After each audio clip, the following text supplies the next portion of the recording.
Hello, everybody. Hi.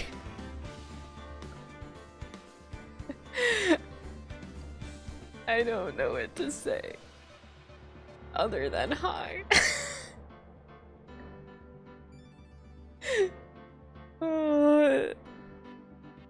Hope you guys had a wonderful weekend. Hi. Oh no, wait. Is my... Oh, you didn't see that. I got a little bit of a haircut, that's all I have to say. You guys can barely notice it, but my hair is a little bit more black and it's shorter. That's all. That's all I have to say. All right, Miles Edgeworth, let's go.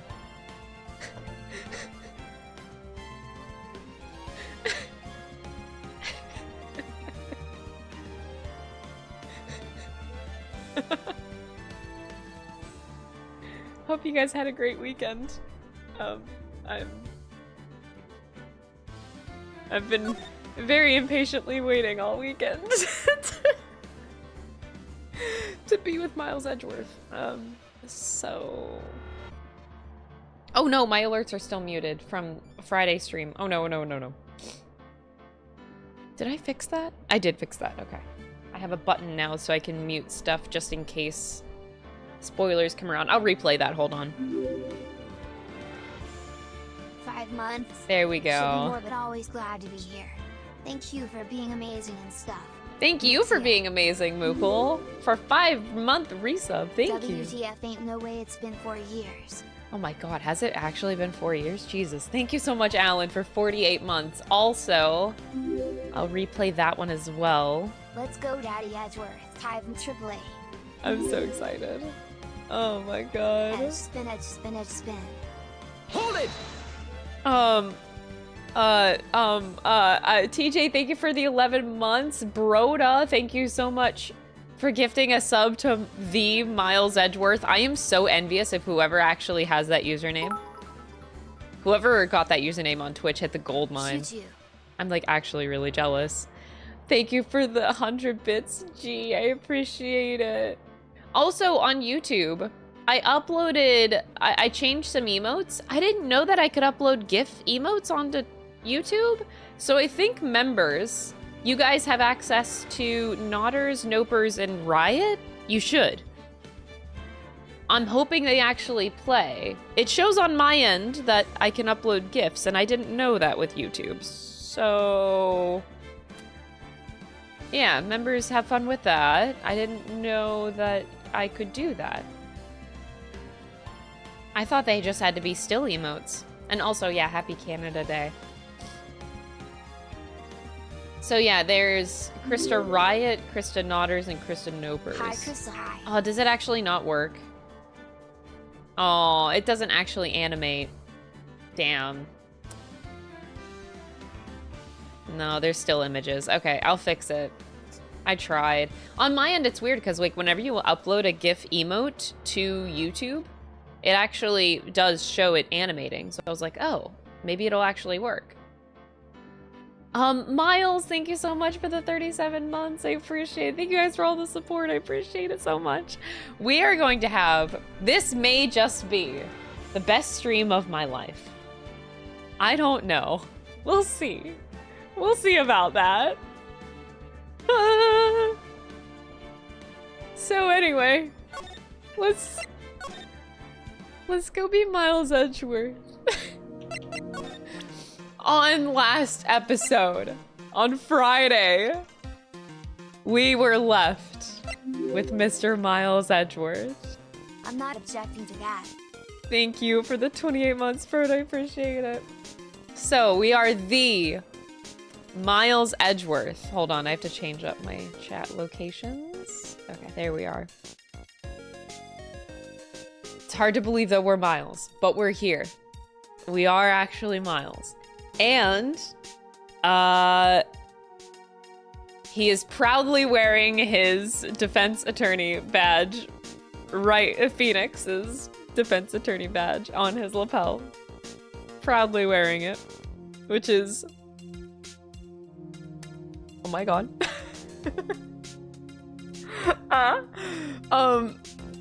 This is gonna be a great day. We didn't get much into the investigation. We pretty much just went to the detention center. We went to go see Gumshoe, and now we saw Larry.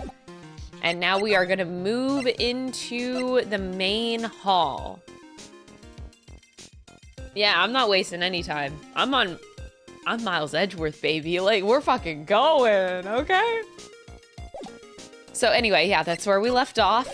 Also, Larry, we have to deal with this bitch. Hi, Crystal. So excited to see your reactions to this case, Miles. Thank you for the 100 bits. I appreciate it, Fiona. Also, I again will apologize the same way on Friday I did, because I don't imagine myself reading a lot of chat today. I'm very, very scared about any spoilers or any foreshadowing at all. Like, I really just want to experience this and not know anything. So I apologize. I will read it probably very minimally today, but I am very scared. I'm very scared.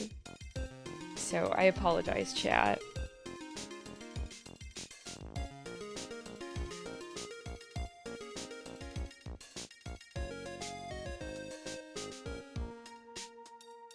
Okay. That being said, I'm gonna try to bust into Larry. This is probably too early to do this, but I'm gonna do it. I'm gonna do it anyway. Oh, the take that! Oh my god. Miles? Alright, the night of the crime. You're gonna what? Wait, what did I say?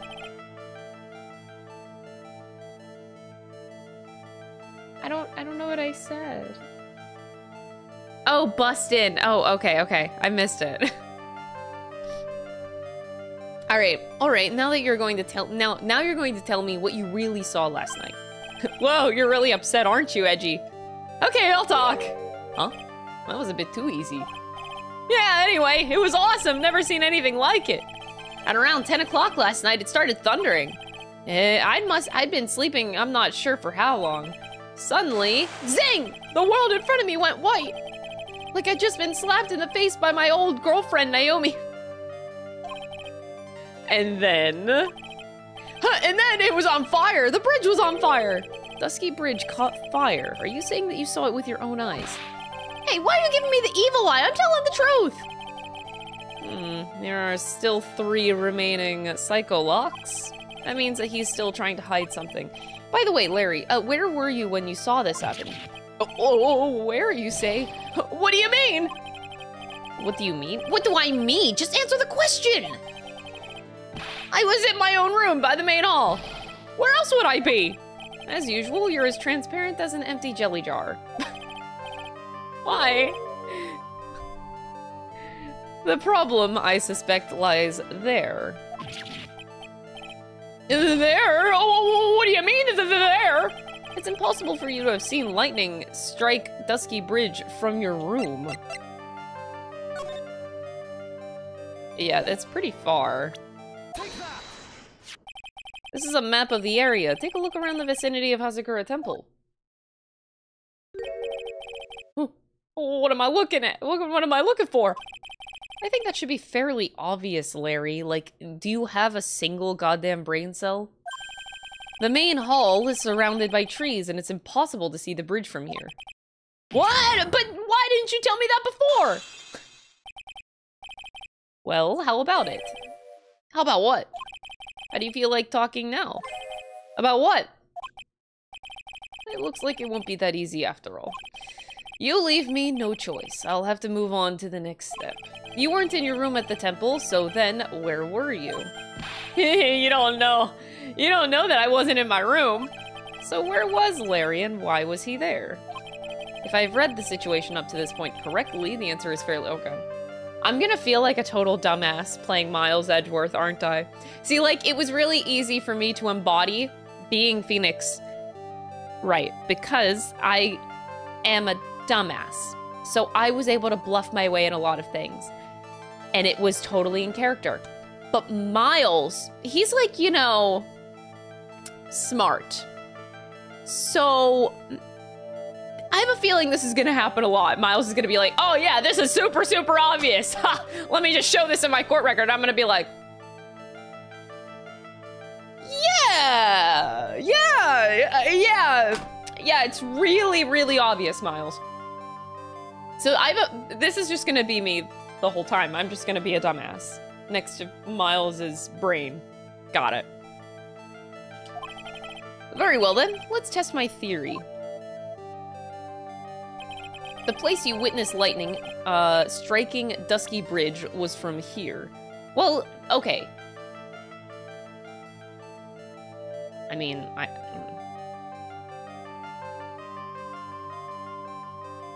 oh my god. Okay, I am Miles Edgeworth. I am smart. I am confident. I'm a little bit silly. And I know exactly where Larry was standing. He was standing in this set of woods right here. Spying on Dahlia. I forgot her name. Not Dahlia. Dahlia, but not Dahlia. Right. So yeah, if he was... Okay. I have to channel Miles Edgeworth. So it's obvious that Larry would be stalking his girl. So the question really is, where was Dahlia?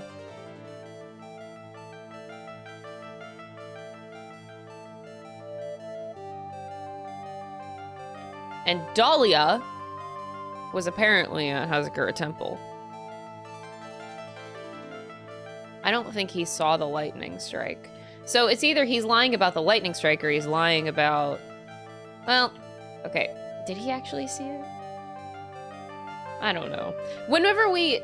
Okay, Phoenix. Whenever we were Phoenix before we went across the bridge, if Larry was standing, like, right in front of the bridge, that's where we found him. He was just there. So, you know what? I'm gonna say this dumbass, this is where Phoenix found him, so... This is where you were. Well, what do you think, Larry? Oh, not much, I guess. I'm sorry, but what kind of answer is that?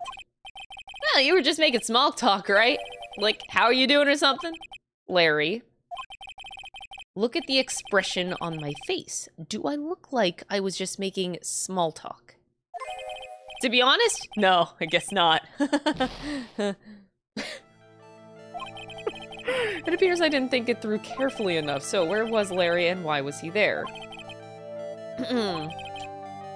Oh, where's the bell?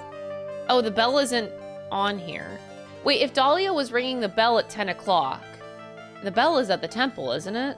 And he was watching her?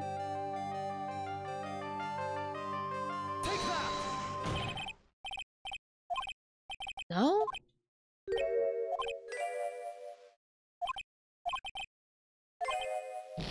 Oh no.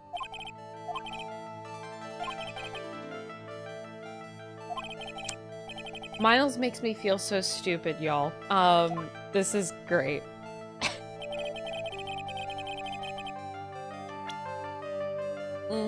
Yeah. This is great. Yeah. Okay, so he wasn't at the temple. I don't know where the bell is. I thought the bell was at the temple. It's like to the right side of the temple. What if he was like right here? He could see the bridge from the woods, but he could also see Dahlia. I am just fixated on the point that he definitely was stalking Dahlia. That's all Larry lives for anyway. So...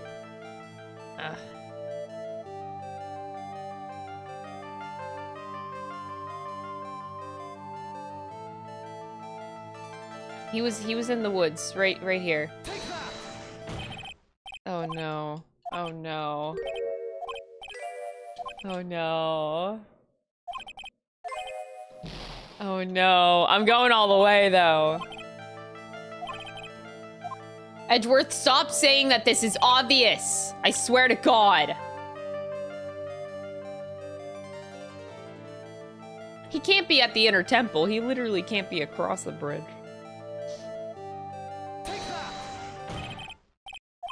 That would be really silly.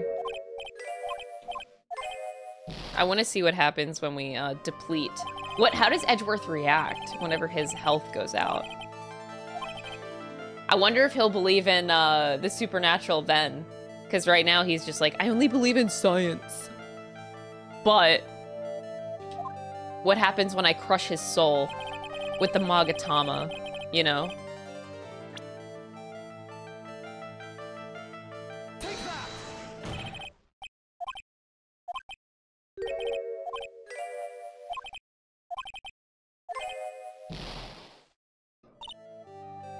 Mr. Edgeworth, if you push yourself any more, your soul will shatter. Please calm down, collect your thoughts, and try. Blast it. Blast it. Who says blast it? Blast it. I've made too many errors. That's it. Blast it. Blast it, he says. Confound it. I'll come back to you, Larry. I'm pretty sure I can actually do his psycho locks, but we're gonna wait until later.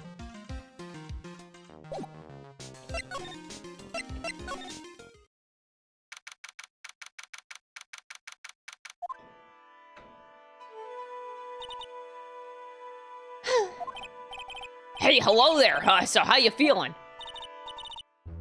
All right, I suppose. Who is this? My name is Miles Edgeworth. My, a handsome boy such as yourself is always welcome. Circumstances weren't so tragic, I might just... Please don't call me boy. I'm sorry to trouble you, but I'm looking for a woman in a bikini.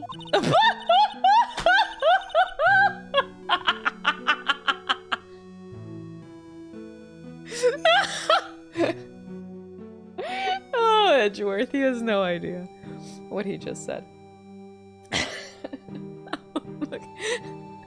Hello, my name is Miles Edgeworth. I'm looking for a girl in a bikini. Can you help me? Well, you found her. Now, what can I do for you? I'm sorry, but I don't see any bikini. Christabel.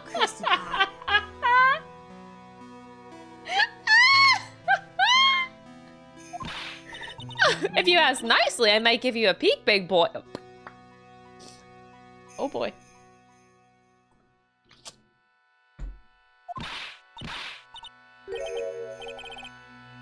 Mr. Edgeworth? This is the head nun, Sister Bikini. She's the witness. Why didn't you tell me that earlier?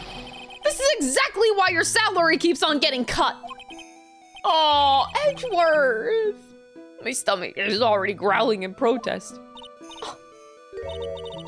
So, what's the latest about my beloved Iris?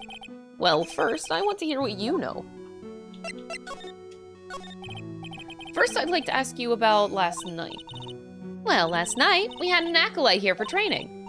After dinner, the two of us went to the training hall in the inner temple.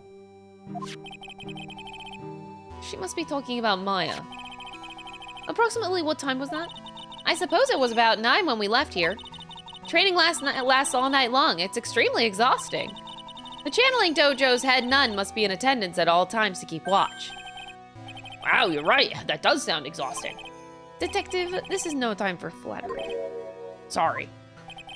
Sometime around 11, you witnessed the incident in the courtyard, but your duty was in the inner temple. Why did you come back? The way you're staring at me, I'm starting to get goosebumps. I wish Miles would stare at me like that. Ugh. I'm starting to get goosebumps myself, but for a decidedly different reason.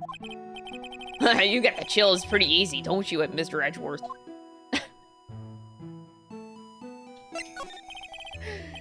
Alright then, I'd like you to tell me exactly what you saw in the courtyard. It must have been past 11. No, I can't say it. It's too much for my poor heart. Hey, calm down, lady. Let go of my tie.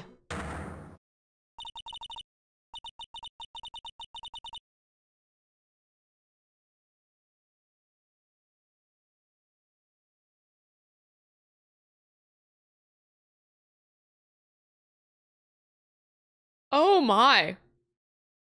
I saw 2 people. One of them was lying on the ground.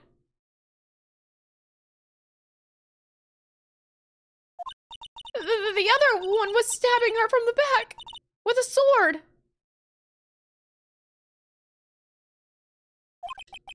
Did you see this criminal with your own eyes? I didn't want to believe what I was seeing, but it was Iris.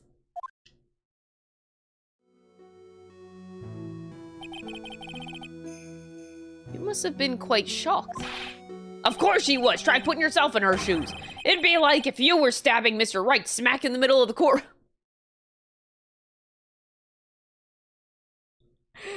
Okay with this comparison. And I happened to witness it from the witness stand. I'd be pretty shocked too. I know it sounds insane, but that's what I saw. And when I finally realized what I was seeing, I screamed, and then I passed out. Unfortunately for us, her testimony seems to be pretty solid. However, the idea of Iris doing such foul acts seems unnatural. Oh yeah, it's really unnatural for her to be doing really bad stuff. Yeah. Unnatural. The girl I know simply isn't capable of this sort of foulness. I wonder what she means by that. As the head nun, it's your duty to stay with the acolyte at all times, correct? Yes, that's correct. I know I may not look strong, but the truth is, I've got a bad lower back. A bad lower back? Yes, it's especially bad in the winter. It's so bad that I can't even lift a bucket. Do you remember how cold it was last night? My bad back felt as stiff as a frozen glass. I just wanted to take a nice hot bath to ease my aching back. That's why I returned to the main hall. So you left the discipline, you left the disciple all alone? Don't be ridiculous, I would never do that. That's why I ordered Iris to take the inner temple after she had rung the bell for lights out. I just want to make something very clear. This is not the same fucking person. Like, look at Sister Bikini, and then look, what the fuck is this? What the fuck is this? Like, girl, you getting them lashes? Like, where the fuck you getting them lashes? And the, like, bright-ass lipstick. Like, what happened? This is not the same person. There ain't no way. I refuse to believe it.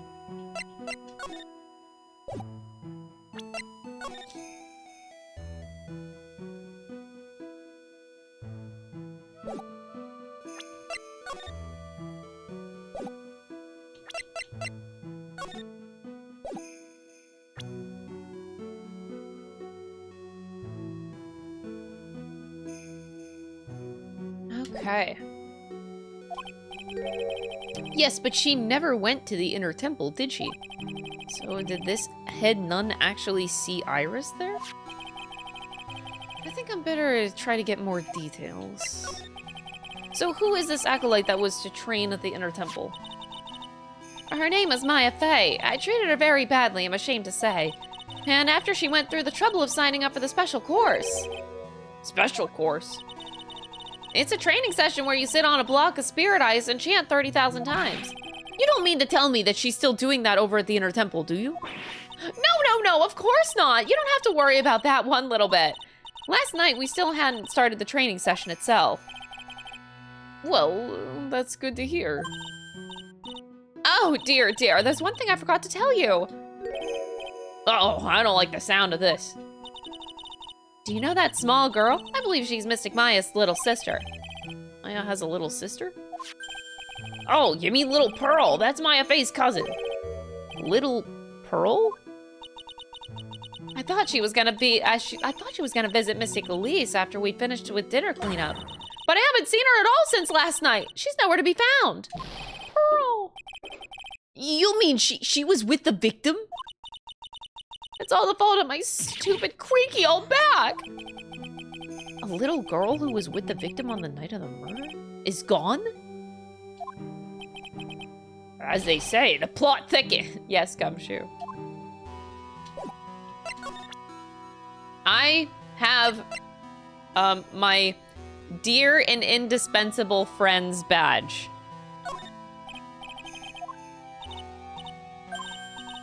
As you may know, in order to see reality for what it truly is, we strive to break our attachments to much of the transient material realm. I guess you could call me an immaterial girl. Oh my god. And I am a material girl. And we are living in a material world.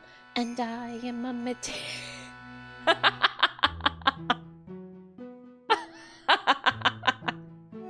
Oh, I love this.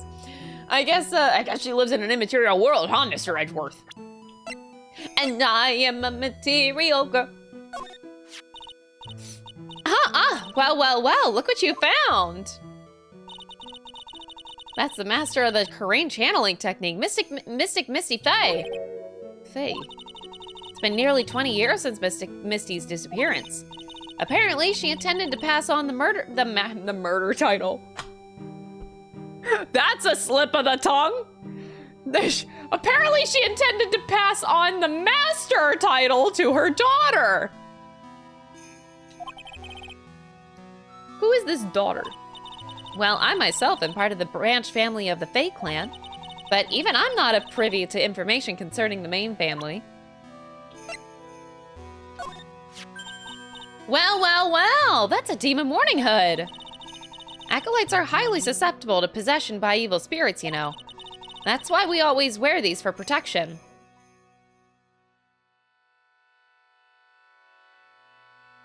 Was this one specifically Iris? It is. It specifically does say Iris's hood. And if she gave me her hood, that implies that something bad could have happened to her. Oh boy. This ain't gonna be like, Iris was actually possessed by some evil spirits. She was actually always possessed by a demon ever since she was born. That's why she's always been a bitch. I swear to God. I swear to fucking God. They're gonna drop that. She was always a demon because of she's always been possessed. Like, yeah, okay.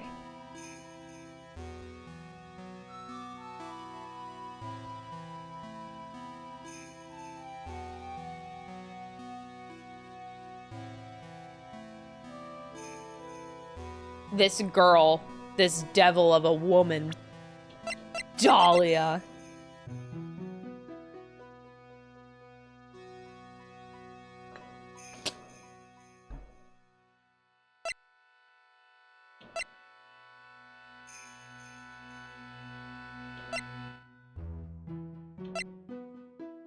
Was apparently with the victim at the time of the crime. Yikes. Oh, I see. What are you waiting for? You won't get any protection just by holding it, you know. Put it on already! I don't think Miles Edgeworth would be caught dead wearing that. No, I can't. It was just...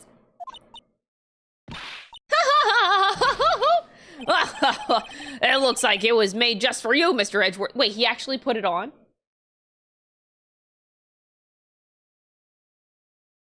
I need to see that.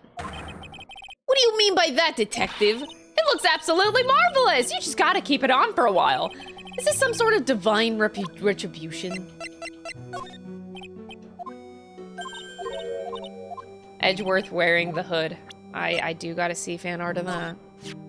About this picture. Oh, well, look at that. I look pretty S to the Xy, don't you think? Yeah, absolutely. Up until recently, we've avoided exposure in such magazines, but this time we had our reasons. Is that so? What well, why deny the world the sight of such a lovely face? Oh my god. Dodging! Dodging! How could such a terrible thing have happened?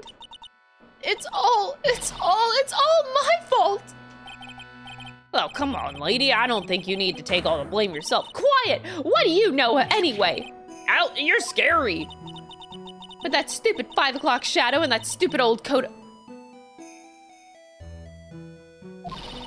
It's too bad that you weren't the one that disappeared.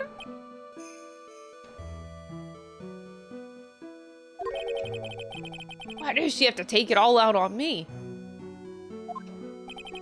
Her anger does seem a little manufactured.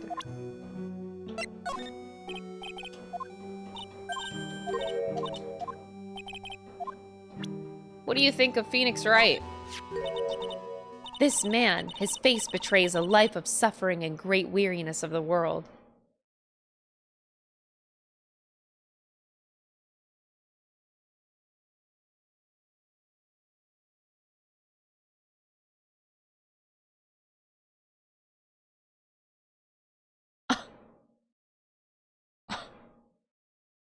Oh.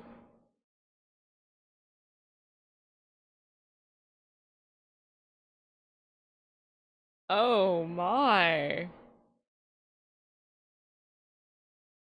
Okay. Sure. Miles! That's all he has to say!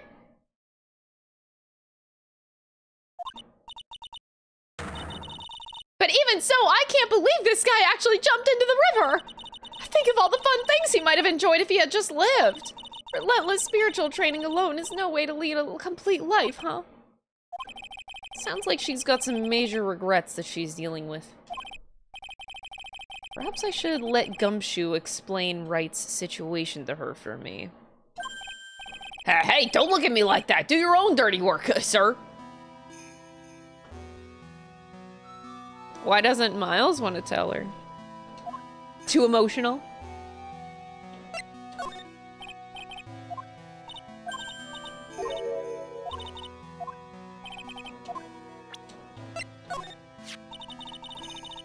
This is Mystic Elise's apprentice, is it not? I think he may have a bit of a crush on me. Sweet boy, at any rate. Oh, I don't blame him. Sister Bikini understands the temptations of young men. Sure. Miles!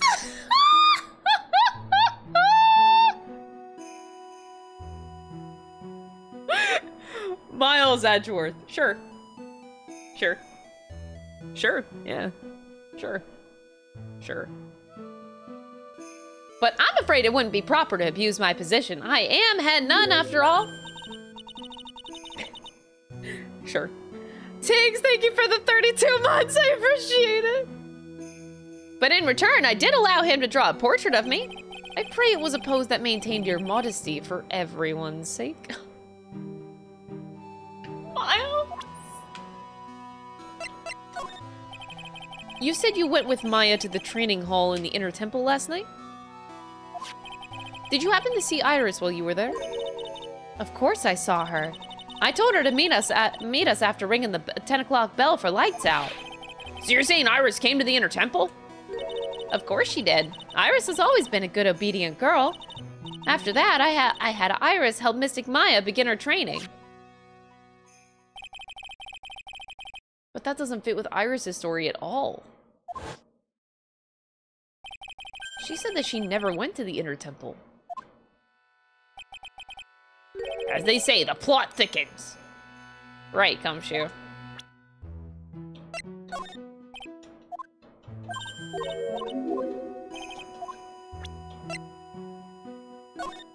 Jojo, thank you for the 4-month resub. I appreciate it.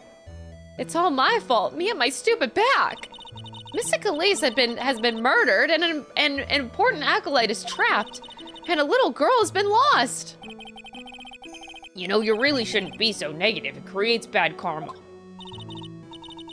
Quite right. I need to do some more training myself, I think. She's a very important visitor, you know, an honored acolyte. Honored? How so? The Fae name is synonymous with the Karain channeling technique. Therefore, she must be a spirit medium of great power indeed. Now that you mention it, 1 year ago, there was a case that was about the master of the Karain channeling technique. Detective? I detest talk of supernatural drivel. I suppose now that you'll say that she had midi-chlorians. What? So it gives you the creeps, huh, Mr. Edgeworth? That's got nothing to do with it. Nothing! Oh, this poor girl. Where could she have gone? Well, we checked out her home, and she's not quite there. And she's nowhere in the vicinity of the temple either. Which means there's only a few other possibilities as to where she could be. Do you think maybe she fell off the bridge and was carried downstream? Why do you have to be such a pessimist, detective? I was just trying to think like you.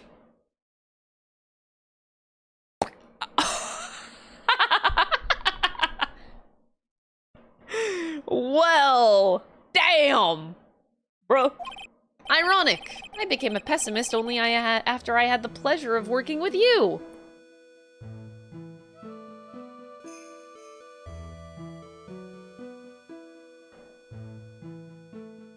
Hold it!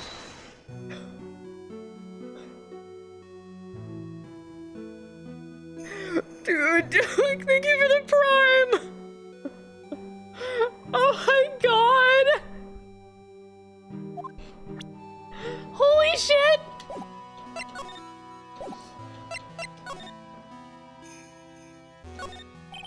There are more Enza cushions in the corner of the room. What's that white piece of paper sticking out from under that stack?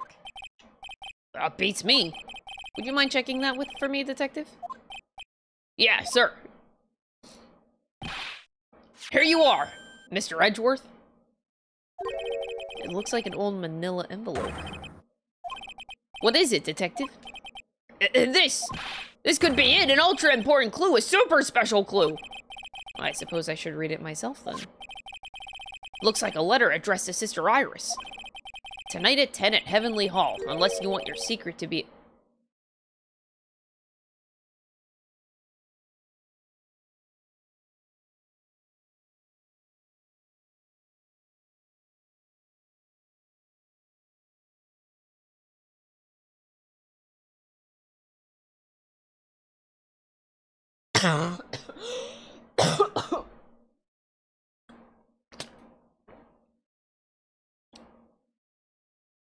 Oh my god.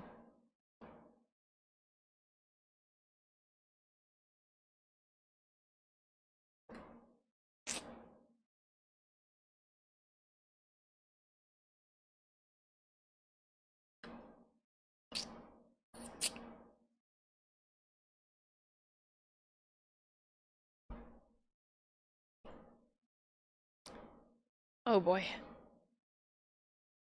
Oh boy. Phoenix just did all this research into that case with Mia. Phoenix can help Miles a lot right now. This sounds like a blackmail letter. Nice going there, Mr. Edgeworth. Why can't I ever find clues like that? You're an ultra important prosecutor, a super duper prosecutor. Well, I suppose it takes a super duper kind of dumb to miss a clue like this. Wow, Miles. It's an altar with a giant Magatama enshrined on it. There are lots of candles lined up on it, too. You know, I haven't had a birthday party for myself in a while. Maybe you should blow out those candles over there to make up for that. Mr. Edgeworth, would you mind singing happy birthday to me?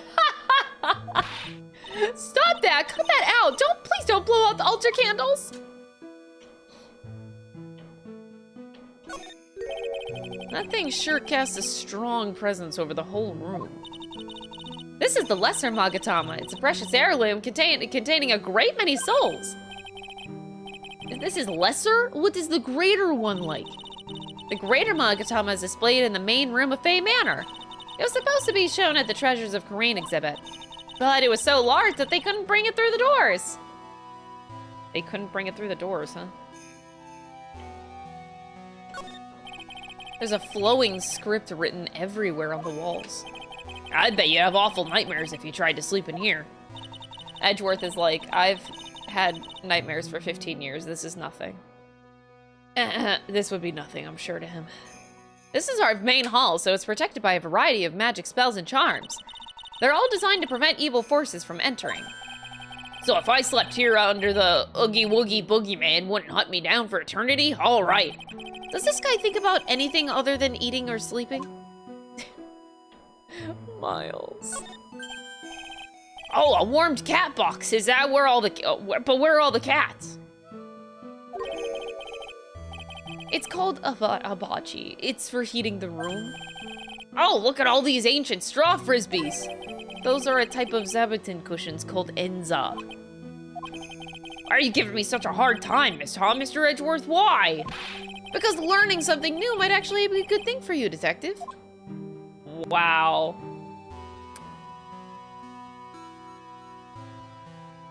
I think I'm just loving Miles Edgeworth more and more by the minute.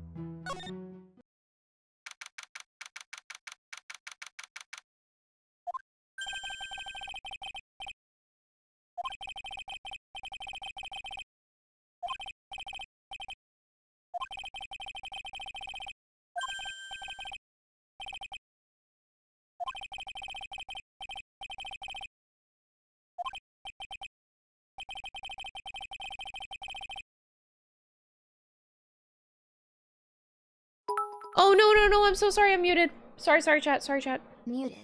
Sorry. Yes, I will, and I gave her my word, and now I must follow through with my commitment. Dude, Miles. There's nothing that is more attractive than a very, very loyal man. Damn. Thank you for the 100 bits coffee. Yeah, sorry about that, chat. Sorry. Well, in that case, I've got to be careful. Got to make sure I don't leak the prosecution's whole investigation. Don't worry about it, Detective. Just keep your mouth closed, and I think most of it will flow out on its own. You got it, sir. I'll make sure it flows out like water from a tap. Yes, you do that, Detective. Just how much has your runny spout leaked over the years? Alright. The victim is the famous picture book author, Miss Elise Doden. Her entire past up until she won that writing award last year is a total mystery. It's hard to believe in this day and age that you could still find people like that. The estimated time of death in the victim was between 10 and 11 p.m. on February 7th. Cause of death was blood loss resulting from a stab to the back by the murder weapon. The victim was found skewered with a giant sword, sir. That's terrible. Yeah, but there's one strange thing. Yes? The victim's entire body was covered with bruises.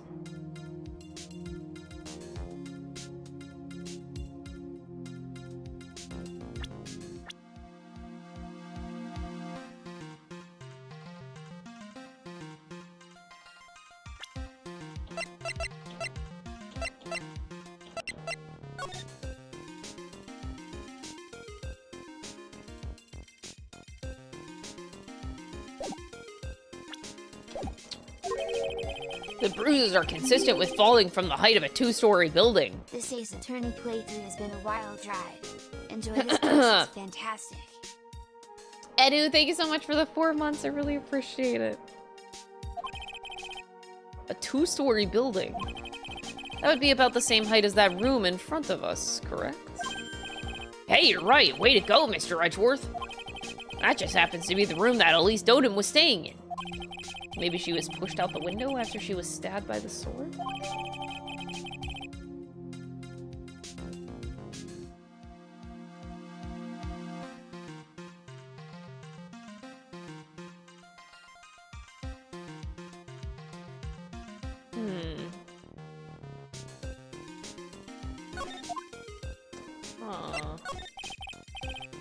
Now then, Detective, let's see if we can summarize what we've learned so far. Okay, let's take a look at the map. According to the testimony of Sister Bikini, the head nun, right after they finished dinner, she and Maya Fey headed to the Inner Temple.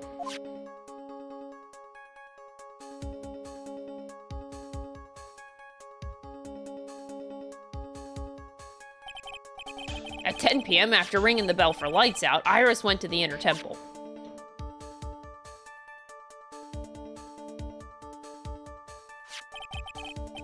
When she got there, Bikini had her take over while she went back to Hazakura Temple.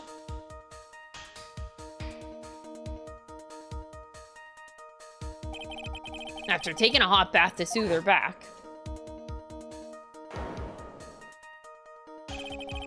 Sister Bikini witnessed the murder in the courtyard. If you want more details, you should ask Bikini herself in the main hall. The inner temple, huh? I'd like some more information about that place. The trial begins tomorrow, but who's the prosecutor? I'm pretty sure it's that Godot guy, but nobody can get a hold of him, so they're looking for a replacement. What? Why can no one get a hold of him? What do you mean? It's really weird. All of a sudden, no one can reach him. What? What is happening?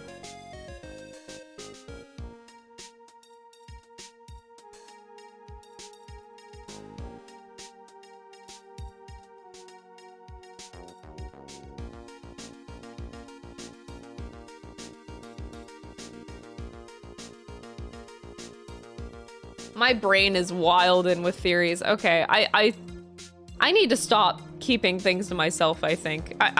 Sometimes I'm afraid to say what's on my mind. Even though I do say a lot of stupid stuff, there's still a lot of things that I don't say that run through my mind just because I'm sick and tired of of feeling stupid. But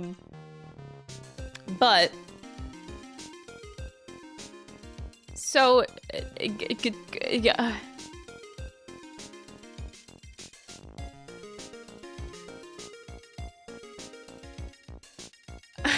Okay, you know what, just say it. So Diego Armando is dead. He died. This Godot, he was just a vengeful spirit this whole time. And since Phoenix is not on defense, he has no reason to be a prosecutor in the court. So this vengeful spirit just goes poof. Because it has nothing to live for. So Godot is just, he was a dead man. He's dead. Diego Armando died in the first case of the game. So this Godot that we know, he's not actually alive. He's just a dead guy. And yeah, he's a vengeful spirit that just lives to get revenge against Phoenix, but he's in the hospital, so there's no reason to exist. But you know what that also means. Let's see what Miles says. I have a funny feeling here. I wonder if the rumors are true. Maybe since Mr. Wright caught a cold, he won't be defending, he just lost interest. Oh wow, that's literally what I just said. I intend to appear in court in the role of defense attorney. However, I would be quite unhappy if it came out that I'm actually a prosecutor. Oh, I don't know why I find this like kind of endearing for Edgeworth to say this. I would be unhappy if it came out that I'm actually a prosecutor. At this point, he's just so, like, he's loyal. He's so committed to his task right now. I think that is so endearing. God, it is amazing how much of a snarky bitch this guy is. Like, he really is. He can be super nasty, Miles, but it is crazy just how much he can be so sentimental at times like this. Like, this is all just sentimentality, his commitment. It's crazy to me that he could be that sentimental. Wow. I really love Miles' duality so much as a character. It's really, really, it's something. It's a treat. Yeah, I can see why, but I'm not the one you have to worry about. I think the real problem is gonna be that judge. Yeah, he certainly would remember my face even after such a long absence. That's why I requested that another judge preside over the trial tomorrow. Wait, what? We've only met each other once. There's a good chance he won't remember me at all. Are we back to our Canadian judge? Oh boy, he's gonna be back! Yeah, but what about the prosecutor? That is a good question, ain't it? So, Miles, are you gonna call Franziska? Everyone in the prosecutor's office must know you. Wouldn't it be a problem if someone there made a big stink, sir? There's no need to worry. I pulled a few strings and arranged for a prosecutor of my own choosing. Oh my god, he totally called Franziska. I don't know why I saw that coming. He absolutely called her. She's coming. She's gonna be the prosecutor. I pulled a few strings, he said. I pulled a few strings. He called her.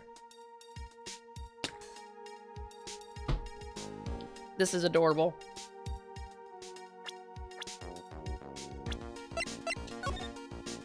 To Iris, salutation here. There is something I must talk to you about. I will be waiting for you tonight at 10 o'clock at Heavenly Hall. Make sure you come unless you want your secret to be exposed.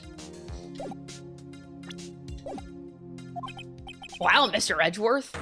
I had no idea you had such a powerful string to pull. He's a man of all mans. What is this inner temple that Maya was supposedly training at? According to Bikini, it's an old building they use for training the acolytes. It's on the other side of Dusky Bridge. The bridge that burned down, huh? Is there anything else on the other side of that bridge besides the inner temple? Nope, not a thing. Nothing? The other side is surrounded by cliffs on all sides. In a way, it's kind of like a little island out there. So the only thing there is the inner temple. I hear it's not that kind of place a person could survive in. Please be all right, Maya. Oh. Oh.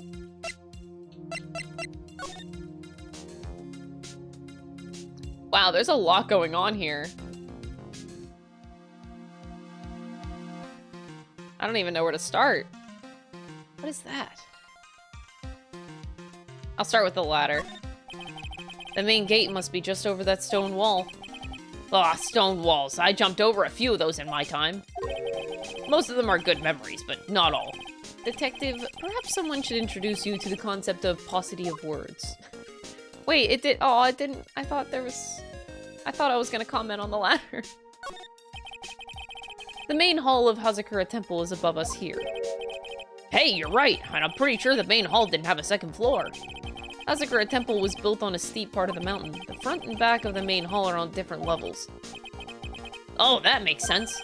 But wouldn't it be easier just to build the place slanted, sir? I fail to see how he can consider that to be an even remotely good idea. Ah, I just love skiing. Really? You don't, seem the type. Well, what about sleds? Sleds? Nah, they're a little too kiddie, you know? Messes with my hard-boiled image. What's with the silence, Mr. Edgeworth? Is the world starting to go mad?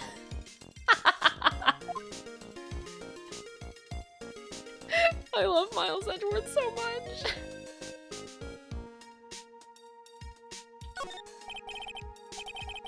It's a lantern. I suppose they light it at night. There's something elegant about the light of a fire. At the end of each month, I always like to relax in my room by candlelight. Detective, can you not afford to pay your electricity bill? How did you know? Oh. What's this? It looks like a wizard's staff. That belonged to the victim, Miss Elise Donut. There's nothing strange or magical about it. Oh yeah, listen, this is just between us, okay, sir? Yes? What? This is top secret stuff. Don't tell anyone about this. All right. The truth is, when I was a kid, I wanted to be a wizard.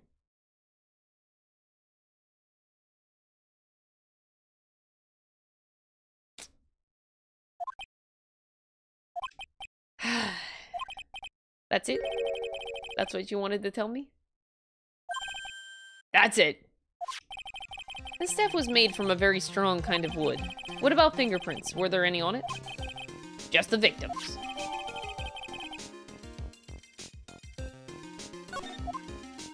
Where's the ball? Where's the ball?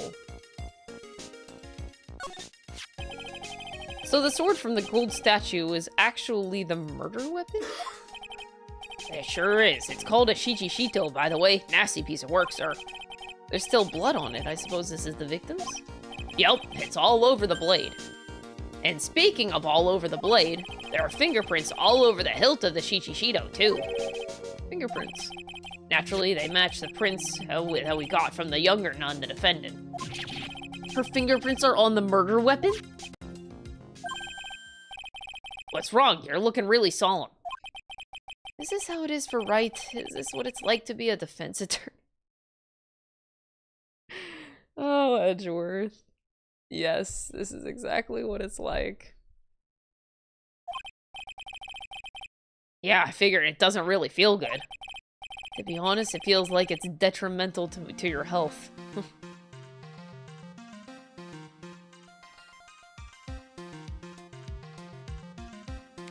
He gets it. He gets it. Yeah. Sucks, doesn't it, Miles?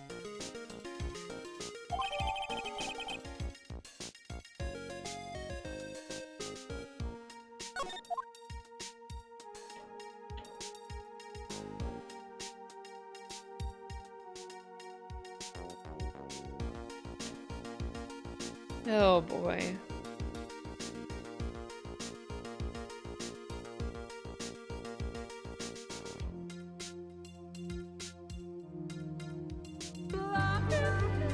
Lionel Contreras tipped $5. Broke wizard with no money game. We love not affording spells. Oh my god. Lionel, thank you for the $5 super chat.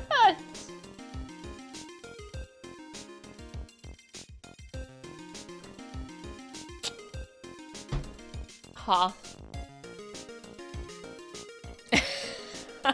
That was a pretty good one. Thank you for that. Thank you for that super chat. I appreciate it.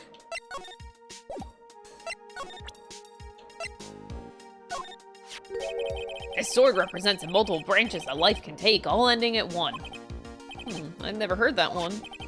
You know what I think about sometimes? What kind of life would I have had if I hadn't joined the homicide division? So, you think about that kind of thing too, huh? Of course I do. I think about it a lot. Me as a traffic cop, me as a detention officer, me as the Blue Badger. I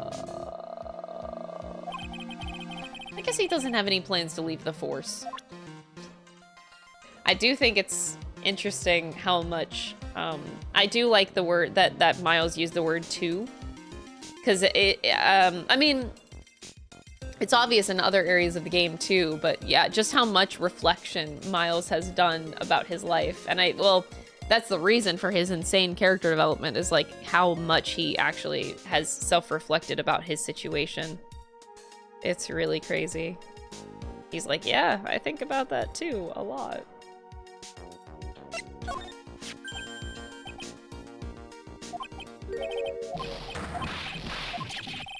We just had this conversation a little while ago, detective. You wanted to become a wizard, right? How did you know that? Oh, what do you think? I'd make a really great one, don't you think? I'm just your everyday simple detective. Don't ask me such tough questions, okay? That's not something to be proud of.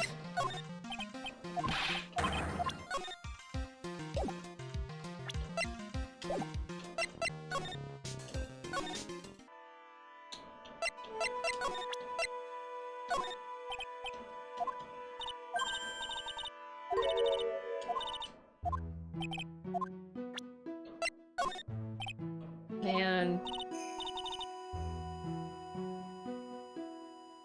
I'm sorry, I still can't stop thinking about Miles. Everyone's probably gonna be like, I know, Crystal, but like, man.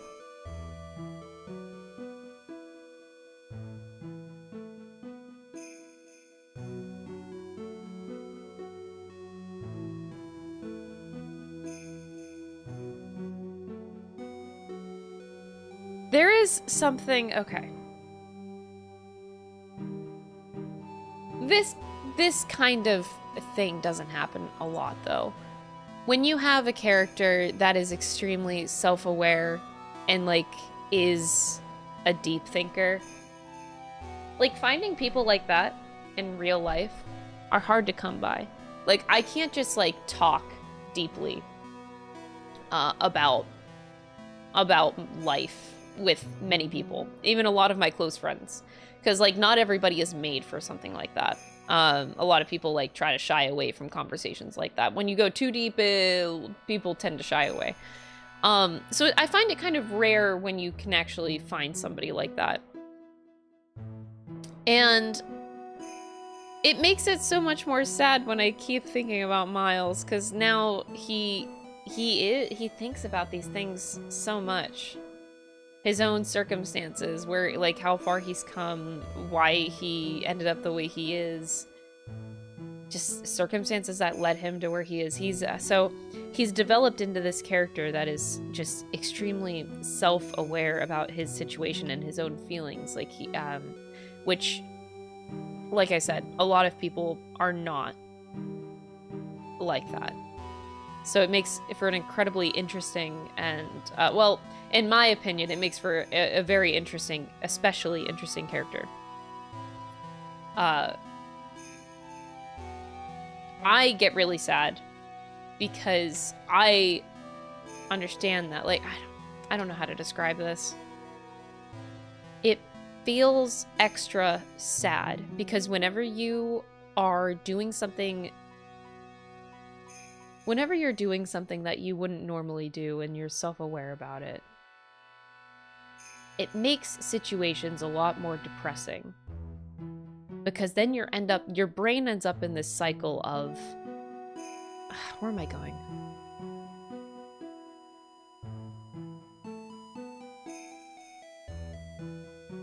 It's like a self-destructive cycle. Well, it can be.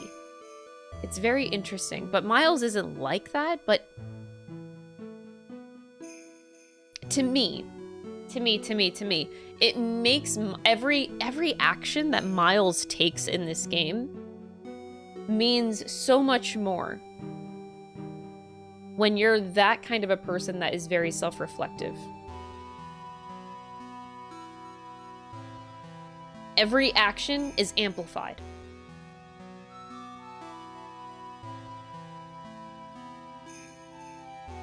Because there's so much more thought put behind it. And I love that so much. So Miles isn't like your stereotypical character in that way. Every action is so methodical that it makes me love him so much more. Because there's so much emotion put behind everything. So much more than before. So much more than your average character. I genuinely love that. Because it is rare that you come across a character like this, or even a person like this. It is rare. And I very much value that kind of relationship when I have that with my friends in real life. It's very special. So this is to say that Phoenix Wright is one goddamn lucky motherfucker, is all I'm trying to say. It's crazy.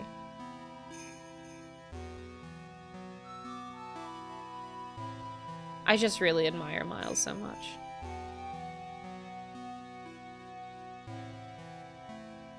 God.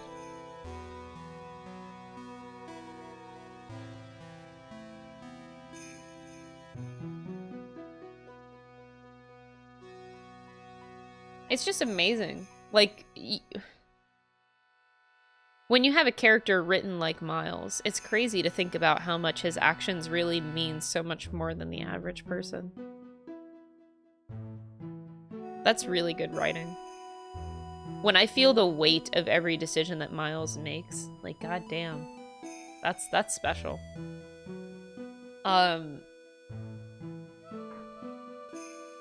Anyway, moving right along. I just needed to, like, talk about that. Because it is a special character trait. Like, aside from joking about shipping them, like, not even that, but like, it's a very special thing. And I really, really, really admire this writing for Miles. It's great.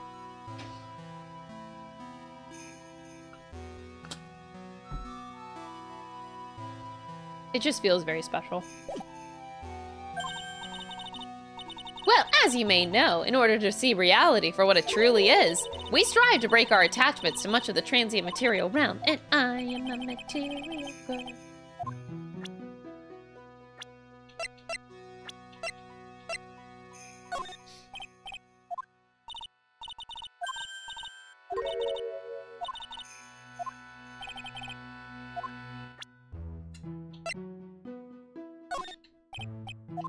Really? Nothing, huh?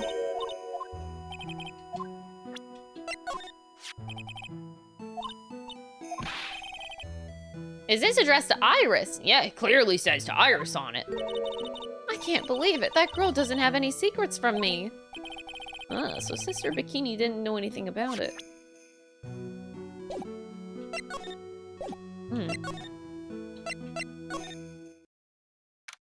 Oh no, where did fucking Larry go? Oh, thank you, Alan. I appreciate it. Thank you for donating $5, though. Thank you, mods, for being on top of that. I don't see Larry anywhere. Maybe we scared the poor kid away. His heart was shut tight with a number of psycho locks. I guess I'll have to look for him, though. What a thorn in my side.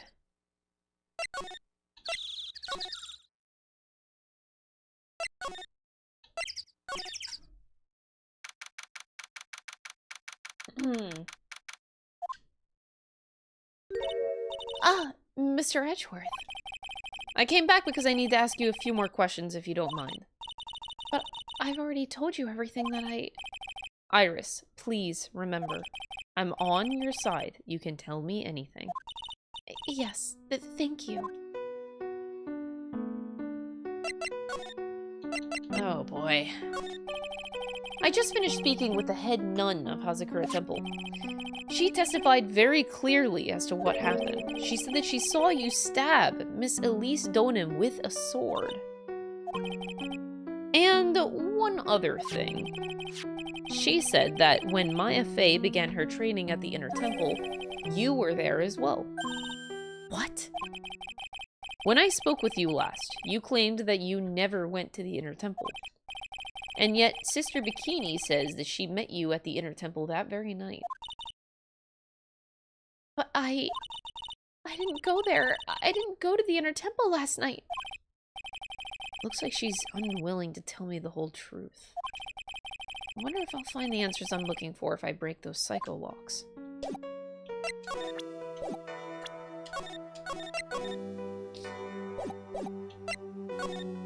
Alright, let's try it.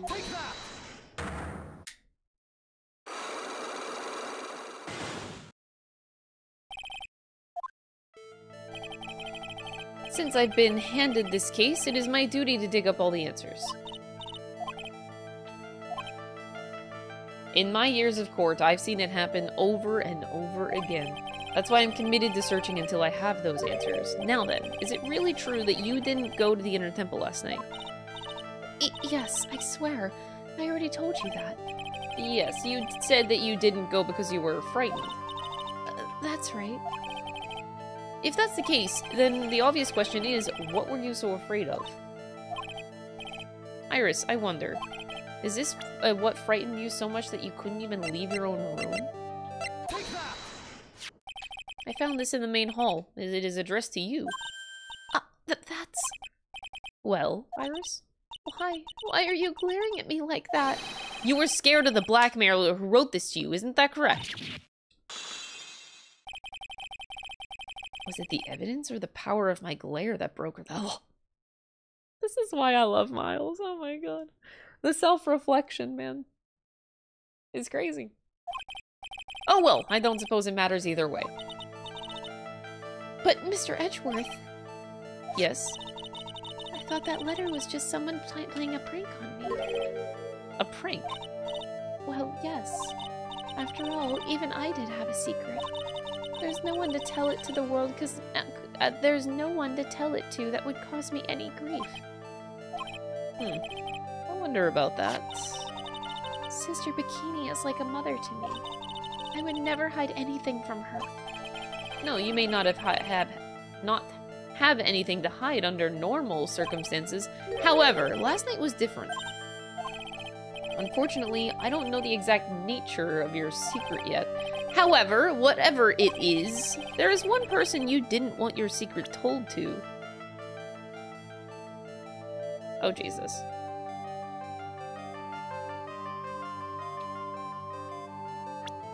Take that! Phoenix Wright. You mean something to Wright, it seems.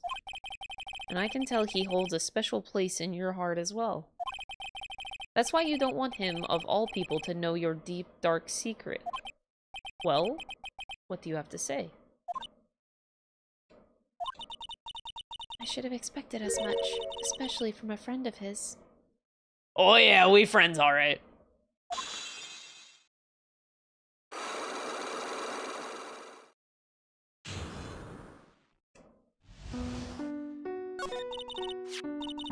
After dinner, this letter was waiting for me in my room. As I said, I was frightened by it. What is this heavenly hall the letter mentions? It's a small mountain shack at the base of Dusky Bridge. A small shack, huh? It's more like a broken down shack that no one would ever want to go near. Where is it on the map? Welp. That's why we couldn't do Larry's. It's around here. To get there, you must follow a small path down from Dusky Bridge. The reality is, to get to the inner temple, you had no choice but to cross the bridge. But the thought that such a terrible criminal could be lurking at Heavenly Hall... I was so scared by the whole affair that I didn't even want to think about it. So this is the secret that you locked away in your heart. Yes. It looks as though I may have to visit this heavenly hall now. Maybe I'll find some sign of our mystery blackmailer. In any case, you still claim to have never left your room that last night. Yes. That's exactly right. Rang last lights out bell at 10 o'clock was then in her room until the murder was discovered. The trial starts tomorrow. I promise you, I will win. I'm going to win so that you and Phoenix Wright can see each other again. Oh my god. Oh, wow.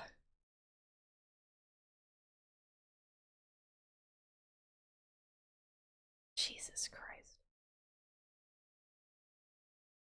Like I said before, this is not typical. Like, the weight of Miles Edgeworth's actions are so far amplified than a normal person.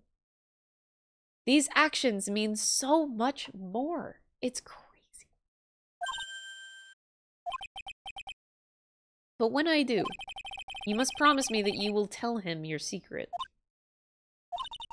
But it's pointless. Why would you say that? Because I may know who Phoenix Wright is. But he has no idea who I am.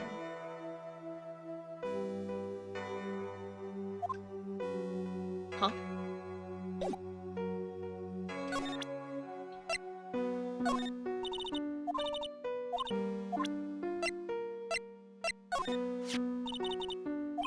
Is that the murder weapon?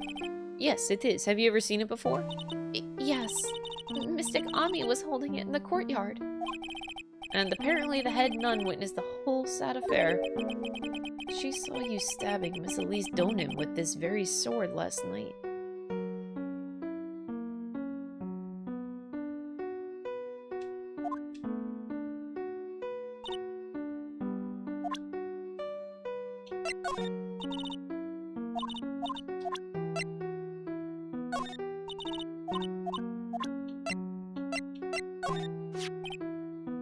This letter, it appears to be addressed to you. I think it's someone's idea of a joke, Mr. Edgeworth. That's why I threw it away. She's not giving me a straight answer for some reason. I'm gonna have to find someone else who can give me more information. Alright, well, time to get out of here.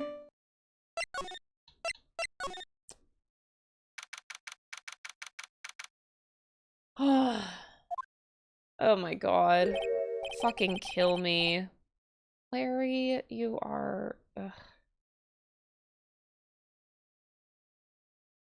Whoa, not much of a view down here, huh? It's still better than the view from my apartment, though. Someone's here. Hide yourself, detective. Oh, why? Why does this always happen? Whenever I find a girl I like, they always run away. I even chased one of them to Japan. Next, it's gonna be prison, I guess. I'll steal that detective's wallet. That'll get me locked up for sure. Nah, I can't do that to someone who looks like he's down on his luck. He's just talking to himself. Shh, be quiet and listen. I knew it. I shouldn't have done that. I blew it again. What did he do? Hey, you! About what you just said. I got an objection.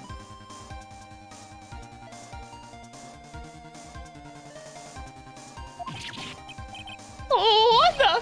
Edgy, you dirty rat! Gumshoe, you oaf! I'm sorry, sir. Before I knew it, I was shouting out objection. And in a loud, commanding voice, too. I even pointed with my finger. You've watched too many trials. I'm sorry. Okay, Larry, the jig is up. What have you got to say for yourself? Oh my god, Larry. I'm gonna examine first. What is this festive-looking ornament? It reminds me of art class in grade school. I used to have a lot of fun out decorating the classroom with origami, remember? Well, Oh yeah, you were never any good at it. Really? Yeah, this guy was so bad he couldn't even fold a dollar, let alone a crane. Everyone tried to comfort him, but he would just sit there sobbing. Really? I never would have expected that. Be quiet already. I'll never forget the shame of that day. You want a crane? No, I can now make a perfect quarter-inch crane without a single flaw. You know, Edgy, nothing for nothing, but a quarter-inch crane without a single flaw is not easy. Yeah, that's quite a feat, Prosecutor Edgeworth. Ugh, this is exactly why I hate childhood friends. I hate childhood friends. Oh my god, that is an achievement. How sad. It's a little far, but I have a pretty clear view of Dusky Bridge from here. Oh, I still can't believe it, really. What is it, Larry? Huh? Oh, nothing. It's nothing. Sounds pretty suspicious to me. Something about that statement smells, and you know what they say.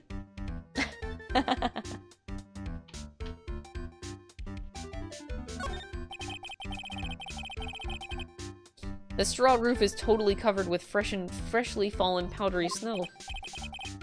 Wow, it makes a nice image, doesn't it? I always did like the rusty look. Heavenly Hall. I suppose it's an appropriate name in some sense. You got that right. Look at that bridge up there. This place has to be heaven because that thing is hell. You would do well to remember, Larry, that this is a sacred place to some people. The Crobat man. Thank you for the prime. I appreciate it. Enjoy your amazing emotes. That's a horrible graffiti problem you've got there, pal. You don't know anything, detective. This is art. This is an expression of my bittersweet love for Iris. Larry, do you know what the difference between graffiti and true art is? It's how the artist himself defines it, right? I should have seen that one coming. Well, if that's the case, then all my lunchboxes are masterpieces too, pal.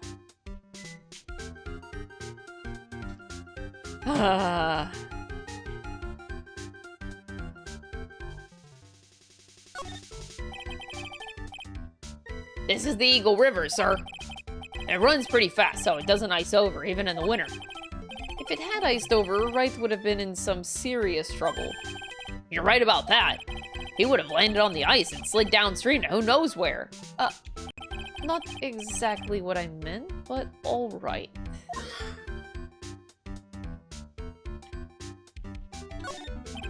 These go all the way to Dusky Bridge. It's a pretty long, but easy walk. I fell down 4 times on my way down here, sir. Oh, sorry about that, detective. I ate 4 bananas and tossed their peels on the stairs on my way down.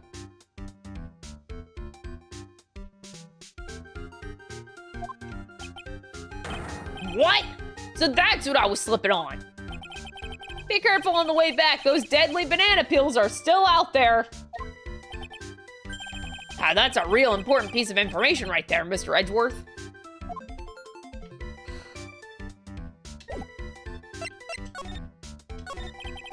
What is this little shack anyway? Well, I just discovered it myself yesterday. And why were you down here in the first place? Ah, come on, I'm an artist. I was looking for a good place to sketch. This is a great little place. It's, artistic. It's quiet, it's cold, it's got no power, and it looks like it's about to collapse. Sounds a lot like my apartment there, pal. One thing's for sure, no one is likely to show up and disturb you here. So, can I get you something to drink? Some hot water, maybe? He's getting all buddy-buddy on us, sir. Listen to me, Edgy. You've got to do this. You've got to save Iris. Why are you so sure that she's innocent? Because she's cute? Watch your mouth! Anyway, I've made up my mind about it. I'm gonna marry that girl!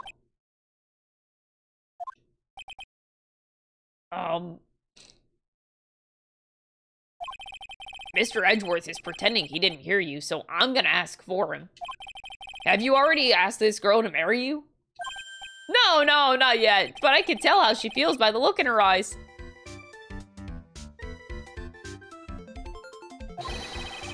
She's got this, I really want this man to carry me over the threshold look. I'm sure Nick would be surprised. He'd never imagine that I could marry such a beautiful girl like that. Something tells me that he would be shocked indeed. Why I didn't want her to do anything dangerous? I mean, what am I gonna do if she gets hurt? What is this guy trying to say? He lost me about a mile back. If we really want to know the answer to that, we're gonna have to drag him out onto the witness stand. Come to think of it, you still haven't answered my question. Where were you, and what were you doing last night? Aw, man, don't you have anything else to talk about? Oh my god, Larry. With that kind of attitude, you'll never be a ladies' man. Good thing I don't need to be. Okay, chill out with those scary eyes. I got it.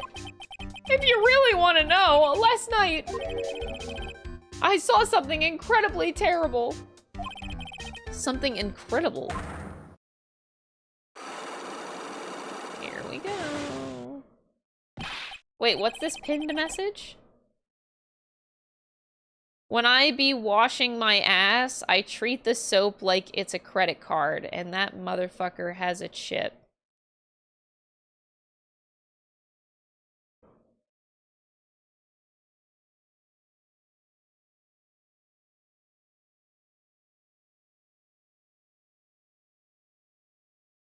Why did I read that?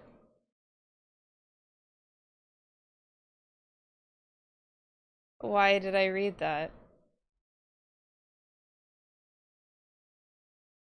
That your moderator?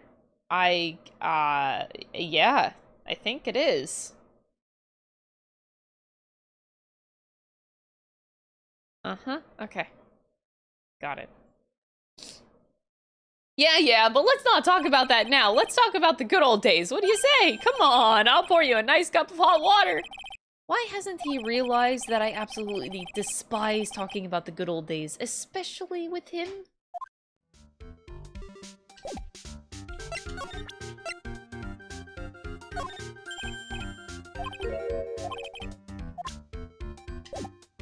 Here we go. Take that! Ah! Miles.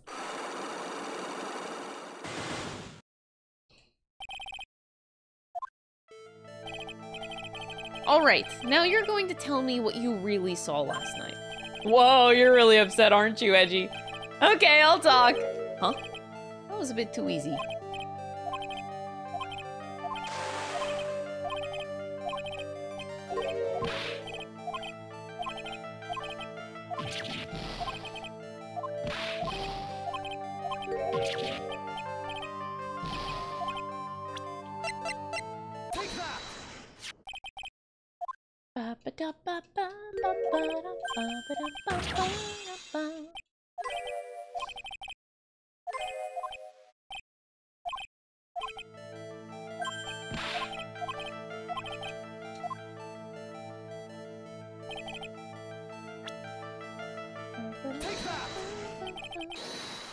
The place you saw the lightning strike from was naturally Heavenly Hall.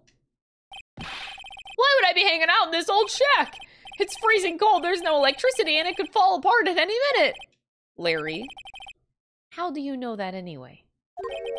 How do you know that there's no electricity? After all, it's not that dark yet. Oh! In other words, you have just provided evidence to prove my theory. My theory that you've at least once in your life visited Heavenly Hall after sunset. I have to admit I'm impressed, Edgy. You're in a totally different league than Nick. That's nice. Now He's like, yeah, I know, obviously. Now, tell me. what were you doing at this cold little shack last night? That's what you might call a fair decor. I think you mean a fair decor. Okay, could it be that you were waiting for someone? Oh no. You really are one scary guy, you know? I believe that last night you were waiting for this person to come and meet you. Take that! Ah, Miles. There's only one person that you'd wait for in a horrible place like this, Larry. I told you before. Oh, I told you before, don't call me Larry! The person you were waiting for was Iris. Suddenly I feel cold all over, Edgy. No doubt because of my chilly glare. So you think I got the hots for Sister Iris, huh? Do you have any kind of evidence? You got something that proves I was waiting for her? Are you sure you're just guessing? This is where I draw the line in this ridiculous little game. Here's the evidence that proves that you were waiting for Iris. Here's your evidence. You called her to this spot with a pathetic blackmail letter. Hey, give that back! You're embarrassing me! What are you doing with that anyway? That's not important. I misjudged you, Larry. What do you mean? Taking advantage of a woman's frailty like that. You should be ashamed of yourself. Oh! First of all, what's this at the top of the letter? It says salutation here. Well, that's what it said in that book, Letter Writing for Dummies.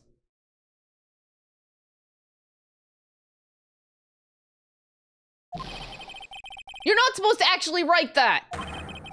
That's where you're supposed to write, Dear Iris. What? I'm so sorry!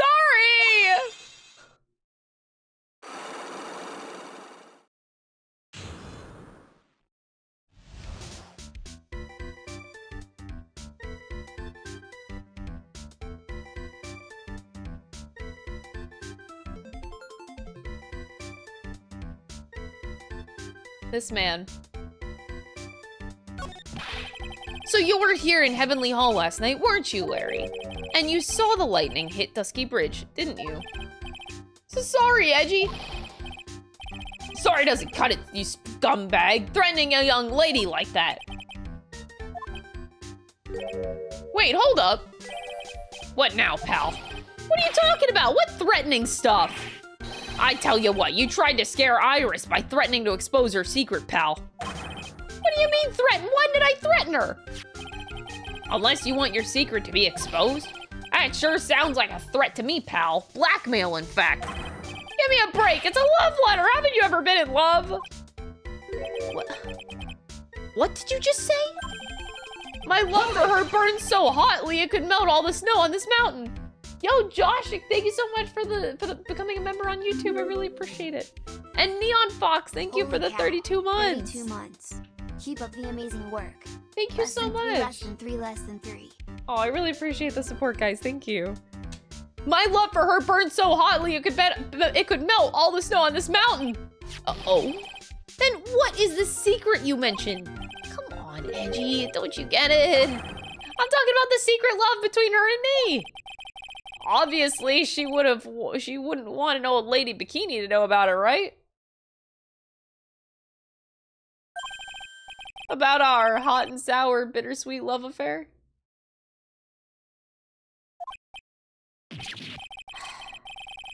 All right, then why did you send a love letter in a business like manila envelope? Give me a break, it's not my fault I didn't have any other envelopes, yeesh! Then why were you so quick to apologize, pal? It's because Edgy gave me that scary look of his. What's wrong, Edgy? Why are you so quiet all of a sudden? That's it? That's what all those huge locks were about? I don't understand why you were so defensive. Well, I don't know either. I guess the thing is, you shouldn't expect too much from a guy like me.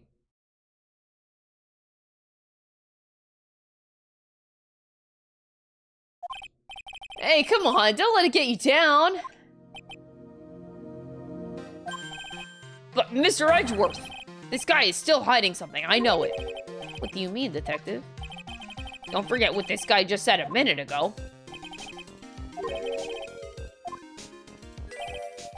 He's right. Larry! You're looking at me like a hungry dog that just found a bone. What was this something incredible that you saw last night? You're going to tell me, Larry, one way or another. I already told you, didn't I? I saw lightning strike Dusky Bridge. Yes, and I believe it was the incredible sight that you saw. But now that I think about it, something doesn't quite ring true. What is it? If that's all there is to your story, your heart wouldn't have had all those locks. Therefore, Larry, I do believe that you saw something last night, something more incredible than lightning. What? When? Where? Why? How? Hey, what do you think you're doing? If you hide anything from Mr. Edgeworth, I'll arrest you on the spot, pal. Oh.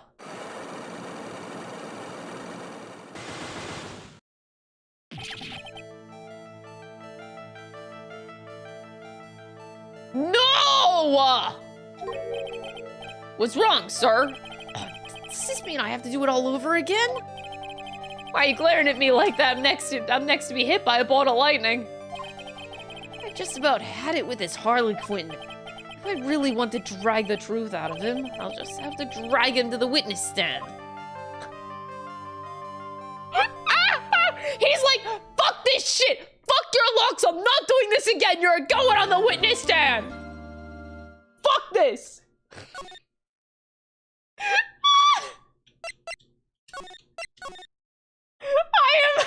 I love this so much. I love this so much. Oh, God. I love this. You know what? Miles, super based. I don't want to deal with another set of psycho locks with Larry either. Just fuck it. See you in court, buddy. That's it. That's all you need to say. All right, wait, we're actually going to court, and Miles is actually... Oh my God, this is a moment. Miles is actually going to be defense. Francisco is actually going to be on prosecution. And we get our Canadian judge. This is an amazing turn of events. Oh my, Mr. Larice feels that way about me? Apparently, he isn't aware of your real secret at all. This is no time to be embarrassed. I'm sorry. I'm just hardly accustomed to that sort of thing. Worry not, and in any case, whatever it was that he saw on the night of the incident, mark my words, I will drag it out of him. Does that mean Mr. Larice is the witness today? No. I believe that none will be the first to take the stand. Sister Bikini. She claims to have seen the very instant in which you carried out the crime. I just want to ask you one last time. It really wasn't you who killed Miss Elise Donim, correct? That is correct. It wasn't me.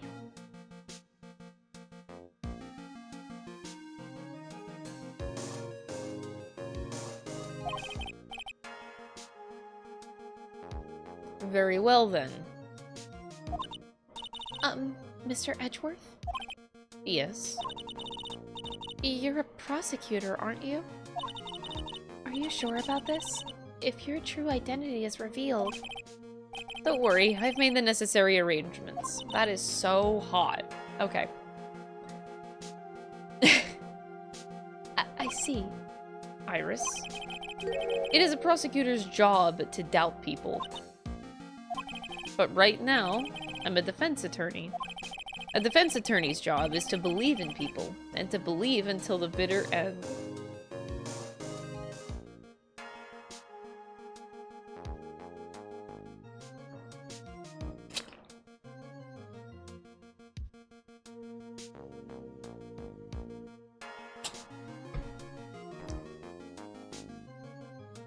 Oh.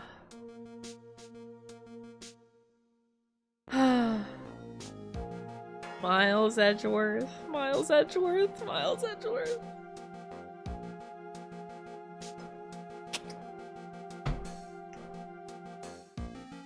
Oh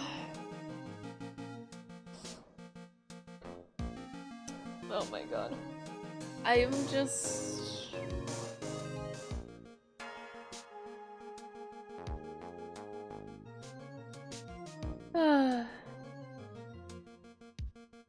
I'm living. I can't stop smiling! That's what my friend told me once.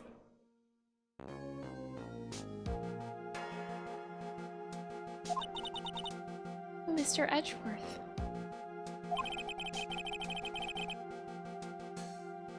I simply ask that you watch and decide for yourself whether or not I am fit to the task I have been entrusted. Very well then, sir. I leave my defense in your capable hands.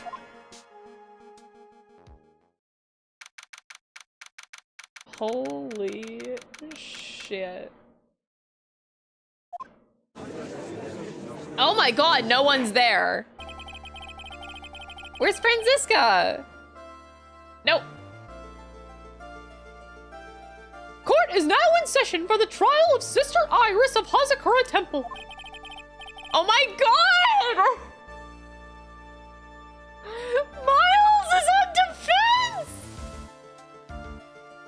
Look at that pin! Look at that pin! He's wearing it! Look at it! Look at it! Look at that pin!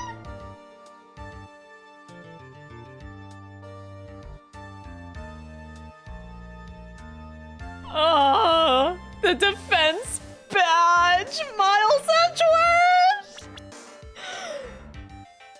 Oh, Your Honor, I love him so much.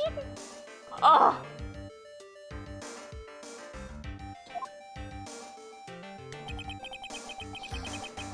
The defense does indeed appear to be ready. However, the same cannot be said for the prosecution in this case. Indeed. He's like, where the fuck are you, Franziska?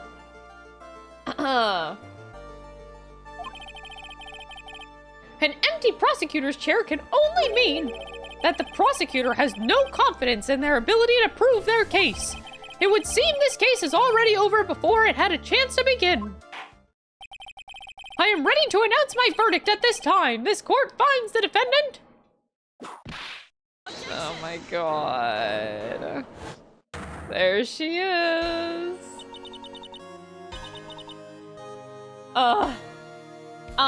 Thank you so much for the $2 super chat donation. I appreciate it. Franziska Von Karma. She is back. Miles pulled the strings. The prosecution stands ready, Your Honor. And you are? Franziska Von Karma, prosecuting prodigy. Von Karma, you say? Perchance you wouldn't be of any relation to the legendary prosecutor Manfred Von Karma? Legends are a thing of the past. I am a Von Karma, that is all. Upon a special request, I flew in today for the purposes of prosecuting this case. Upon a special request. Upon a special request, she says.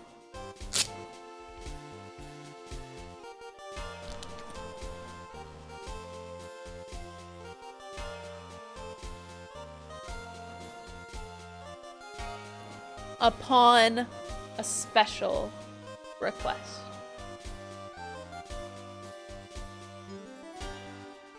We are so back in this courtroom, baby. There's that $2 donation finally. Thank you. I'm back. You did? Then you must be quite a big shot. By the way, Mr. Edgeworth. Yes, Your Honor. I'm almost certain that I've seen you somewhere before. Or am I just imagining things? You look very much like a prosecutor I met once. I believe you're imagining things, Your Honor. Miss Von Karma, do you have anything to say? There's no such thing. There's no such weakling as this man among those of the prosecutor's office. The greatest part is she is probably dead-ass serious. There isn't, but I'm sure once before in my courtroom. I told you, there is no such weakling. Oh, what is that, a whip? I'm not sure I care for such a thing in my courtroom. Bailiff, remove that whip. Miles, hold it.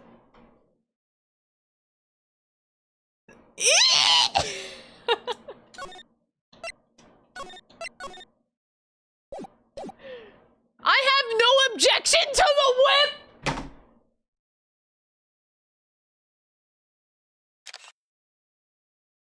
Got him!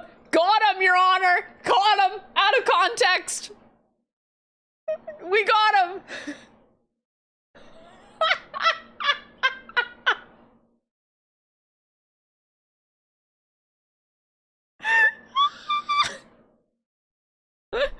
Oh my god!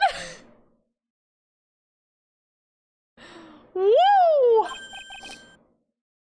You don't?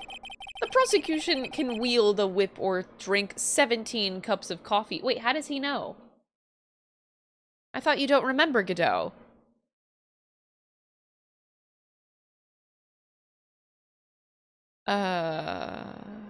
Okay. Maybe he's remembering Diego. Because I still think he did it way back then, but yeah, he said he didn't remember Godot. The prosecution can wield a whip or drink 17 cups of coffee, but there is still only one truth. That is what I said. That is why I stand here to prove today. That is so hot.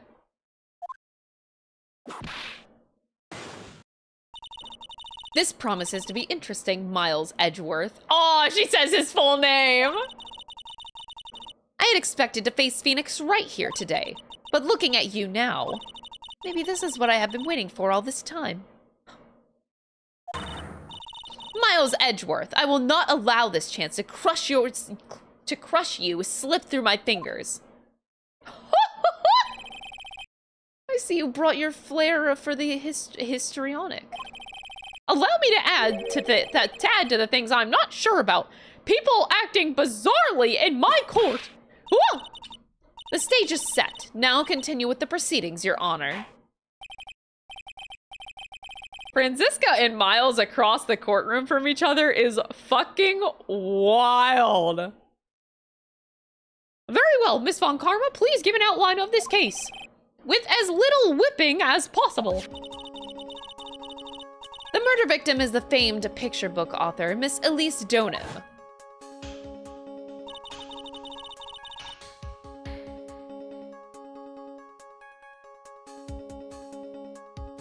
Her body was found in the Hazakura Temple courtyard.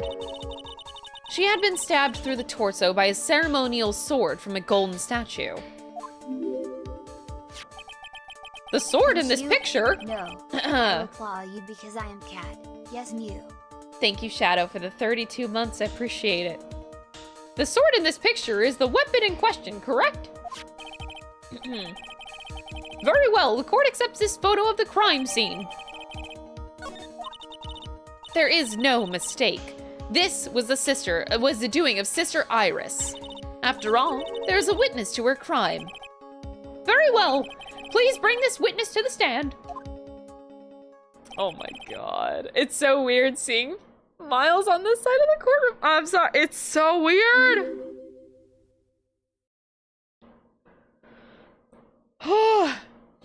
It's weird. Okay. And so it begins. My first and last trial as a defense attorney. Wow. He's only doing it this one time. Okay. Lugsier, thank you for the 36 months. I appreciate it.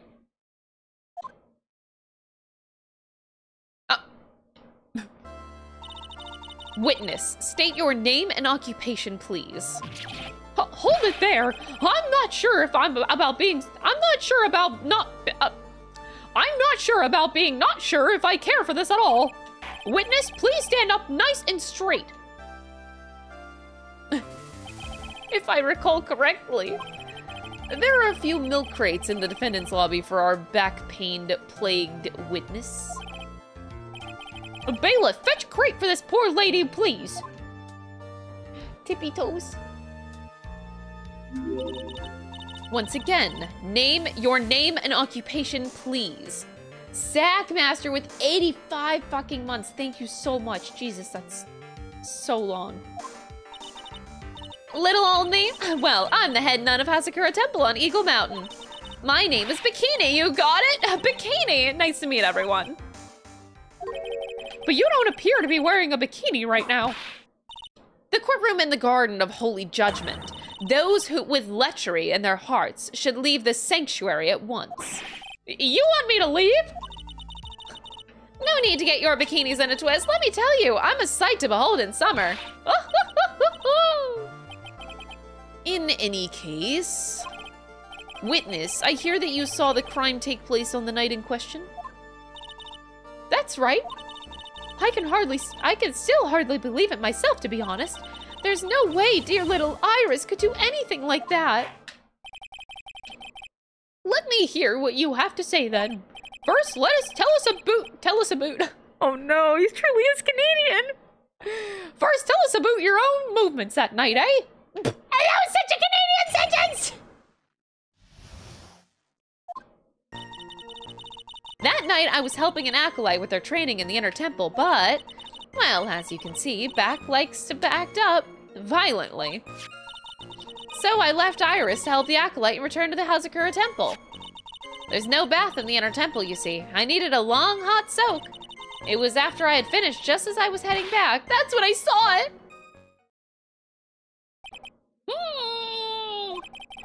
So it was simply coincidence that you found yourself returning to Hazakura Temple? Yeah, you could say that. If my back hadn't been in so much pain, I would have stayed at the Inner Temple. That sounds like a pretty important statement she just made. There's only one problem with this testimony that I can see. And you're not about to fall at the first hurdle now, are you, Mr. Miles Edgeworth? Look, Miles knew what he signed up for. He called this bitch in here. He knows what he signed up for. Mr. Edgeworth, please begin your cross-examination. I can't believe that this is fucking happening right now.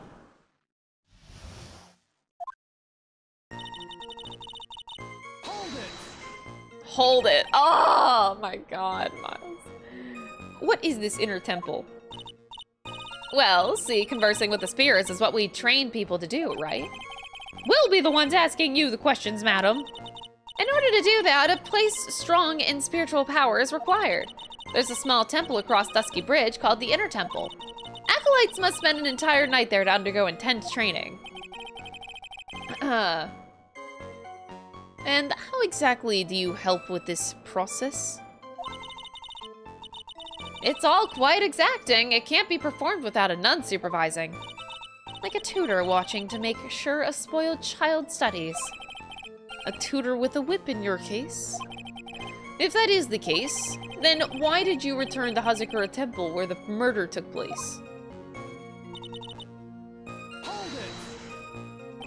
Violently. That's right. It's no laughing matter, especially in winter. I can't hold anything heavier than a knife and fork during the cold months. Just being alive is like strict training. On the night of the murder, was this fabulous back of yours hurting again? That's right, raging like a bull in a pig pen. I almost fainted once or twice. I just knew that unless I warmed it up, it was going to finally finish me off.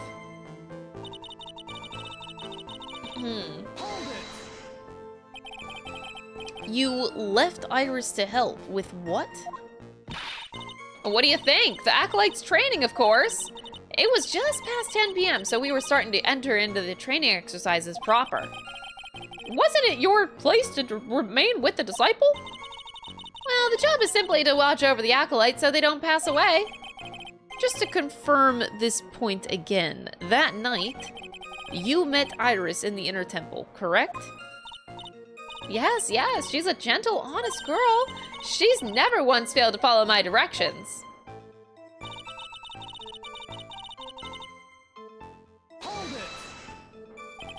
So, you returned to the Hazakura Temple in order to take a bath. My back is to blame for everything. It's a do or be done in kind of world after all. How long were you in the bath for, if you don't mind me asking? My, what a filthy little rogue you are. I know what's on your mind. I bet your next question is gonna be, where exactly did you wash? This is why you have to watch the young ones. What are you going on about?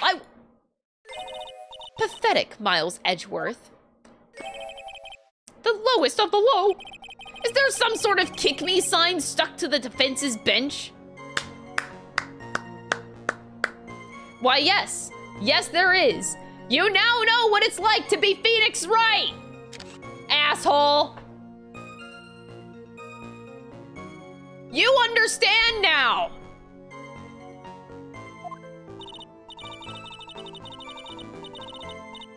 Anyway, I couldn't afford to be away from my post for too long, you understand. The crime took place in the courtyard, correct? When you go from my room to the main hall, you have to take a winding hallway from which you can see the courtyard. That's right. In other words, it was a pure coincidence that the witness saw the crime taking place before her eyes. There was no complicated setup in this case. That certainly seems to be true. There's indeed only one problem with this testimony. If I can clearly point out what it is, then I can begin to quantify just how good this witness's memory and observation skills are. Dude, it feels weird that Miles is, like, alone on the defense bench, too, because we're so used to somebody being beside Miles. But I think that also is a testament to how smart Miles is. He doesn't need anybody's help. He's just on his own. He doesn't need a Mia. He doesn't need a Diego Armando.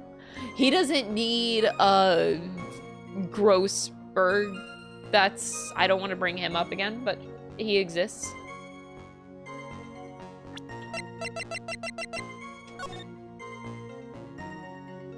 Okay, so snow 7 to approximately 10:50. Lightning from 10 to 11. Lightning struck at 10:45. Around 30 minutes passed between the fire starting and going out.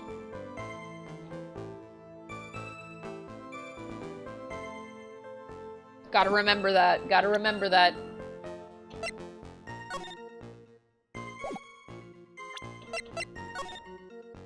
I hate this picture.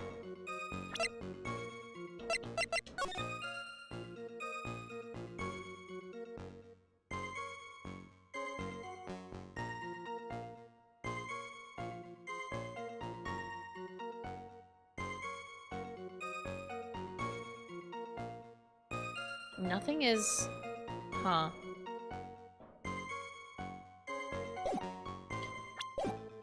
Live Elise reaction. Oh my god, you can't... That's toxic. That's toxic, bro. That night, I was helping an acolyte with her training in the inner temple. My back likes to act up violently, so I left Iris to help the acolyte and returned. And there's no bath in the inner temple, and I needed to take a long hot soak. It was just after I finished, just as I was heading back, that's when I saw it. Why? Oh god.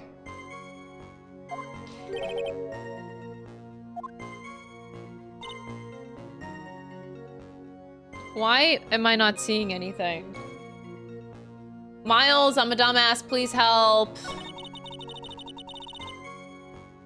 I'm gonna make Miles look so stupid. Ugh.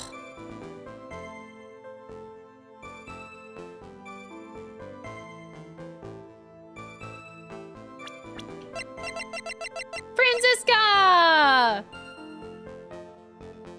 My mentor, Manfred von Karma's daughter, born, raised in Germany, prosecutor at 13. He doesn't say anything else about her.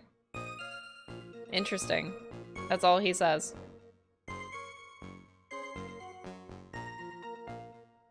I thought he would say more. They're not as close as I thought. Okay,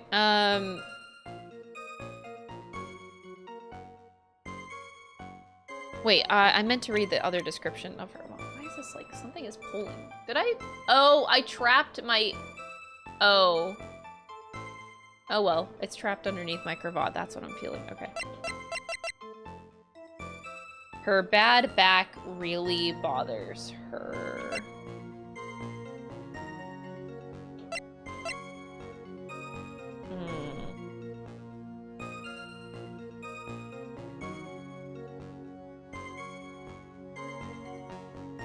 Okay.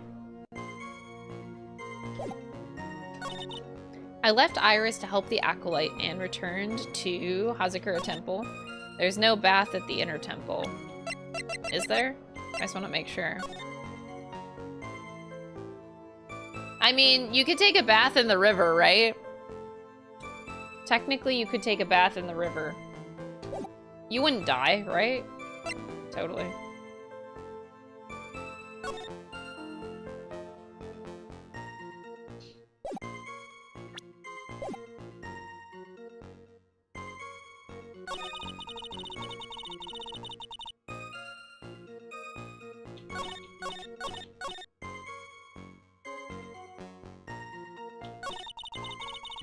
As you can see, my back likes to act up. Okay, so I don't think... I'm just gonna rule out the options. So, I was helping an acolyte with her training in the inner temple. I don't... I don't think this is it. My back likes to act up violently. Yeah. Okay. I left Iris to help the acolyte and returned to Hazakura Temple. So, what was her testimony again? Rang lights out, bell at 10 o'clock, and then was in her room until the murder was discovered. I mean, that's all we got, is pretty much her testimony. I don't...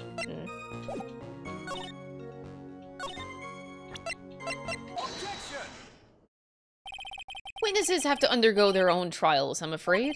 The defendant's fate rests on their powers of observation and memory, after all.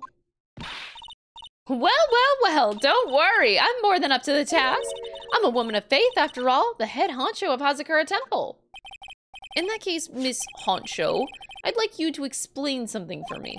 The discrepancy between your testimony and that of the defendant, Iris. She claims that after ringing the lights out bell, she went back and stayed in her room. Which means she did not go to the inner temple at all. No, she said that? A defendant or a witness? Who is more likely to lie, do you suppose? The defendant is simply lying to cover her back. But that is completely illogical. The murder was committed in the courtyard of Hazakura Temple. Claiming that she went to the inner temple would make for a much better alibi. That is odd. Whatever the reason, I can't believe that she would lie. She does indeed have honest eyes. Oh! All people lie. That is my belief. Why am I the only one being whipped in here? Because she can't whip Miles. Anyway, neither the witness nor the defendant have any reason to lie. Which means we must call your memory into question. Dear, dear, dear, you're older than me and yet you want to play that game, do you? Well, that isn't exactly what My memory is perfect, crystal clear, especially in winter.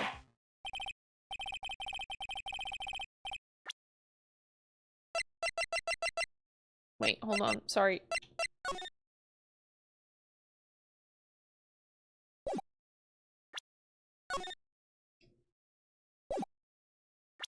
Okay. Then I suppose it's too early to end this cross-examination, eh? Mr. Edgeworth, if you're going to question the memory of this witness, you will need to show me a more decisive piece of evidence. Understood, Your Honor. I was naive to think that alone would do the trick. This is what it's like to be Phoenix Wright. Again, Miles. Please add your comments about Iris to the testimony, and let us return to the cross-examination.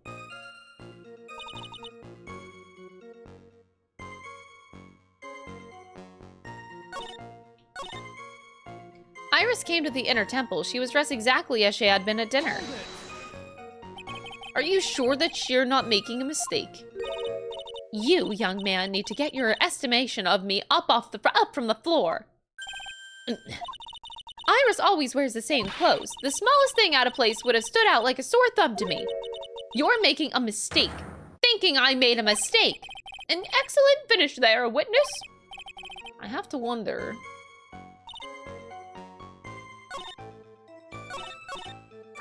And now we save again, as we always do.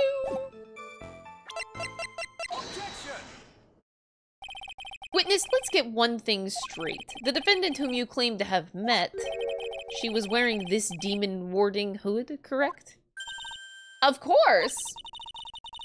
That is very clear. That is a very important piece of clothing, I'll have you know. Wait a minute. Wait a minute.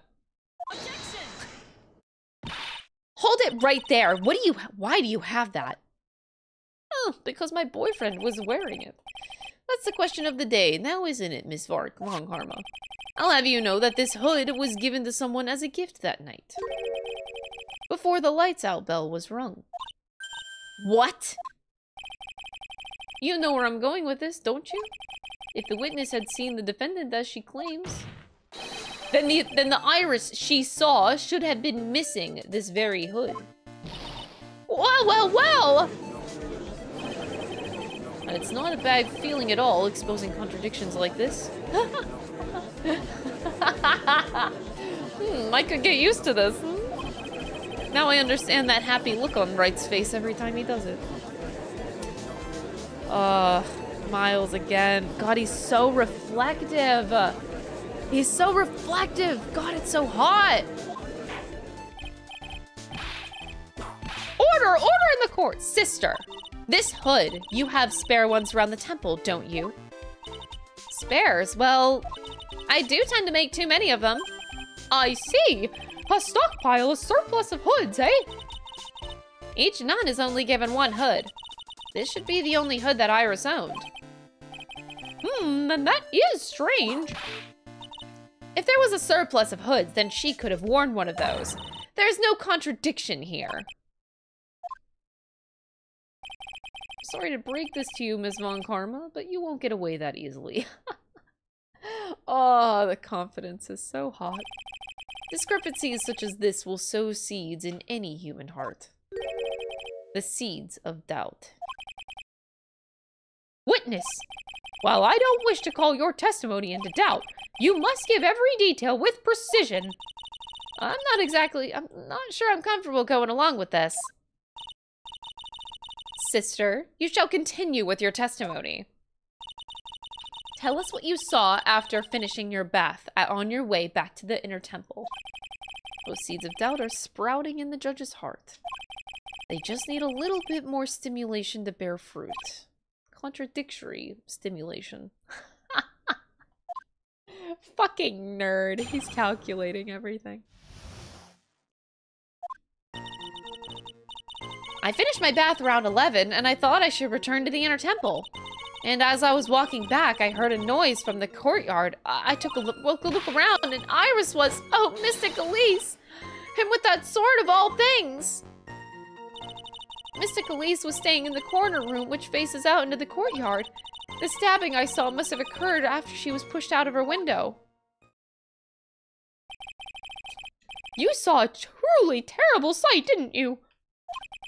If I was in your place, then it would be much like Miss Von Karma whipping Mr. Edgeworth in two in court.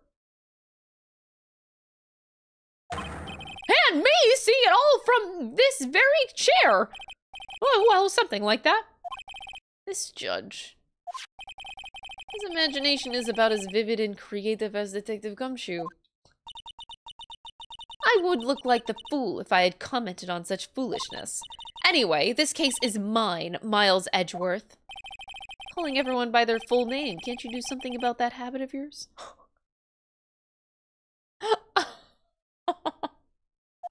He doesn't like that? He doesn't like being called Miles?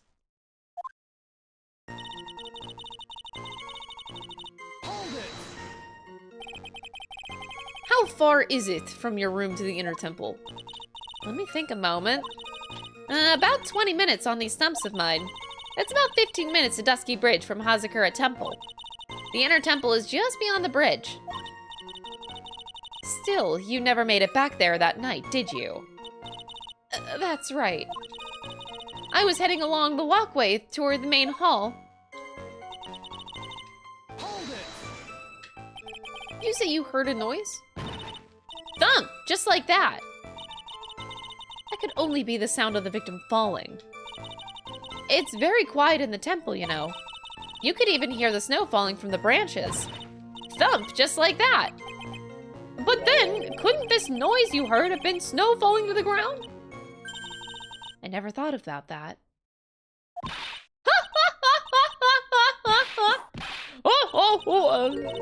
The next one to laugh gets a whipping. Well, whatever the source of the sound, I looked over at the courtyard. This is the second time that the witness has testified to seeing the defendant. But some doubt remains in these claims. Hey, just what do you mean? Just because you're a good-looking young man doesn't give you the right. The murderer who stabbed the victim with the sword, Sister Bikini, tried to recall exactly who it was you saw, as clearly as you can. Well, you're a handsome young man, so I'll forgive you. There was something awfully strange about her. Something that has been bugging me all this time.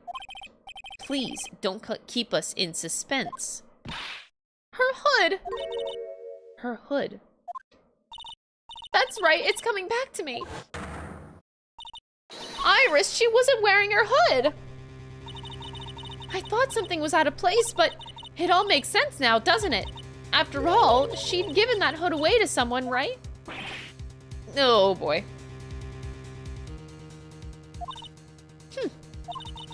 You dug your own grave, Miles Edgeworth.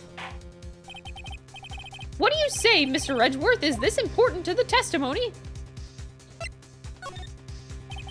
This may initially appear to put me at a disadvantage, but I can't see any other leads at the moment. Your Honor, I would like these new statements to be added to the testimony. Miles Edgeworth, if you want to hang yourself, you need only ask. I'll gladly lend you my whip. Wow. Witness, add that statement to your testimony. No problem. Hold it. You're sure about that? Yes, after all, we always wear the same clothes.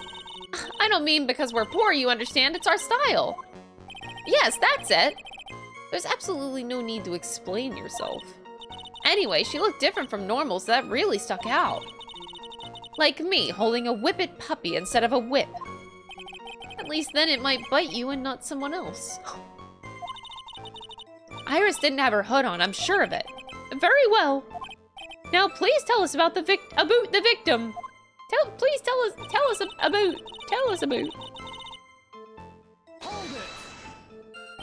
The room the victim was staying in overlooked the courtyard, correct?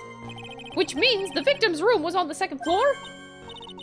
No, Hazakura Temple is a single-story building, but the mountain itself slopes downward, which elevates the main gate side of the temple and the guest room in the back to about the height of a 2-story building. I see, and the victim was staying in one of these elevated rooms, correct? Yes, I should know. I'm the one who carried her things to her room, after all.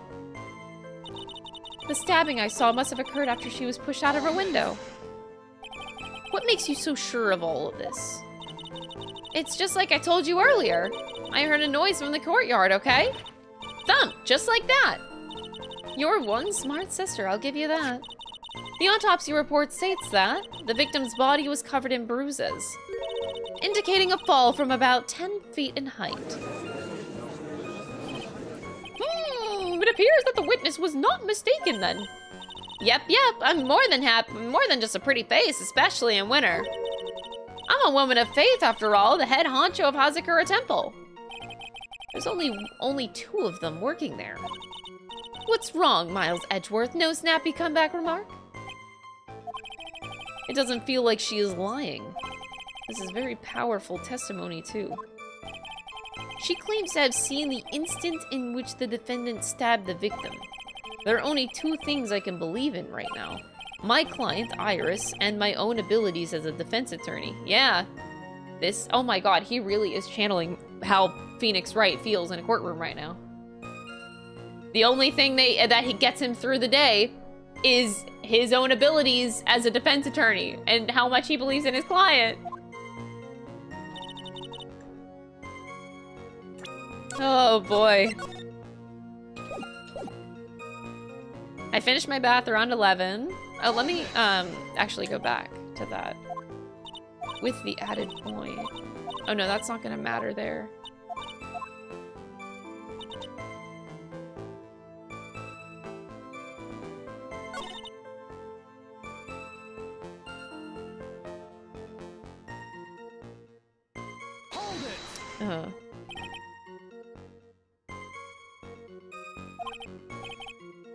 Some doubt remains in these claims. Hey, just what does that mean? Just because you're a good-looking man.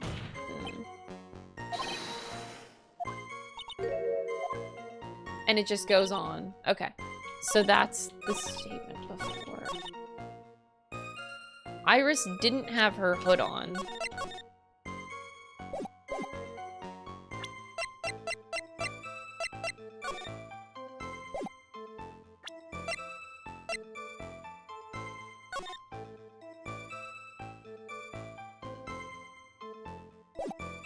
She also doesn't have it on there too, though. But... is that really so weird? Honestly, that's all I really have to go on, so... I'll try it. That statement contradicts the data provided by this piece of evidence. It does? How do you mean? Forgive me, Your Honor, but I just said it yourself that it does. That you just said it yourself. Don't try to play mind games with me! Curses, it appears I have yet to adjust to being on this side of the courtroom. That was really cute. I like that.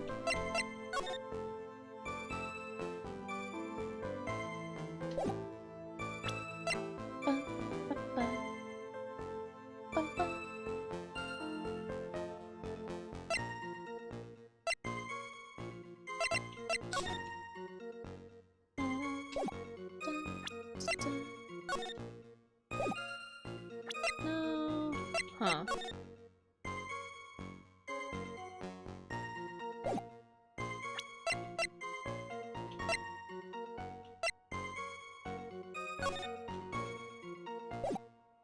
Ball.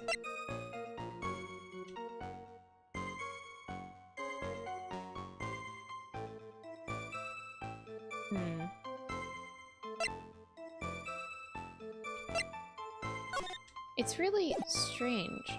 I feel like it has to be this statement because we went through the trouble of having it changed. But it doesn't make sense. You say that with such gusto that I suppose I must agree that that is all there is to it. Don't get smart with me! Get smart with this penalty! It would appear that even I can make mistakes. I love Miles Edgeworth. Okay, I finished my bath at around 11. And if we got the time of all of this correctly, that'd be after. And you just straight up didn't hear any of that commotion going on. That is so weird. How?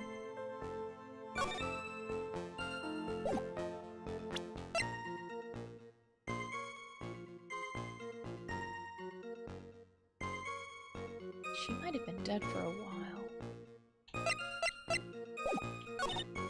And as I was walking back, I heard a noise from the courtyard, and I took a look. Iris, Mystic Elise, and with that sword of all things.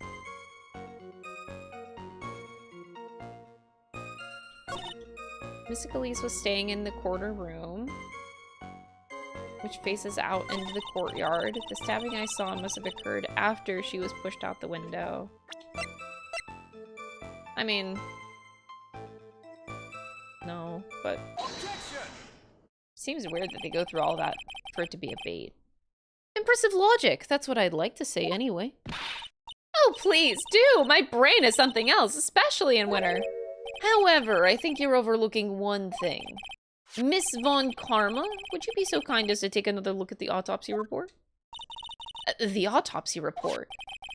The victim did fall from the height of 10 feet. However, this fall was after she was killed. That's right! It says after death right here! The scene the witness claims to have seen is contradictory. If the defendant stabbed and killed the victim there in the courtyard, then how did the victim then go on to take a 10-foot fall? Order! Order! The victim was killed and then fell. If that is the case, then the victim must have been killed in her room, don't you agree? That is the logical conclusion. Yes, that's right. The victim must have been stabbed by the defendant in her own room. And then she was thrown out of her window down into the courtyard below. Were there any signs of a struggle in Miss Stoneham's room? She was stabbed with a sword. That would leave a blood stain, wouldn't you agree? Well, Miss Von Karma, was there any blood? No traces of blood were found in the victim's room. Your whip has just caused traces of blood to be found on my glorious playoff beard. However, if there was no blood in the room, then your claim... I'm sure that there's no need for me to go over this, as I'm sure Your Honor is well aware of when a stab wound produced the most blood. When it produces the most blood? Very little blood is actually lost at the moment of a blade's insertion. If you want to talk about when the most blood would be lost from a body, it's when you pull it out. That would be when the blade is removed. Indeed, with the weapon still in place, it acts like a lid on the wound. That's true. With the weapon still in the body, there wouldn't be much bleeding. A perfectly reasonable line of thinking. Oof. We have come to a conclusion, then. The victim was thrown out of the window with the sword still in place. This removes all of the contradictions. Spicy. Order! Order! I must admit that this is a probable version of events. I'd expect no less from Franziska von Karma. She locates and takes control of every vital point. It seems that we need a clearer testimony from the witness. Remove all supposition on your part, and tell us only the facts, please. Witness, please remain standing on the crate. Don't go selling me short now. The weight of winter snow has bent me out of shape, especially my back and my mood. Sister, please give us your testimony. I will give you a vigorous massage once we're finished here. With the whip. Oh boy, all right. Yeah, trust Franziska, the one holding a whip to give you. Okay. When I looked across at the scene, the sword was already in place. Thinking about it now, I didn't actually see her stab Mystic Elise. I've never seen so much blood before. That's when I fainted. You can't blame me, can you? And when I awoke, Mystic Ami was stabbing Mystic Elise through the back.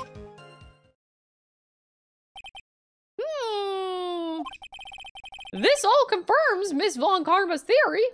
Petra, thank you so much for the 2-month resub. I appreciate it. Von Karmas strive for nothing but perfection.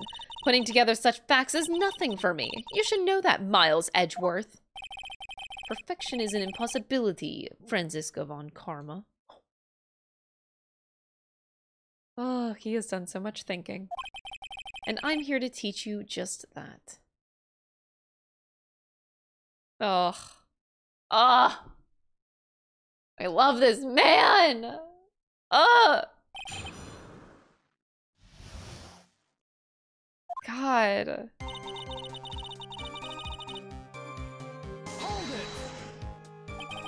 At that time, was the victim bleeding? Well, I was very shocked to be seeing all of this, of course. So I'm not entirely sure, but I don't think I saw any blood, not then.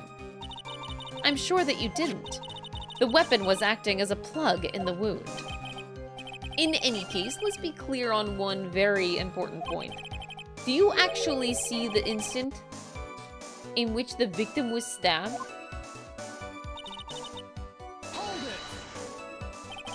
Think carefully. This is very important. It's Iris we're talking about here. I'm thinking for all I'm worth. No, when I looked it over, the sword was already in Mystic Elise's body. It might not be conclusive, but this testimony supports her theory. The victim was stabbed in her room and then dropped into the courtyard. I think this proves it rather well, Miles Edgeworth. So you're saying that you saw the victim's blood? That's right! Some of it is splattered onto Iris, too! When the defendant was arrested, she was meditating in her room, and her blood-flecked clothing was neatly folded in the corner. What? Her clothes were blood-flecked as well? That seems quite conclusive to me. What should I do? Press this point further? Going back to your previous statement, you said that you saw a little bleeding when the victim was stabbed. But now you say you saw the victim bleeding? Well, I say what I saw. I say that what I saw is what I saw. Oh, what did you see? Maybe I didn't see the poor woman get stabbed, but I saw the girl pull the sword out of her, plain as day. Pulling the sword out? Well, it wasn't exactly pulling. It was more like came out. You will, witness, you will add this statement to your testimony. Oh, was that important? More important than you can imagine. I saw the instant in which the blade plunged into the hilt was smoothly drawn out.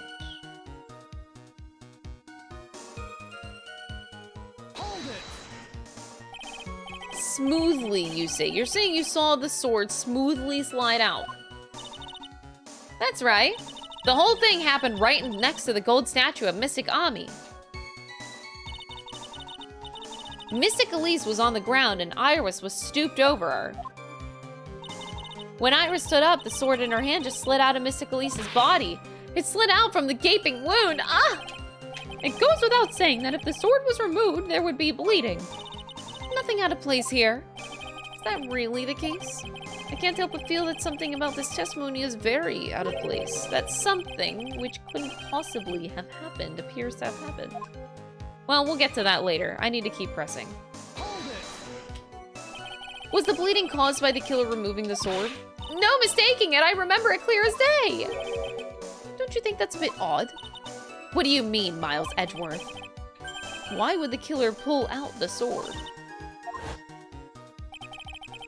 If all she wanted to do was place the weapon in the hand of the golden statue, then there would be no reason to remove it from the body. All that would have accomplished is causing the victim to bleed unnecessarily. Your thoughts, Miss Von Karma? That's... Indeed, it is strange now that you mention it. I'm going to need to find an answer to this mystery, too. Anyway, the witness saw something terrible, so what did you do after that witness? Now, on to what the killer did next. You saw none of it, correct? Well, I was unconscious. How long were you out for? I don't know, 10, maybe 20 minutes? A young man with a very prickly-looking head woke me up. Mike stepping on me, actually. I'm not sure I like that method of resuscitation. Well, I wasn't asking for a mouth-to-mouth or anything of the sort, but I would have welcomed a more gentle awakening right about then, let me tell you. I shall have words with the offender personally. I'm gonna screenshot that. Yeah, you will have some personal words, I bet. You most certainly will. Nice. I just want it to be known that I have counted every time that Miles has said this. This is the third time. The third time that Miles has,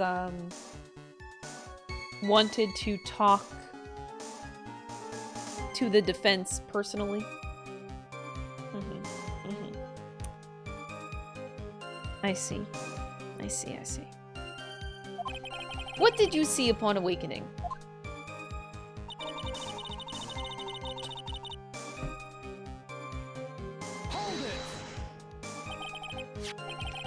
By Mystic Ami, you are referring to the golden statue, correct? Just stabbing someone with the Shichishido, a sacred treasure, is terrible enough. But to then make Mystic Ami hold the blade! Truly a heinous, despicable crime. It is easy to despise something, anyone can do it. However, there is something that cannot be done so easily. Whatever it is, I'm sure it's doubtfully hard for you. Anyway, what is the problem? Exactly why would the killer set up this gruesome scene? Can anyone explain the reasoning behind that? No, I don't think I can. There isn't always a logical reason behind why someone acts. That's true, so true. In early spring, for example, I often find myself... There isn't always, that phrase might come in handy someday. There are too many unnatural elements in this case. Why was it necessary to use the Shichishito from the Ami statue as a weapon? Why was the weapon ultimately placed back in the hand of the statue? If I can expose the flaws in this testimony, perhaps then I will begin to find the truth.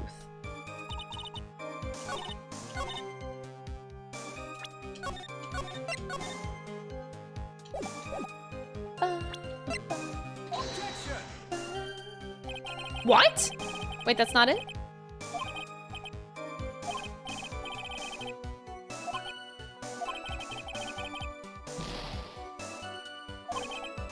What? Oh, wait. Excuse me? What else could possibly be the answer? What? Huh?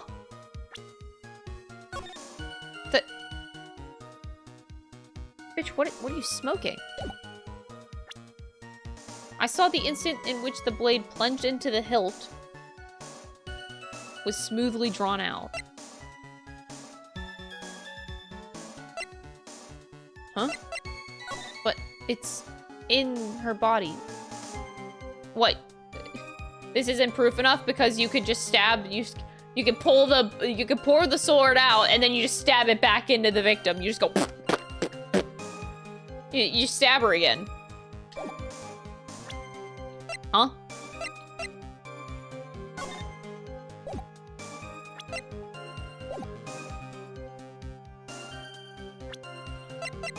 Well, I guess I'll just present the sword because it shouldn't be smoothly drawn out because it's so crooked. I guess I'll go that direction instead. Wow, that's stupid. They should both work, Sister Bikini, you are a reliable witness. At least I'd like to think so, but there are too many contradictions here. What do you mean? You make it sound as though I'm a liar!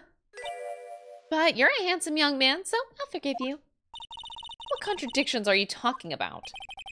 In the scene that the witness claims to have seen, the weapon was thrust up into its hilt into the victim. Furthermore, the killer withdrew the weapon smoothly from the body. However, both of these are complete impossibilities. What do you mean? Please explain! Explain yourself! Oh god, I have to present evidence. To start with, do you think it would be possible to stab someone to the hilt with this? No matter how I look at the defendant, she doesn't appear strong enough for that. Doesn't appear, but meaningless dribble. I too may appear to be weak and frail, but I can crush men under my heel and make them weep, should I so choose. The objection stands. I wept a little back there, I must admit. That isn't the only issue here. If this sword was truly stabbed into the body up into the hilt, well, just look at the branches on it. It certainly wouldn't come out smoothly. We also have the problem of the amount of bleeding. It's true that when a blade is left in a body, it acts as a plug of sorts. However, when the weapon is shaped like this, it's an entirely different story. The wound would be too large for the blade to completely stop the bleeding. That's nothing more than conjecture. In reality, the victim was stabbed with the shichishito. Even a weapon of this nature may still sometimes slide out smoothly and may still sometimes stop the blood loss. Oh boy. I'm not finished. That is, can I say that's hot? That's hot in like a different context. Still gonna screenshot that. Anyway. There is still one more conclusive contradiction. You still got more? This one is simple. If this sword really was thrust in all the way to the hilt, why is there only blood on the tip of it? Prodigy, thank you for the 2 months. I appreciate it. If this witness is telling the truth, then there should be blood along the entire length of the sword. Order! Order! Bravo, Miles Edgeworth, raising this many contradictions from a single piece of evidence. All the other attorneys I know could maybe manage one, if that. But what does it all mean? You have proven contradictions regarding the murder weapon, but having come this far, there can only be one answer.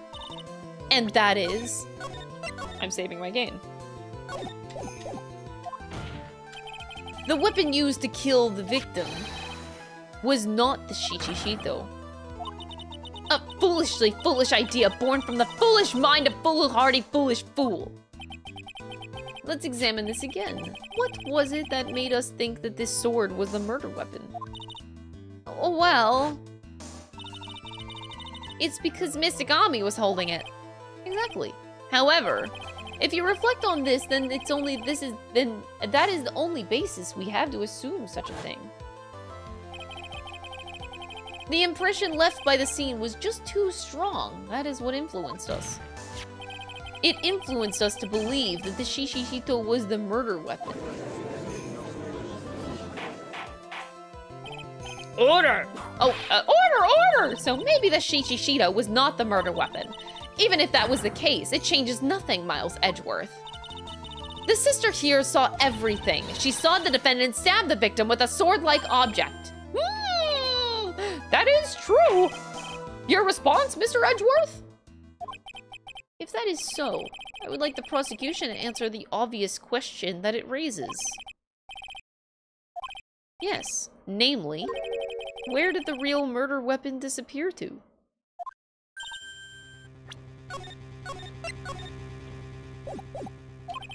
It goes without saying that the police searched the main hall and the surrounding area. Perhaps the prosecution can enlighten us as to, if a sword-like object was found? That's... Answer the question, Miss Von Karma! No evidence of that kind was found. Another mystery to throw onto the pile. A trial without a murder weapon is a tricky beast. Excuse me, could I say something? I just remembered something, actually. What is it, sister? I was just thinking it's possible that just maybe what actually happened was it was just over there. What exactly are you going on about here? The murder weapon, I mean, maybe. I think I know where the sword was disposed of. You what? Well then, I think we need to hear testimony from you one more time, sister. Impossible. Oh, God. What else? What else could this woman have seen? Uh-oh. This is gonna be really juicy if they say that it's in the incinerator. I saw the murder weapon at around 11 p.m.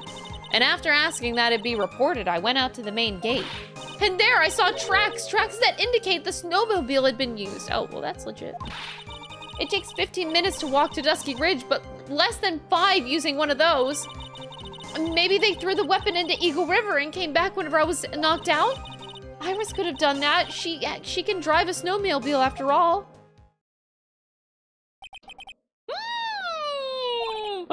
Witness, please tell us everything you know right away next time. Well, I'm not in the best of shape. What with my back and my age, you know. Quite.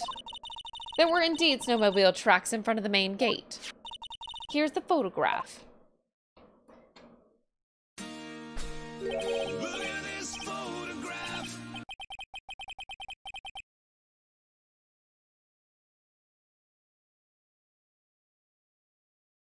That is so weird. Wait, does it only show tracks going... Wait. When did it leave? Oh, is it because it was freshly snowing? It's been gone for a long time. It snowed from 7 to 10:50. Because, like, the snowmobile must have been gone for a while. Because there's no... The tracks of in the snow are just it coming back. But when did it leave? So the snow that was falling could have covered it up, which means that it was gone before that time. It's been gone for a while.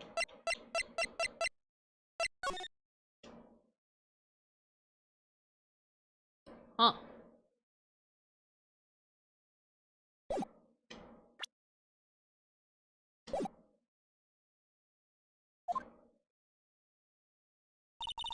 The tracks begin in front of Hazakura Temple and run all the way to Dusky Bridge. That solves your pesky little problem, yes? The Eagle River's current is quite swift, meaning that it doesn't freeze over in winter, making it the perfect place to dispose of the murder weapon. Did she really go to the river to dispose of the murder weapon? Mr. Edgeworth, your cross-examination, please.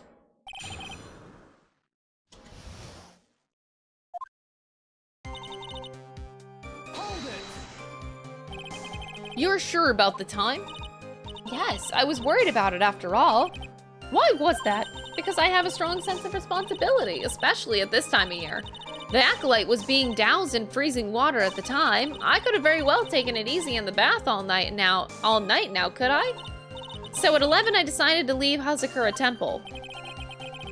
Her estimation of the time seems reliable, at least. Please continue, sister. I am... Oh, he's talking about his boyfriend. I was just gonna say that I cannot get enough of Miles and his extra lines other than objection now. The constant take that and hold it, I could get used to this. Just saying, I could get used to it. You asked Phoenix Wright to report the crime, correct? Right, the one who trampled on me.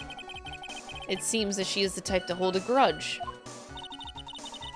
There isn't a phone in the main hall, so I sent him to the bridge. Phoenix, right. I didn't even have his phone. He didn't even have his cell phone on him. He had forgotten it at home, apparently. What a naive boy, as always. Not only do I always carry my phone, but I always have my whip in hand, too.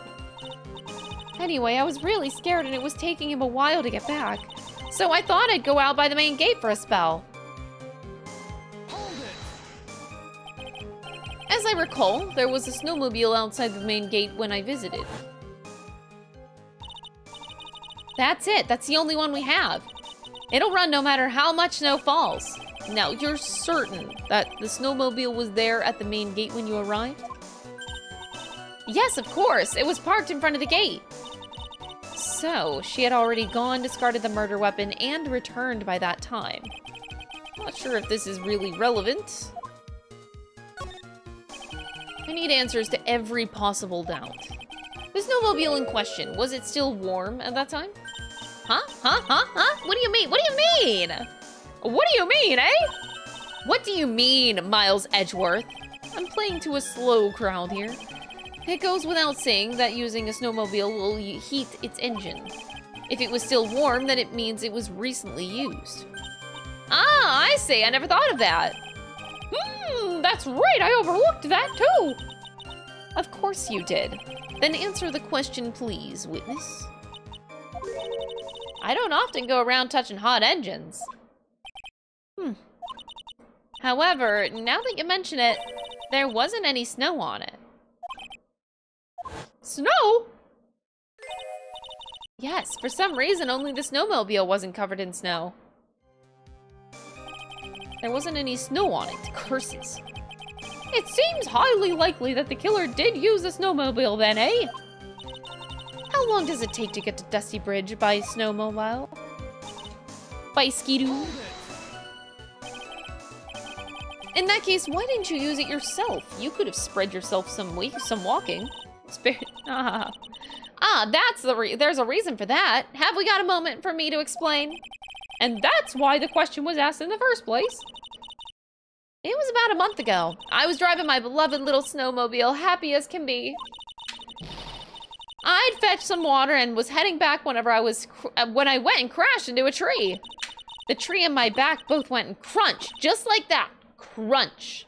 Ew, God, the sound effect was awful. Crunch. I haven't been able to find the courage to write anything since then. Anyway, the killer must have used it. Crunch. Refresh our memory, how long were you knocked out for? Like I said, somewhere between 10 to 20 minutes. It's possible to get to the bridge and back in 10 minutes using the snowmobile. I have to concede that it is more than enough time. Is that all you wish to concede, Miles Edgeworth?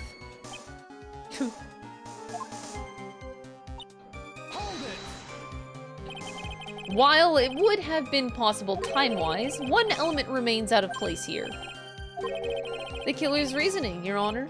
Why did the killer do all of this? Why go to the Eagle River to dispose of the murder weapon when there are other methods?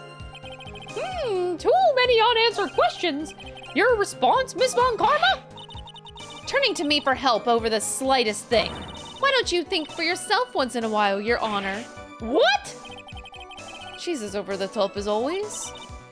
Anyway, whatever the reason, the fact remains that the defendant could have done this. The murder weapon was disposed of in the river, and another point to me, Miles Edgeworth. Another mystery to feed the fire. Was there any reason to go and throw away the murder weapon? Luckily, there is surely a problem with this testimony. Now, all I have to do is start poking holes in this flawed account.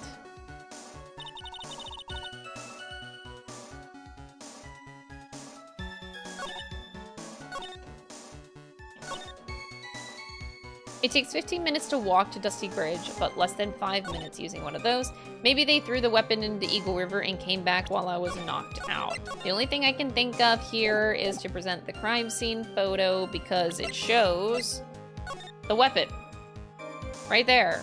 And I'm pretty sure if you looked at the statue, it is still there, because it's an important weapon that is not to be just, like, thrown away lightly.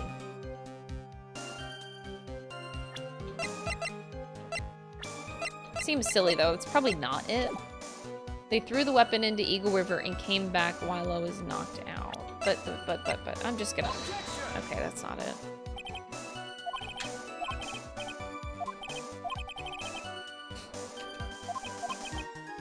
Miles being a smartass in the courtroom is the best. Okay. Iris could have done that. She can drive a snowmobile after all. Iris could have done that.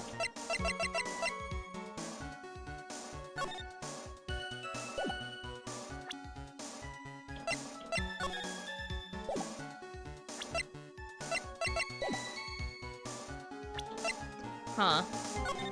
She can drive a snowmobile.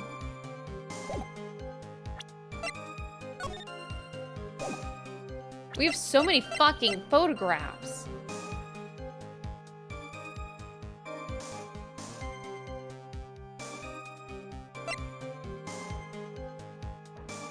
Okay, technically this is a contradiction, but I know it's not gonna work. Iris could have done that. She can drive a snowmobile. But it says in her testimony that she was in her room until the body was discovered.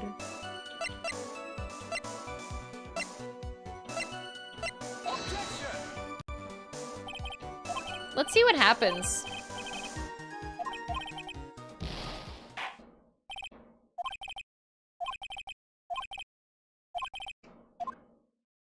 Oh, I thought Miles would have lines or something. He didn't have anything? He didn't say anything! No! I thought Miles would.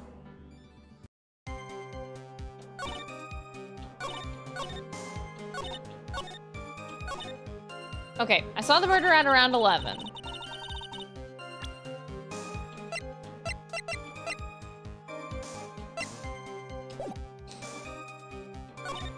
I saw tracks that indicated the snowmobile had been used.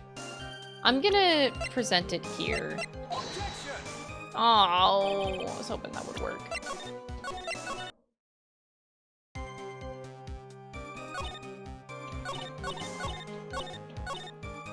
Tracks that this indicated that the snowmobile had been used. Okay. Takes 15 minutes to walk to Dusky Bridge, but less than 5 using one of those.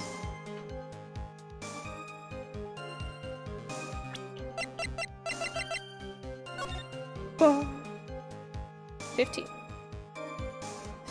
minutes.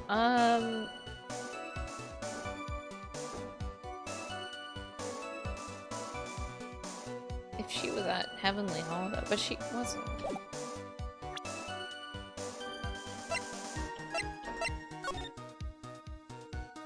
Bam, bam, bam.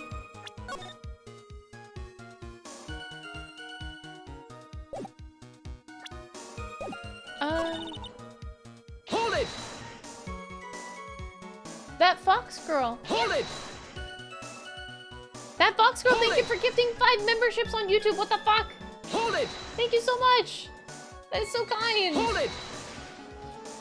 Ah! That is really generous. Thank you so much.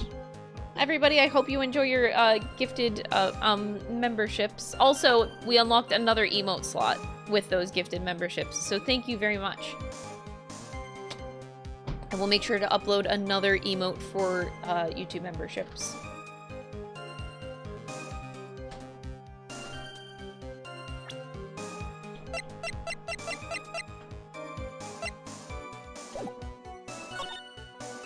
Oh boy.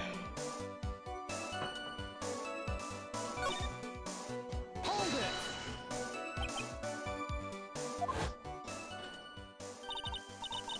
That's the only one we have. It'll run no matter how much snow falls. Now, you're certain that the snowmobile was there at the main gate when you arrived? Yes, of course. It was parked in front of the gate. So she had already gone, discarded the murder weapon, and returned by that time.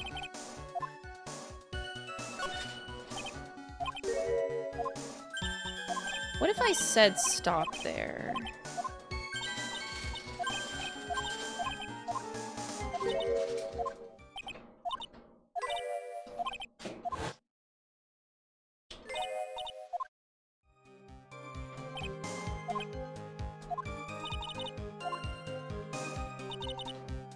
Go back. Hold it!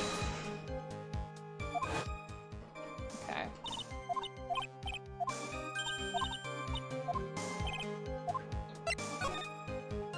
Looks very likely that the snowmobile is related to this case. I can't help but think that Iris used it, but for what? I better hold off on this for now.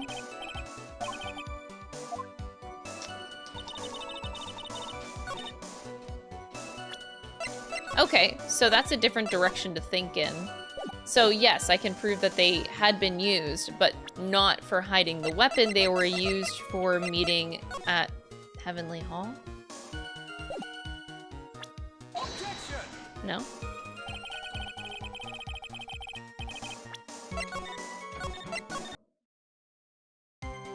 Hmm.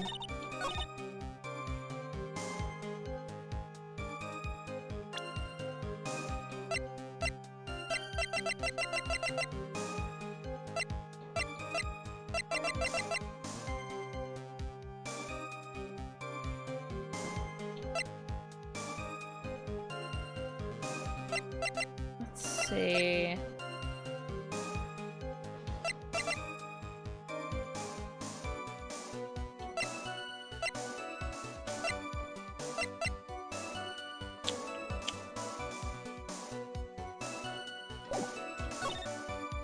Takes 15 minutes to walk to Dusky Bridge, but less than 5 using one of those. Oh, wait.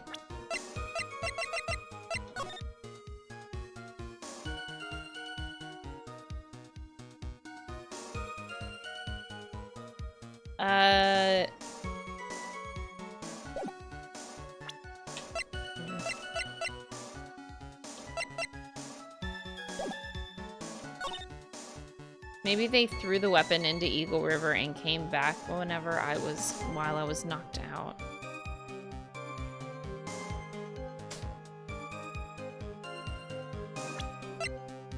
Objection! That's it. Got him. I admit this photograph proves something. It proves that the snowmobile was used on the night of the murder. You finally accepted the inevitable, it seems, Mr. Miles Edgeworth. However, if what the witness says is true, then why are there only one set of tracks? What do you mean? Iris left Hazakura Temple, threw the weapon into the river, and then returned. If this was the case, then naturally there should be 2 sets of tracks in the snow. Those from heading out to the bridge and those from coming back. You're right. You're forgetting one thing, Miles Edgeworth. On the night of the murder, it was snowing. The tracks leading to the bridge were erased by the snowfall. This removes your precious contradiction now, doesn't it? I see! While she was at the river, the snow stopped, leaving just the return tracks in the snow. What do you have to say now, Miles Edgeworth? Is there a flaw in her theory? Yeah. It's too early. The idea that the snowfall covered 1 set of tracks. The tracks to the river were covered by snow. What a nice theory. However, Ms. Von Karma, that is impossible. Why, there is a rude index finger currently pointing in my general direction. No need. The evidence will do all of the talking for me. On the night of the murder, the killer went to and returned from Dusky Bridge. In order to dispose of the murder weapon, the outgoing tracks were erased by snow. Or so it claims Miss Von Karma. Mr. Edgeworth, present your... Oh god, I don't know what I'm doing. Present your evidence to the contrary, eh? Evidence that the outgoing tracks were not covered by snow. Take that! Witness, please tell us again what time it was when you witnessed the crime. Like I said, it was around 11. Of course, this means that the weapon was thrown away after that time, correct? On that note, please take a look at this data. It is the weather report for Eagle Mountain on the night of the murder. The weather report? Snow started to fall at 7 p.m., but it stopped at around 10:50. Therefore, when the sister witnessed the crime at 11, the snow had already stopped falling. It is impossible for any tracks made after that time to have been covered up. Got him. Order, order! Very well, then. It looks like Miss Von Karma's claim has been snowed in. Oh my god, that was bad. It's too soon to be closing this trial due to snow.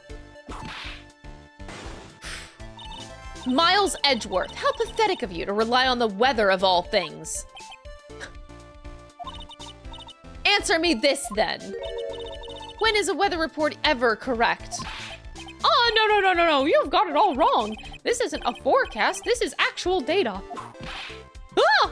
Forecast data, all weather reports have some inaccuracies. It may have still been snowing in the vicinity well past 11 p.m. It's true, I cannot be totally sure, eh? What? How did she pull that off? It had stopped snowing at the Hazakura Temple when the murder took place. You need to provide conclusive evidence of this. I've come this far, there's no turning back now. Very well. I, too, cannot allow any doubt to remain concerning this testimony. Huh. Like you can't back down now, can you? Such a perfectionist, Miles Edgeworth. Very well then, Mr. Edgeworth. Where is your evidence that it had already stopped snowing when the victim was killed? The crime scene photo doesn't have any snow. Ultimately, it all comes down to one point, that being whether or not it was snowing in the courtyard when the victim was stabbed. That's right, but proving that, incredibly easy. If we want to know whether it was snowing or not, this photo will tell us everything. Of course, I'm referring to the photo of the crime scene. As you can see, everything is covered with snow, with just one exception. And that is the victim herself, Miss Elise Donim. Why is there no snow on top of her? The answer is simple. It had stopped snowing when she was killed, that's why. In other words, if the killer really did go to the Eagle River to dispose of the murder weapon, then in this photograph there should be 2 sets of tracks. Got him! Order! Just what are you suggesting, Miles Edgeworth? To be honest, I'm not entirely sure. But this is simply what all of the facts point to. That night, someone used the snowmobile to leave Kazakura Temple. From the tracks left, it can be understood that they were heading for Dusky Bridge. At that time, it was still snowing. Of course it was, because those tracks were erased by the snow. Then, when this person returned at the Hazakura Temple, the snow had stopped. Thus, the return tracks remained.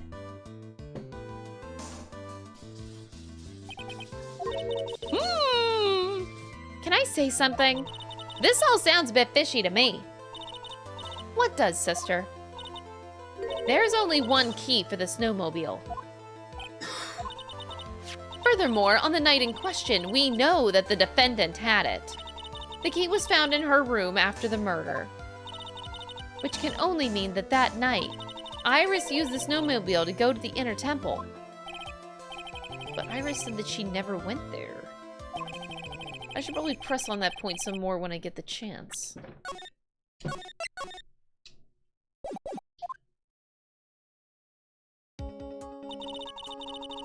The snowmobile can't cross the suspension bridge. So she must have left it on the Hazakura side of the bridge and crossed on foot. That sounds right. But what's odd is, when I left Iris and returned to Hazakura Temple,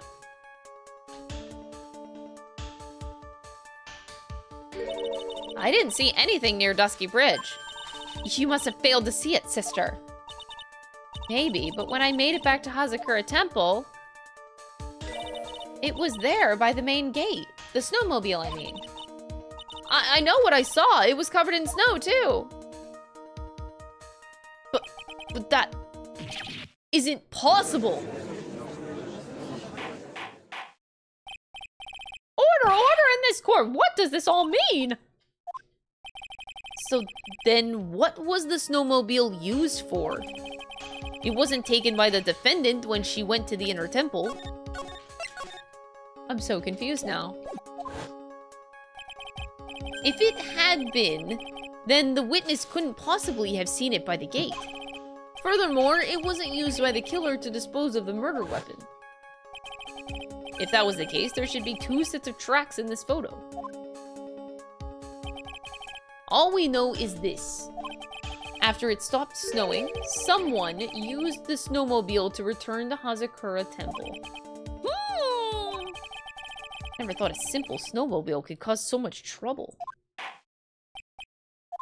I think we've learned all we can from this witness. Yes, I've nothing more to add. I've told you everything that I know. But then, that still leaves us with the same problem. If only there was someone, a witness who could testify to having seen the snowmobile. A witness, huh? Was there no one out walking, perhaps near Dusky Bridge on that night? I don't think that's likely. It was cold enough to freeze your ears off. Only an idiot would go out wandering.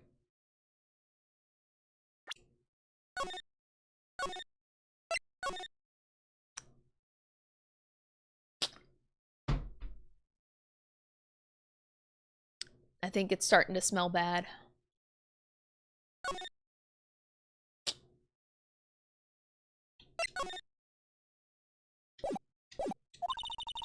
Unless they had something really important to do.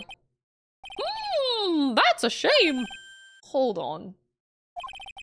Something is coming to me. Did he really push Larry out of his mind? An idiot may well have gone wandering out on that subarctic night. Your Honor. Actually, there just might be one individual who may be of help to us. Really? You know of someone who might have seen the snowmobile on the night of the murder? I don't know for sure if he saw it or not, but there are 2 things about him that do come to mind. Which are? First, that he saw something incredible on the night of the murder. And the second being, this individual that I am thinking of went wandering outside on that cold night. In other words, he is our kind of idiot.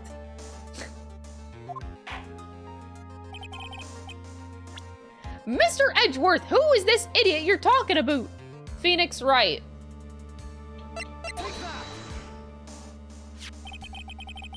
This guy must be a product of Jean-Luc Deladoc's Guide to Obnoxious French Painting. This is Larry Butz, a disciple of the victim Elise Donan. Her student? Interesting. And why was he wandering about outside on the night of the murder? That's... I could tell them all about his designs for Iris, but it may cost us his credibility as a witness before I even call him. Oh god.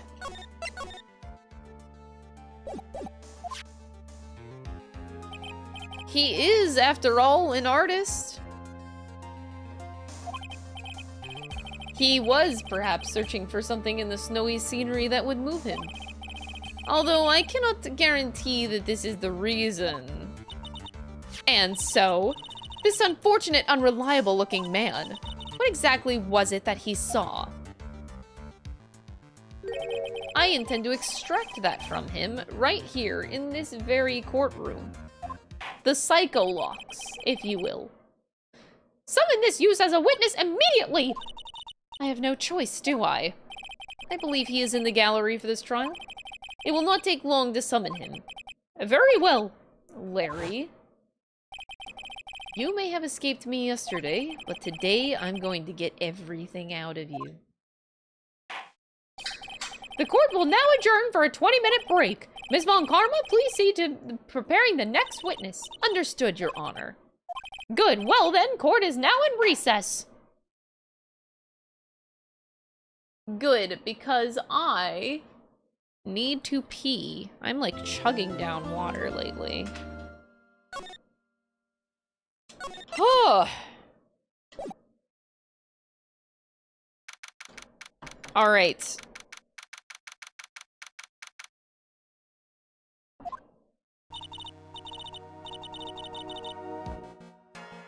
Okay, just making sure you guys have music. All right, I will be right back.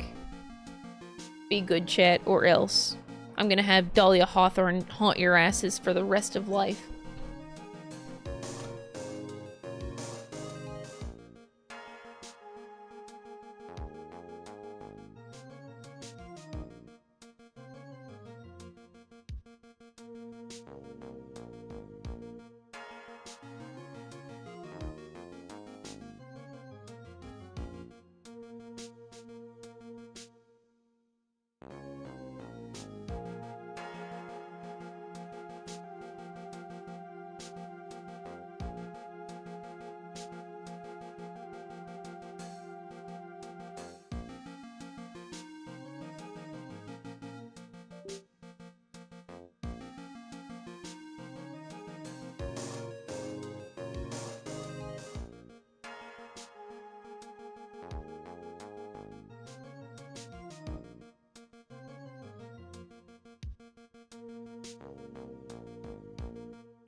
Alright, I'm back.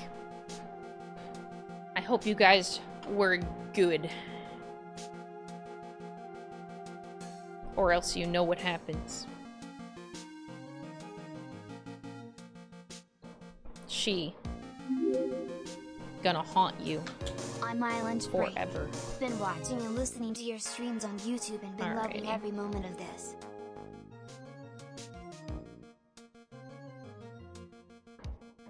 Dr. Andrew Dragon, thank you so much for the 22-month tier 3 sub. I appreciate the extra support. That really is a lot. Oh, chat, I never told you. I never thanked you. We hit Partner Plus. So now I get 70% of all of your sub money instead of 50%.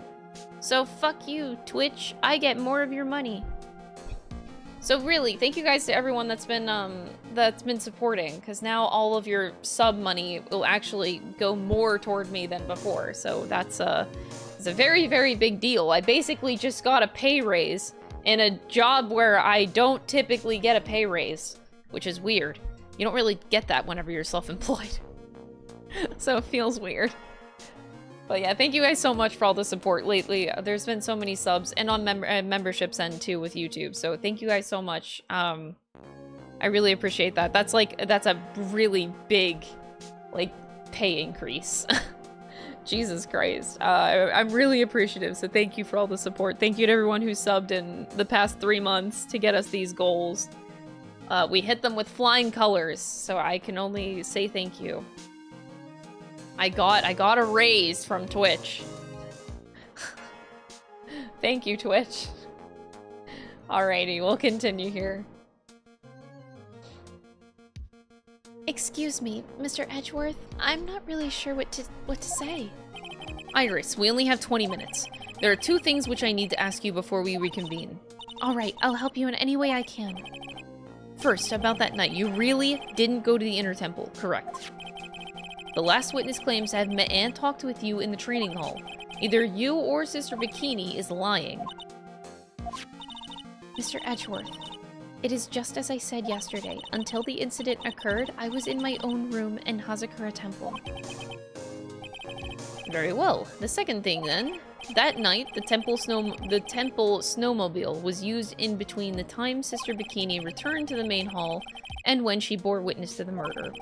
Sometime between 10:30 and 11 that night. Were you the one who used the snowmobile? There's only one key for the snowmobile. The only person who could have used it was me. So it was you. But why? What made you go out to Dusky Bridge? I'm sorry, Mr. Edgeworth. Oh my god, I do not have time for this. I do not have time for this! Iris, I do not have time for this. I have 20 minutes! I can't tell you about that yet. Yet? Not until her safety is confirmed. Her? The safety of the Acolyte. She must be talking about Maya. What? What?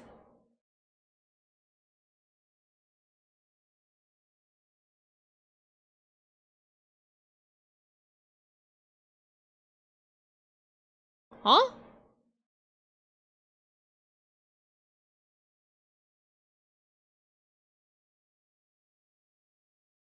The safety of Maya? What the fuck are you on about? What does that have to do with anything? Iris, look at me in the eye and tell me the truth. Did you kill Elise Donim? No matter who or what may come, I could never take a life.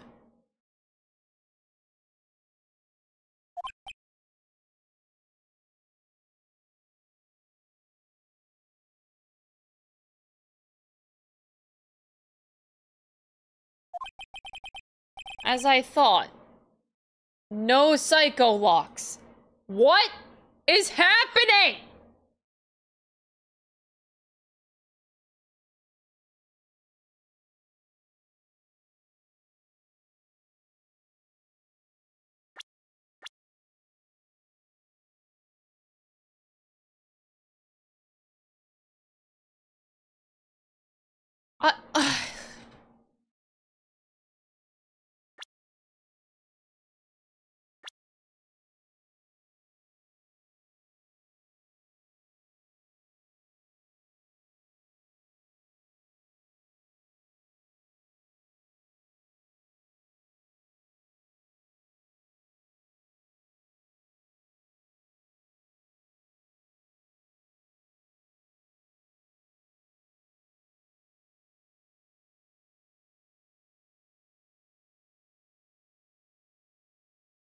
I wonder if, okay. I'm trying to think of all of the possibilities here. So, let's think in terms of, I really need to think this out. Okay. Let's call her out on her bullshit. In technicality, did she ever kill directly the other 2 people in the last 2 cases? The answer is technically no. The one guy poisoned himself to death, so that was not her. The other guy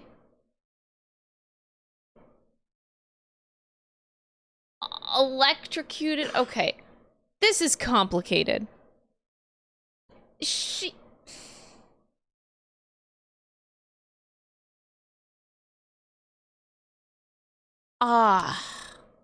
Can I really say? By the way, chat, this is me talking to myself. This is not a place for your input or corrections of my memory. Just saying. Okay, I think it could be stated, in technicality, she never took a life. She didn't. She technically didn't.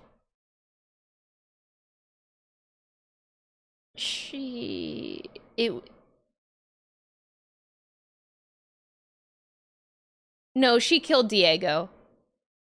She killed Diego, didn't she? She directly poisoned him. Oh, this is complicated. Now this gets to the question, is Diego actually dead? Because if Diego isn't actually dead from being poisoned, oh my god. Oh my god.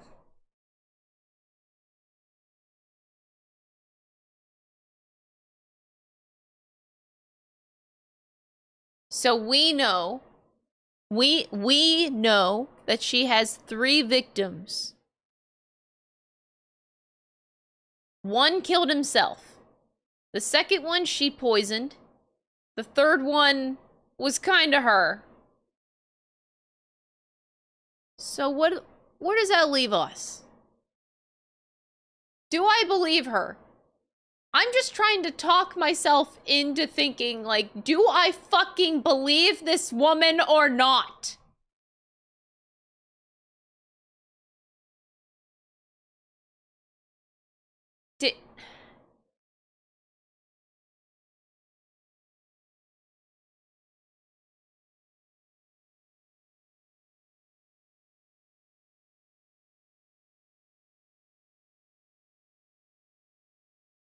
Man, Phoenix is a much better man and a person than I will ever be. 'Cause Phoenix still believes in her. To the point where he forces Miles to be the defense for her. But, like, my ass isn't Phoenix right. My ass is like, fuck this bitch. She's lying. I don't trust her. She's like hellspawn. She's actual hellspawn. But Phoenix believes in her. But we all know how the first case of this game went. Phoenix was very, he's naive. Look, he didn't even think that she pooped. Like, that's pretty bad. But we can say that Phoenix is at least slightly better than he was back then. He should be better. He should be less naive. But he still believes with his whole ass that she is innocent.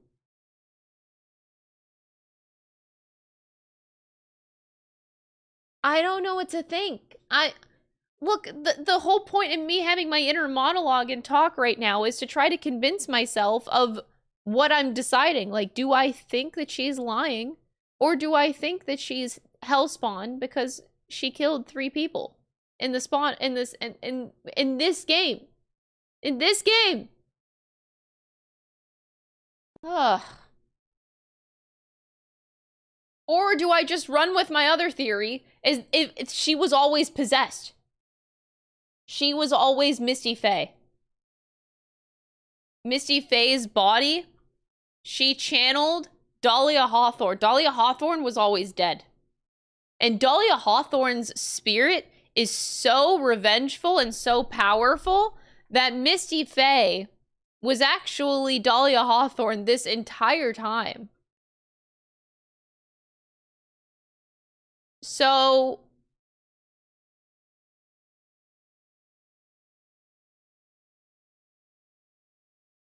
then that would lead me to believe, so Dahlia Hawthorne is a vengeful spirit.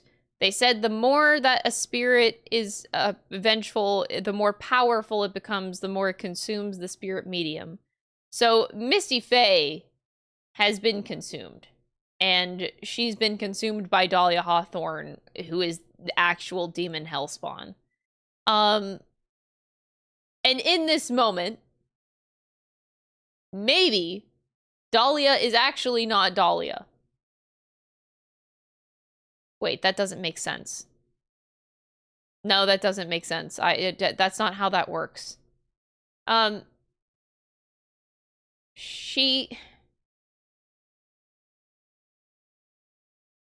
Misty Faye is Dahlia Hawthorne. That's it, anyway. Possessed and being run by this, My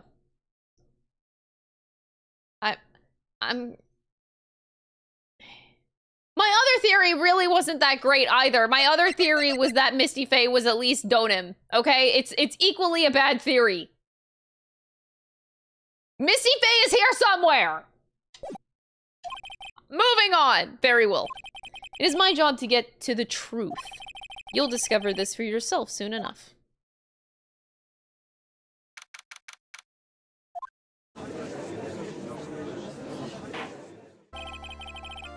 Court will now reconvene. Miss Von Karma, where is the witness?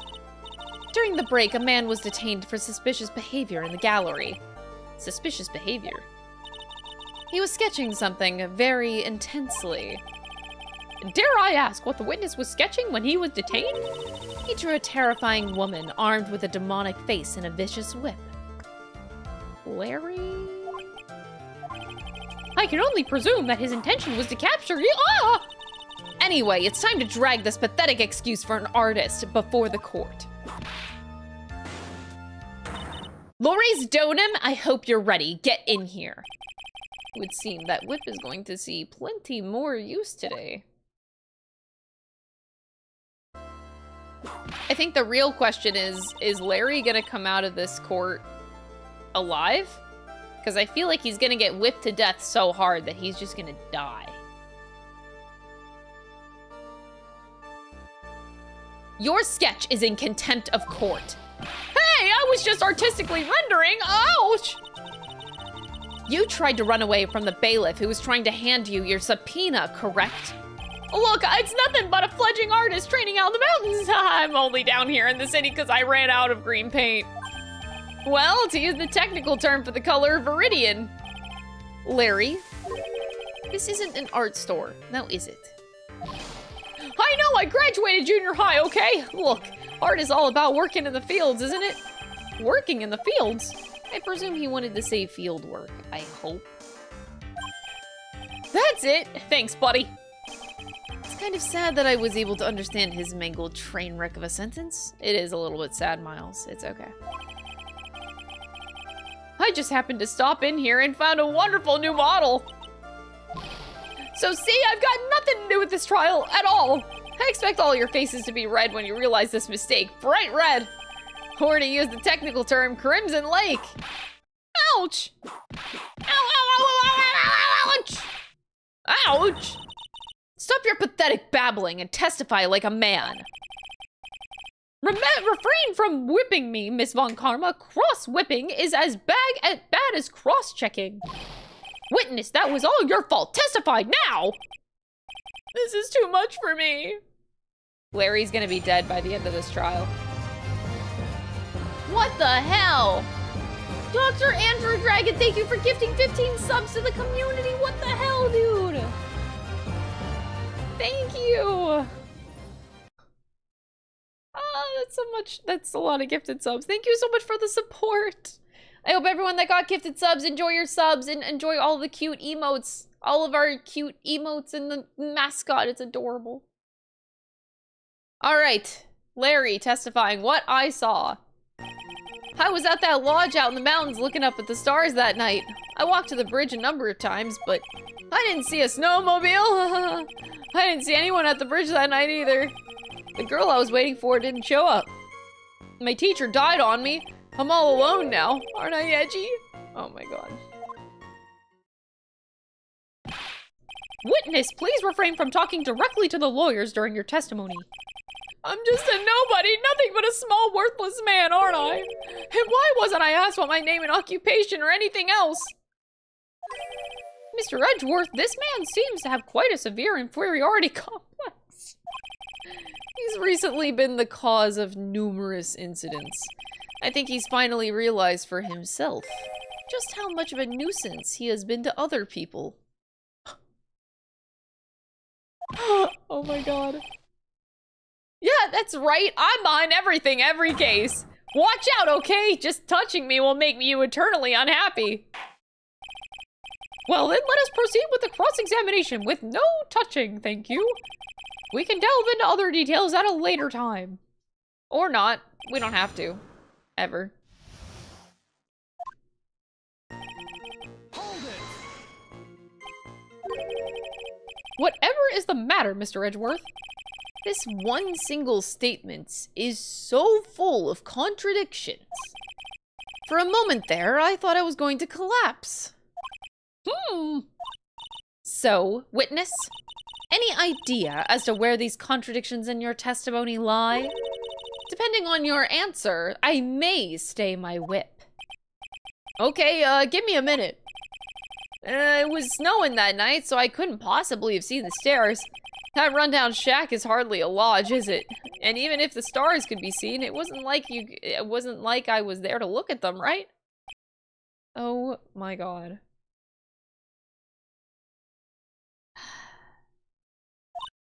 See, you can do it if you try.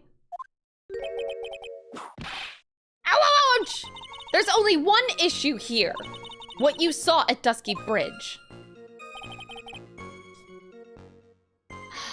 I swear to God.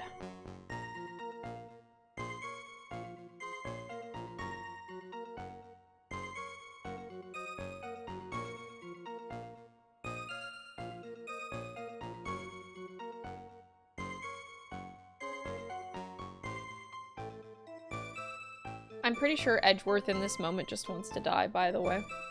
Pretty sure he just wants to die. Hold it. A number of times? How many? Maybe 5 times? I went once every 20 minutes.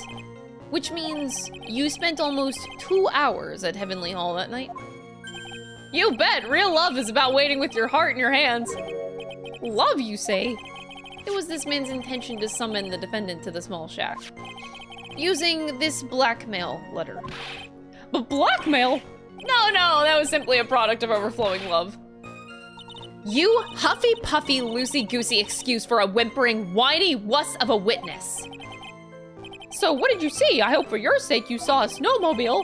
You huffy-puffy, loosey-goosey excuse for a whimpering, whining wuss of a witness, eh? Well, you see, being called those names doesn't seem to bother him at all. Hold it. Larry, you really didn't see it. Hey, no need to hit your desk. I can hear you. I didn't see it. I didn't see a snowmobile. Larry, say snowmobile for me, please. Snowmobile. If you truly have nothing to hide, then why are you stammering like you just flew over a cuckoo's nest? Shut up! What is this? I don't know. Don't ask me. Seems that I'll need to start from a more obvious contradiction. I'm gonna strike the blow that will finally get him to spill the beans. Hold it. You didn't meet anyone. That's right, because I've got nothing to do with this. And I'm just here to buy some Viridian paint, okay? Come on, I expect to see those Crimson Lake faces now. It would appear that simply pressing him isn't going to be enough, Mr. Edgeworth. Indeed. It seems that he's going to claim to have nothing to do with this until the end. I don't want this guy to cost us any more time. I need to slice through his obvious contradictions and keep things moving along. I was at the lodge, out in the mountains, looking up at the stars.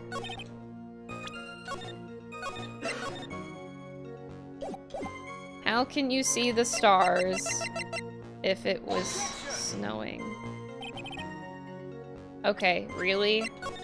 There's so many. Okay, is this what they mean by Larry just has like too many contradictions? So you just have to find the one that makes the most contradiction? Okay. I walked to the bridge a number of times. I didn't see a snowmobile. I didn't see anyone else at the bridge that night either. But you saw Phoenix at one point because you were outside.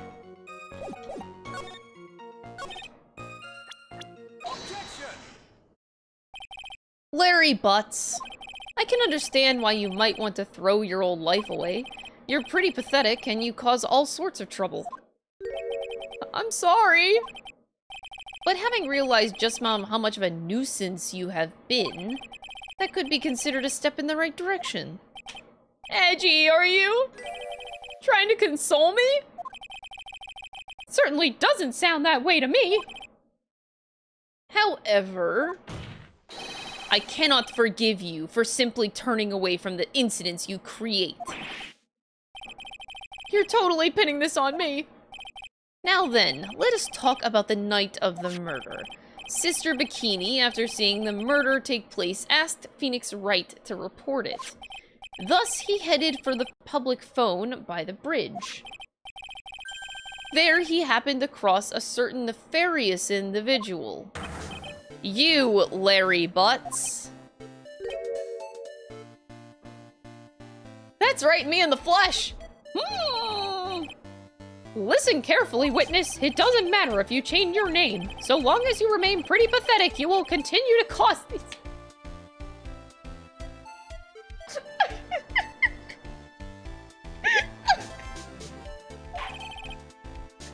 That reality will not change. But what do you want me to do then? Larry, what you need to change is your inner self, but for now, what you saw that night, testifying truthfully about this one issue, is all I need from you. Edgy, I think I've finally woken up. Well, I guess I could still be sleeping. But anyway, I'll do it, I'll testify. I'm not sure this will go especially well. Alaska then, witness. What did you see on the night of the murder?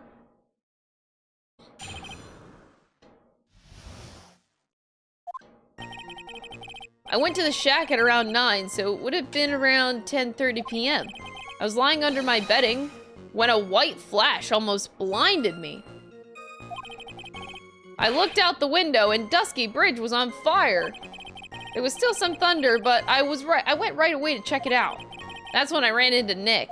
Oh boy, I already got it, but I still am gonna press everything just because I really want all of the dialogue, and I don't want to miss any roasting of Larry. You certainly saw quite a lot, didn't you? So, what happened to the bridge after it caught fire? It was like me after a 3-day stint chasing a girl. I totally burnt out, like almost totally gone. I mean, trying to cross the bridge remains was what caused Nick to fall. What did you say? Oh, don't worry, it's nothing life-threatening. He just caught a cold. Man falls off a bridge into freezing cold water that has a high current and just walks away with a cold. Phoenix Wright is not human. I never know with that man if he should be called lucky or unlucky. Now, Mr. Edgeworth, please commence your cross-examination.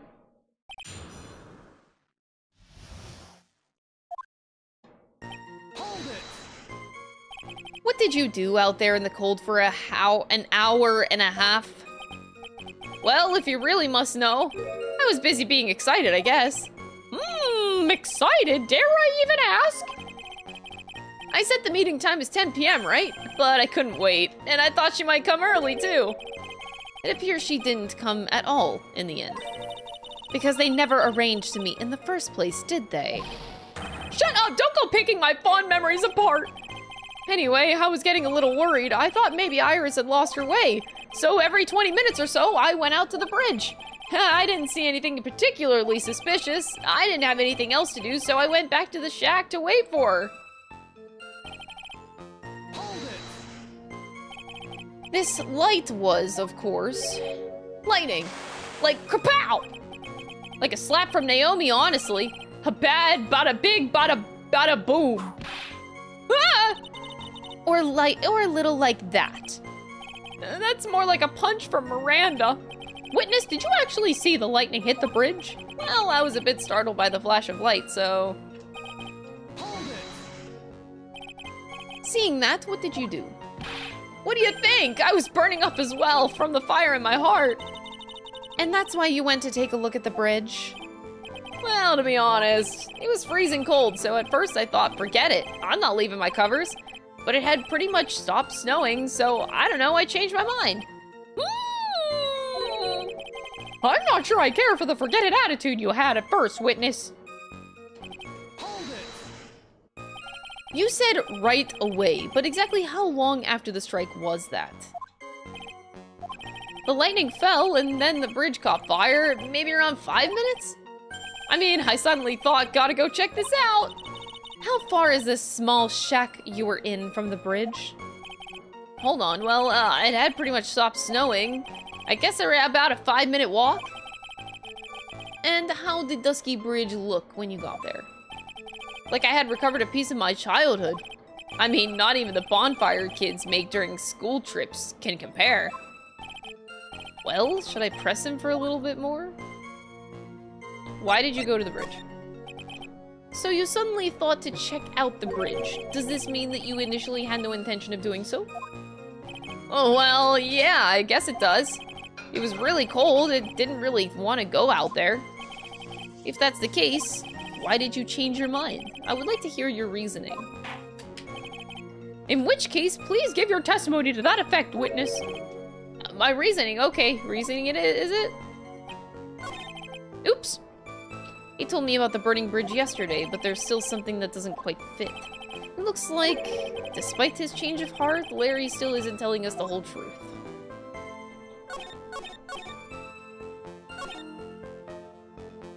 I thought I'd never get another chance to see something so big burning. So you decided to go and see what was happening? That's right, we're talking about a massive suspension bridge burning to high heaven. That's not something you see every day. A real like, really special? Can we really trust a witness who is unable to pronounce spectacle? Life seems to love hitting this poor witness below the belt. Well, my motto is hit life back as hard as you can. I'll give you a few hits too if you'd like, with my whip. He told me about the burning bridge yesterday. All right, let's see if we can change that statement or if it's locked in. That'll tell me pretty much all I need to know. Hold it! Can I change it?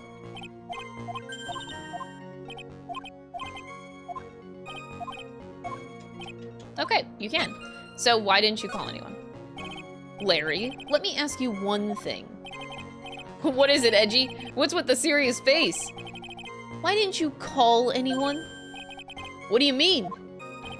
Normally, when faced with a towering inferno, one would think to call someone. There's a public phone right by Dusky Bridge, correct? Well, of course I thought of doing that. So then, let's hear why you didn't. Yeah, okay, my reason. It isn't that I didn't try to tell anyone, I just didn't have time to, okay? I arrived at the bridge, and Nick showed up less than a minute later.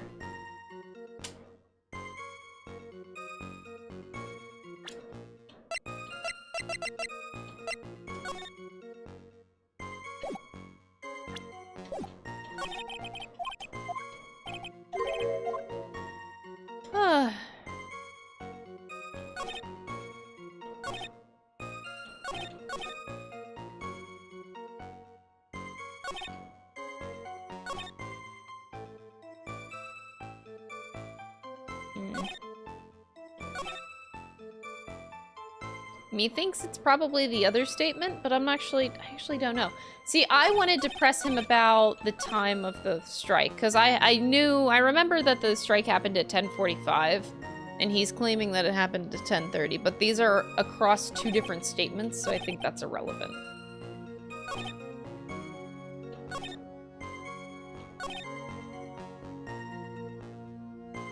Yeah, I think that because these statements are, like, across two, then I can't represent that it happened at 10:45.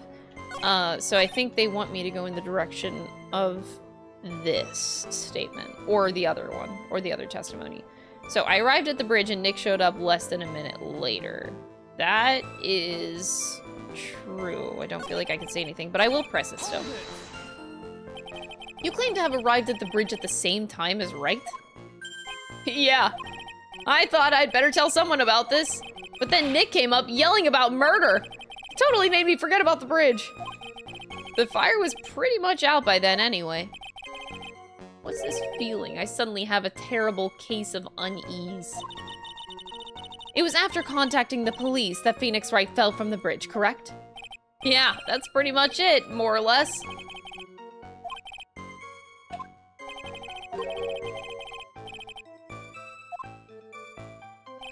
There are so many things wrong with what Larry is saying that I don't even know what to say.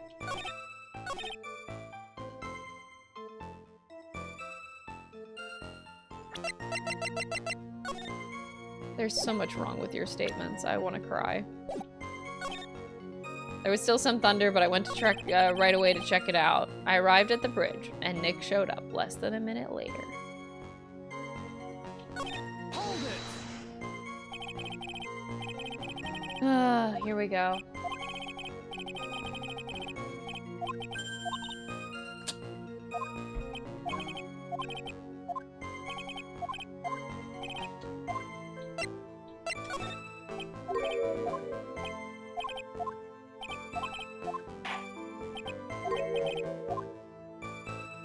Okay, his other statement is, I thought I'd never get another chance to see something so big burning, which is so weird. Why would you say this?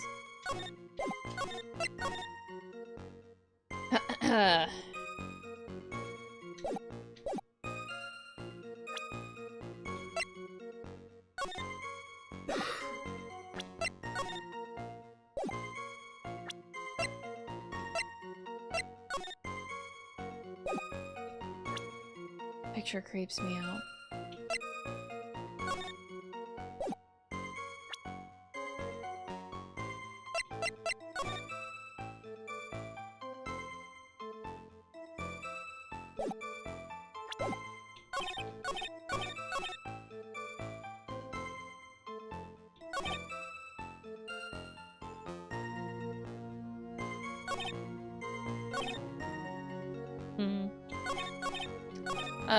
My instinct, I still hate that I know the lightning struck at 10:45, but he's saying 10:30. That's still bothering me. But that's not the only contradiction here. I just think I'm trying to find like the most, just like in the last set. It's like you have to find the most contradictory thing is what they're looking for. And in Edgeworth's case, he's looking for contradiction that he didn't state yesterday that he's stating now.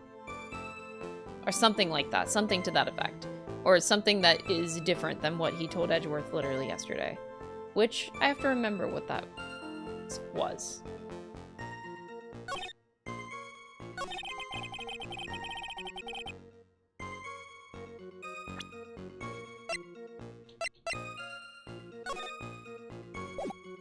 I thought I'd never get a chance to see something so big burning. That is such a weird fucking statement.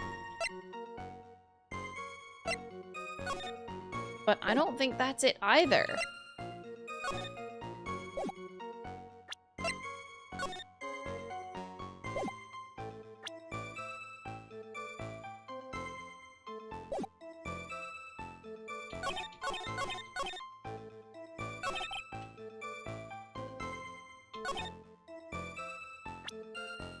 Yeah, there's no way. There's no way that this is gonna work, and yet I'm still doing it.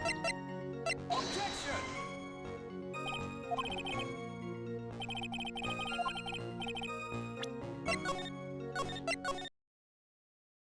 Ugh.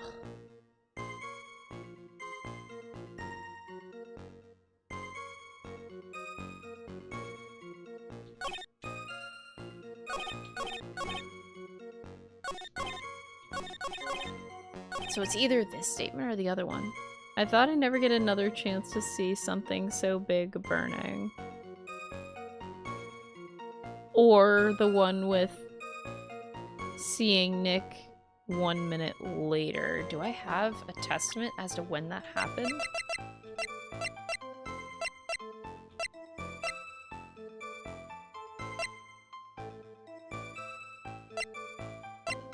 Well, it's all based around the weather. So like 10:45, lightning struck. Phoenix and the murder thereafter gets discovered. Someone wanted to hide the fact that something was across the bridge.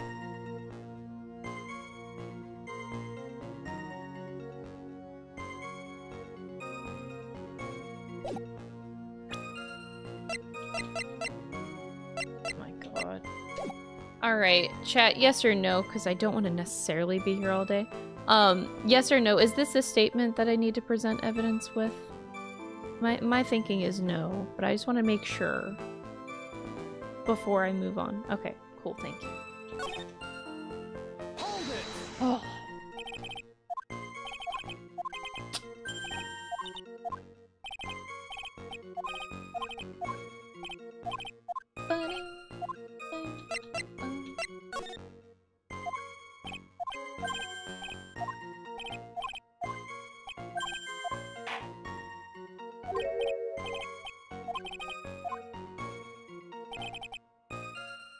Okay, I arrived at the bridge and Nick showed up less than a minute later.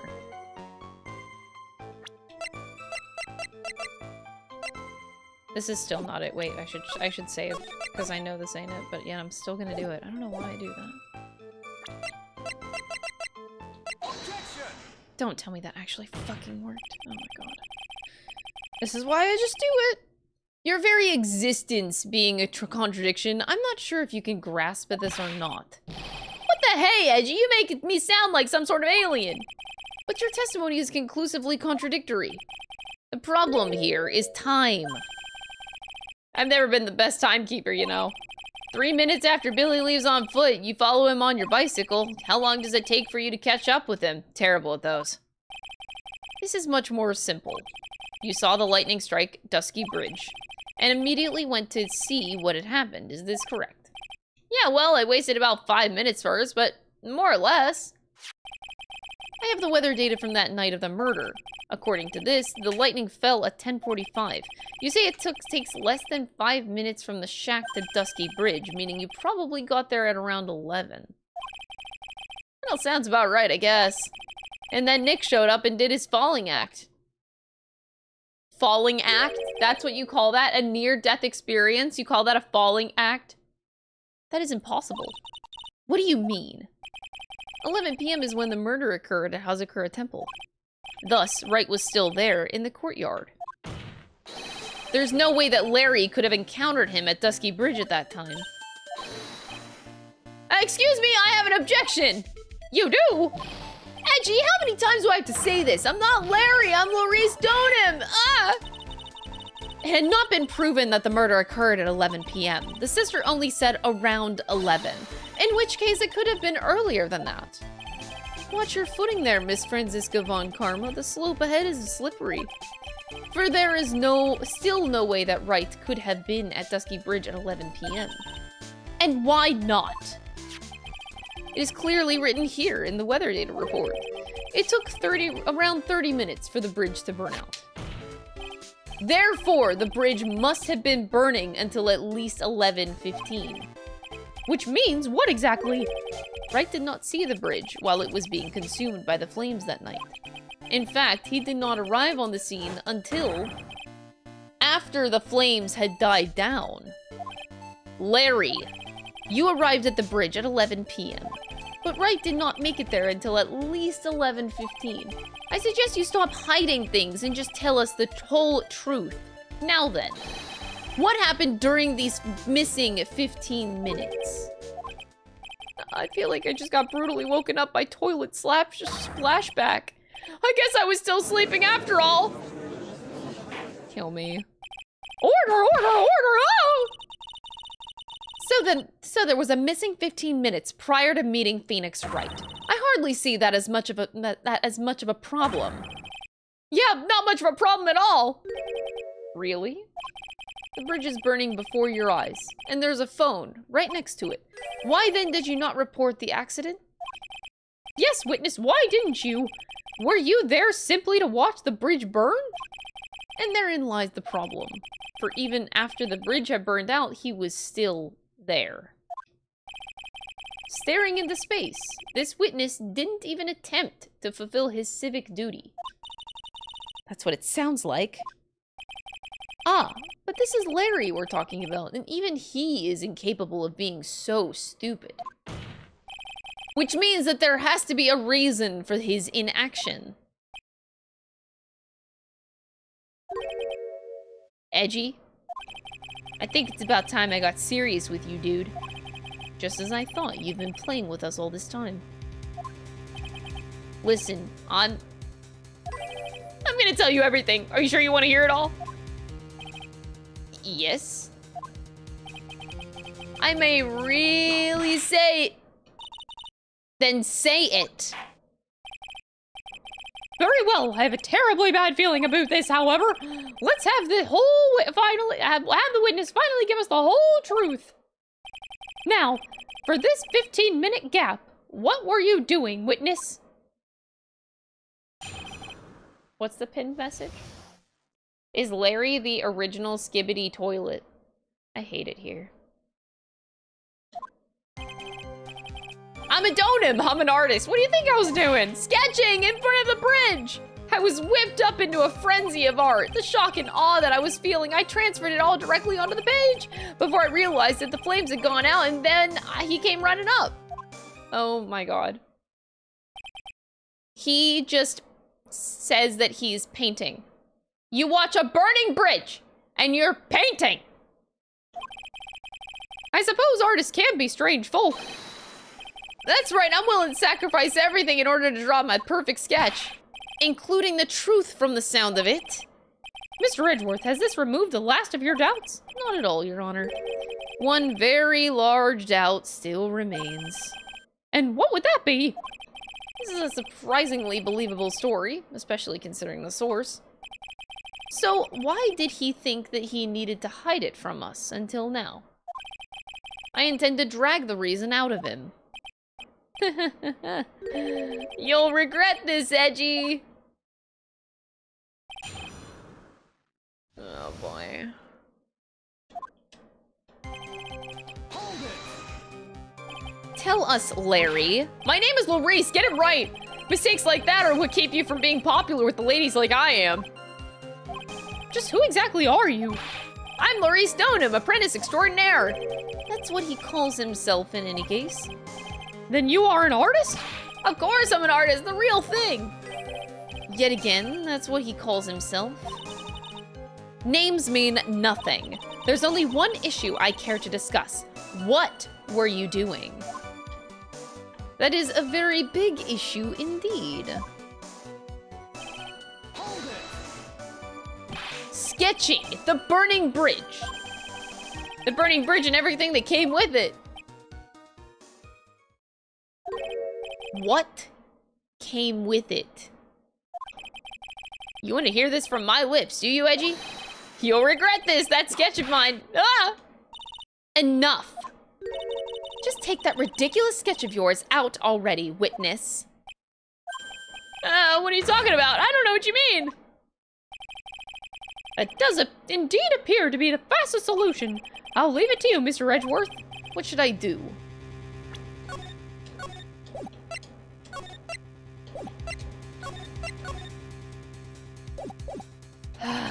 I've got a terrible feeling that the instant that this sketch is revealed, the entire world may be changed by what is depicted there. Now, we need to look at it. We need to look at it, Miles. Larry, I wonder if you could show us your sketch, please. Well, well, even I couldn't have imagined it turned out like this. Imagined what? That Larice Donham's debut would take place here today like this. Show it now! Steel yourselves! Oh. Why is there a flying burning person in the air? Are you fucking serious?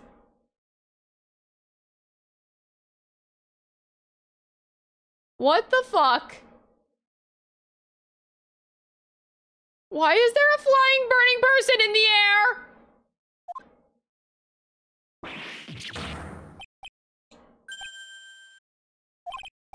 Well, so this is Dusky Bridge, correct? Quite a large bridge, isn't it? Your response, Miss Von Karma? It's a better drawing than I had expected. Isn't it? Isn't it? I struggled to reproduce those flames, I really did. Yes, I'm sure you did. This is going to get ugly. No one has the courage to bring it up, it seems.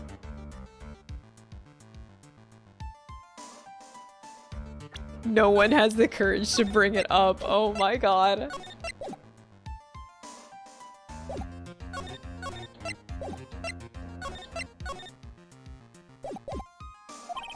This mysterious flying object.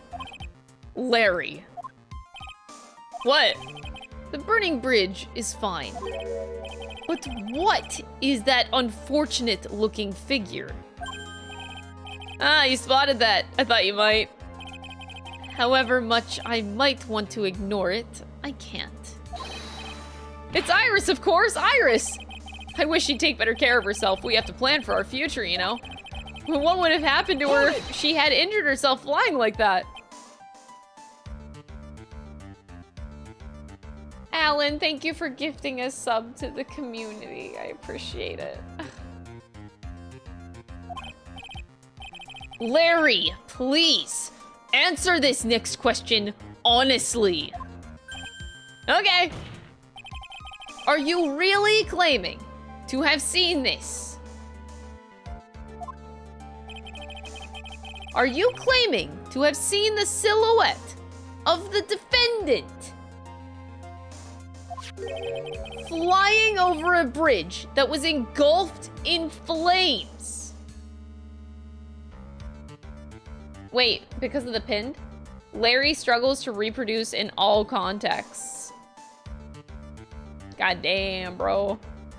Alright, yeah, that guy deserves a sub for that comment. Yup, that's what I saw. That's why I drew it. I'm an artist, a real artist. You, hi!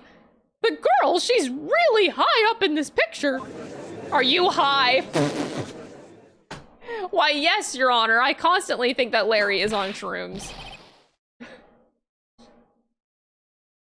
What was that for? This is all a bad dream. I was hitting you on the cheek to test that theory. Please whip your own cheek from now on if you wish to test your wild theories. Anyway, no court of law will ever acknowledge that people can fly. Actually, there is some precedent for this. She was flying pretty high, my sweet Iris. She was about 30 feet above the bridge, at least. It was really something to see. This has to be some kind of mistake! Mr. Edgeworth, please bring the witness back down to earth. What, me? This witness is your friend, is he not? Accessory to foolishness, Miles Edgeworth. Let us get back to the cross-examination by force if necessary. Mr. Edgeworth, I expect you to expose the obvious contradiction here. Yes, Your Honor. Looks like I've got another reason to remember this moron. Well, what did you think of my debut piece? Get that thing away from me! Horrible sketch of what he saw the night of the crime.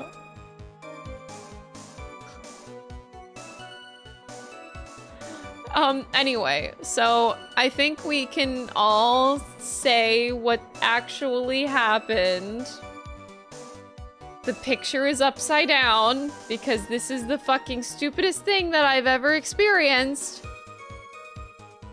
We're just gonna say that, right? Right. It's just upside down, Larry.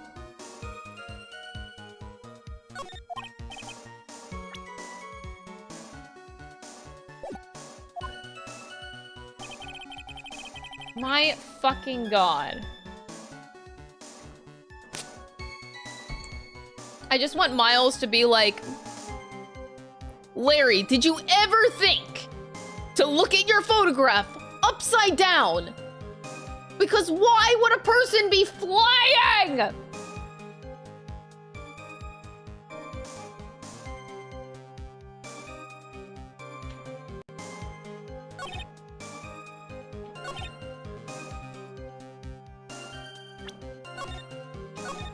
Okay, we know what to present. Oh my god, he's such a fucking idiot. Anyway, so this is Nick. Anyway, oh god fucking Larry. I want to keep pressing. Just where did you see this site from? Hey, no need to shout. When I was lying in bed, that rundown shack, that crack of the lightning bolt made me realize that the bridge was burning. I just watched it for a while from there, thinking how nicely it was burning. Then, about after 5 minutes, I saw it. The defendant flying. That's right. Fox Girl tipped $10. Gotta head out for the day, or at least only listen on my phone while I run errands. But before I leave, everyone give love to best girl Franziska. Let's go. Thank you, the Fox Girl, for the $10 donation. I appreciate it. Lahi! Larry goes flying. That's when I decided to go to the bridge. I see, that all makes sense. Aside from the sketch itself. Yes, this sketch doesn't make any sense. I just need to convince the artist that his work is ludicrous.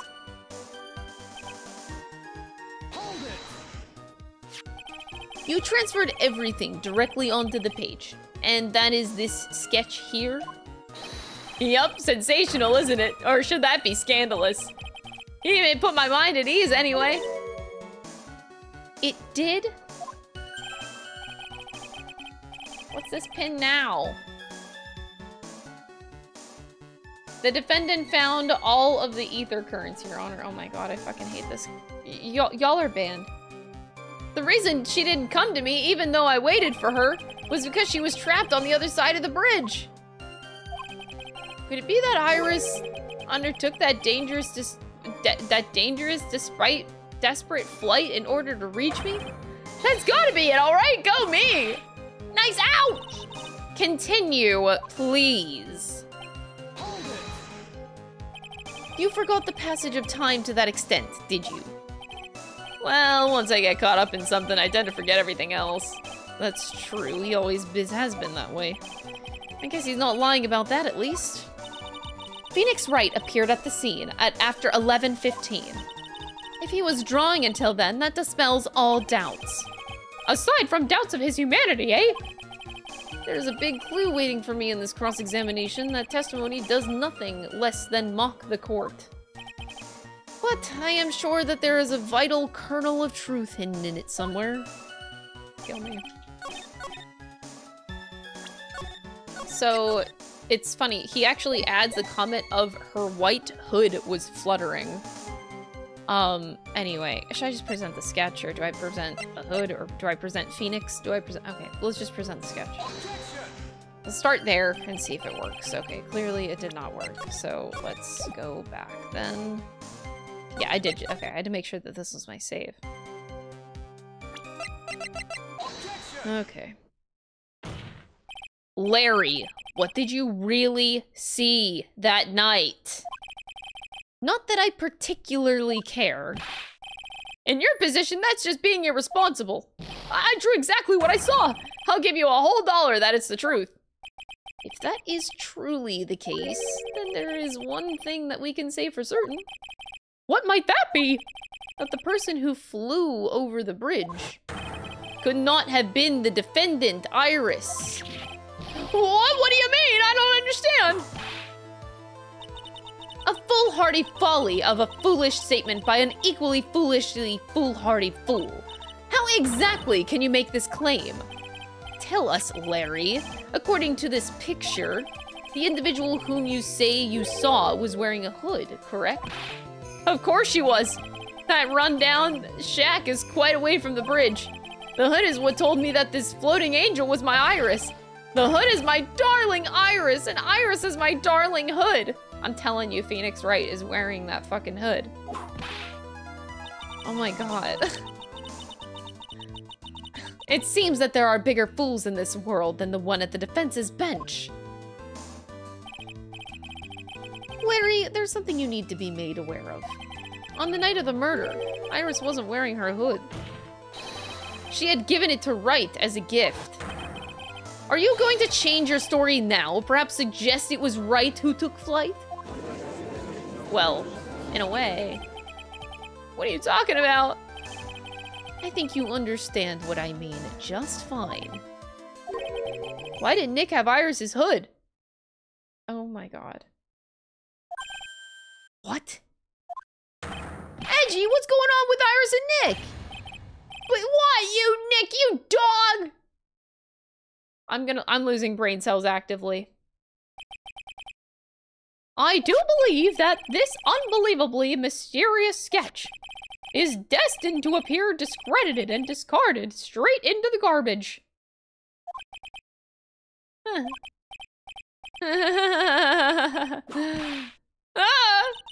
What is it now, witness? It feels like I've been waiting 25 years for this very day to come. Edgy, today is the day I get to completely stupefy you. What? What is the meaning of this of your outburst, witness? I hate to have to do this, but I have some definitive evidence. Oh my god. Please, I can't possibly lose any more brain cells. Definitive? Evidence? Iris did indeed come flying over the burning bridge, and I, Maurice Donham, shall prove it. I didn't expect to ask this again, but we shall be needing your testimony once again. Tell us anything you know concerning the defendant as depicted in this sketch, and show us your evidence that this nightmare was actually a reality. Okay, I hope you're ready, Edgy, because I'm gonna feed you a whooping serving of pain. You've been serving us a whooping serving of pain this whole time. Trust me. Edgeworth actively mauling in the courtroom. This is my favorite thing ever. When I reached Dusky Bridge, she was already gone. I was so worried, so I frantically searched all over for her. And that led me to believe finding a beautiful crystal sphere. Are you kidding me, Larry? Are you fucking kidding me?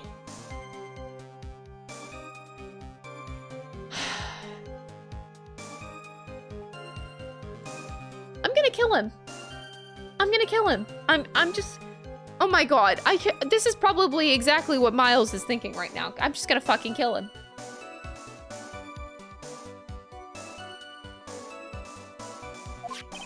I'm sure that Iris was simply wearing a spare hood. After all, no one else could have lost a crystal sphere that I am molding. I am actually... I hate this game. I hate this game so much. This one pretty, isn't it? But finders keepers. That sphere, where did you find it? What? How is it over there? What is happening? How? How? Wow, she must have died really early. But how would you carry the body? Oh! Can you carry a body on a snowmobile? She died early and... Wait. She died probably on the closer end of 10 o'clock, not later. So the place at which she was murdered... Wait, so... Huh? Wait,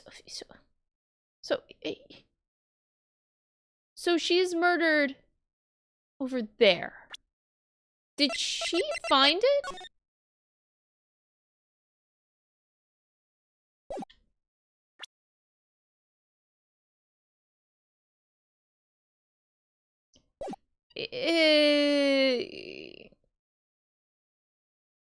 Maybe...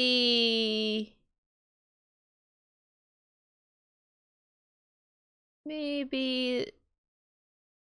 Okay. I'm now thinking that the snowmobile was used to transport a body. She was not killed at Hazakura Temple.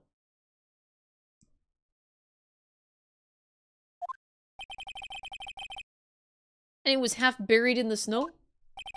It pretty much stopped snowing by then. But there was still some falling as I walked to the bridge. The court accepts this crystal sphere. That's mine, okay? I want it back after. There's something on it. Oh my, it's blood! What? She died. Yeah, she died closer to 10. You ready, Edgy? By tomorrow morning, you'll be calling me Master Larry. Yeah, I like the sound of that. No one's gonna push me around anymore. Didn't you want to be called Lurie's Donum only a few minutes ago?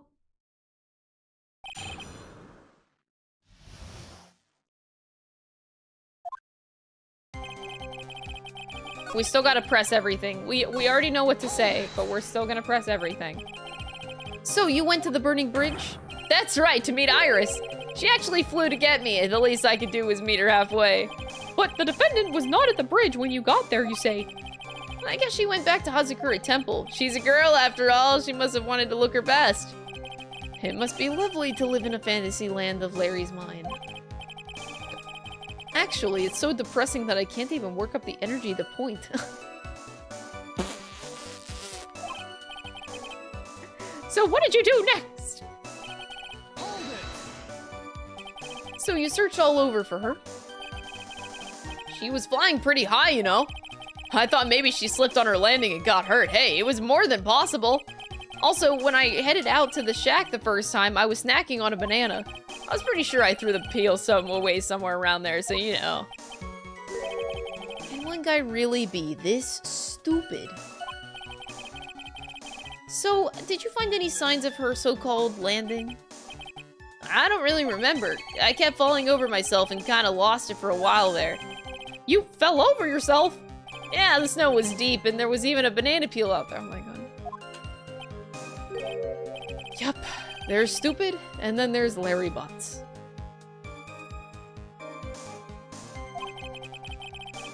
The short of it is that you didn't find any signs of her landing, correct? Then what happened next?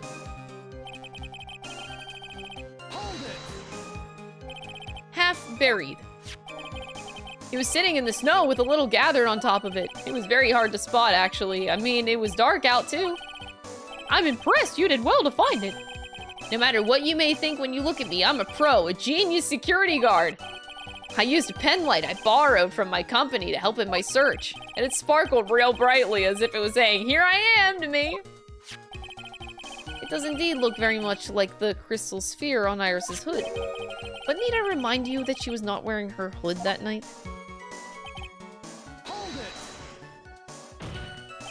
Each nun is assigned their own hood, and they are assigned only one. I don't know anything about that, okay? And Iris is special, alright, dude? Even if she did steal a spare hood, I'd forgive her. This is getting us nowhere, our destination for the day, it seems. However, this crystal sphere was found near the bridge. That is a fact. If it didn't come from a hood, where could it have come from? Oh my god, where did it go? I don't understand. We just have a random purple orb. That's crazy.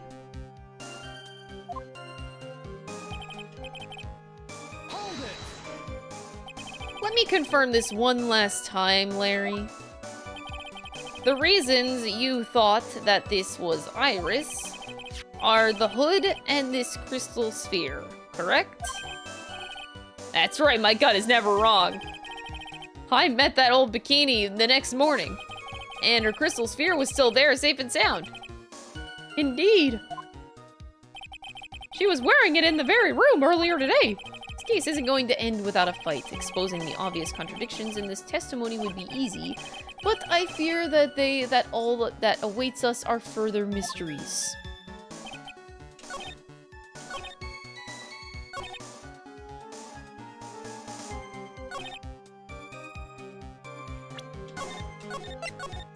Alright.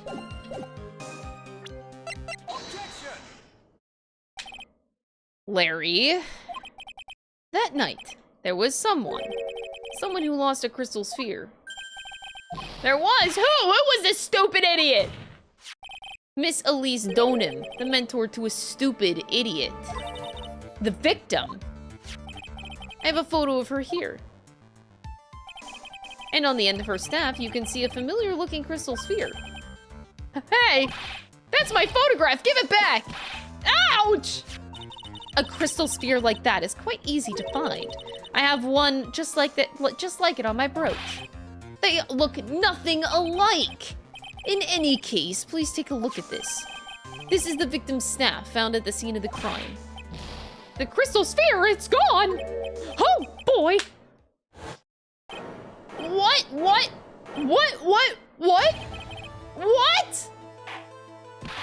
Just what does this mean?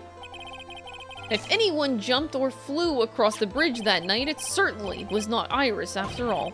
She was not wearing her hood. More importantly, the crystal sphere found at the landing site was not hers either. That means the one who flew and dropped the sphere was the victim, Miss Elise Donham.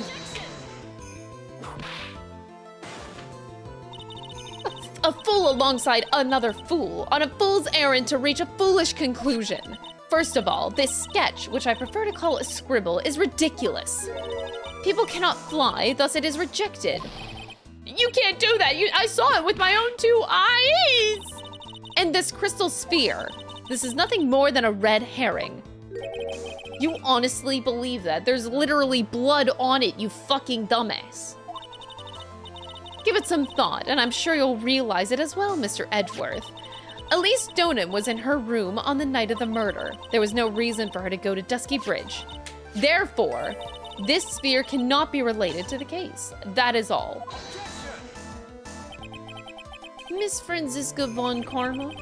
The only people who will accept that explanation are scatterbrains and clowns. Why are you pointing at me? The victim's crystal sphere was found near the bridge on the night of her murder. Yet you expect us to believe that this has nothing to do with the case? That crystal sphere, it was probably thrown away at the bridge after the murder. After the murder? There's blood on the crystal sphere, isn't there? This naturally suggests that it was thrown away after the murder took place. The killer placed it there to throw the investigation off the scent, which is the exact same reason that he drew that ridiculous sketch. What? You mean I'm the killer? No! All joking aside, just when did this crystal sphere appear near the foot of the bridge? Unless this can be proven in some way, I refuse to believe that this is related to the case.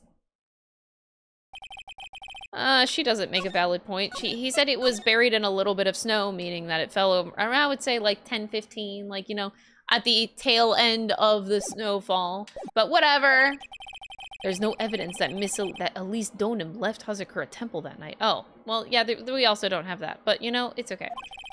However, if somehow this crystal sphere can be proven to have been dropped before the victim was killed, then this case is going to transform into something else entirely. Your response, Mr. Edgeworth. Oh god, save again, save again, save again, save again, save again. I want your final opinion on the disposition of this crystal sphere. If it is not related to the case, then this witness who you called will have been nothing more than a monumental waste of time.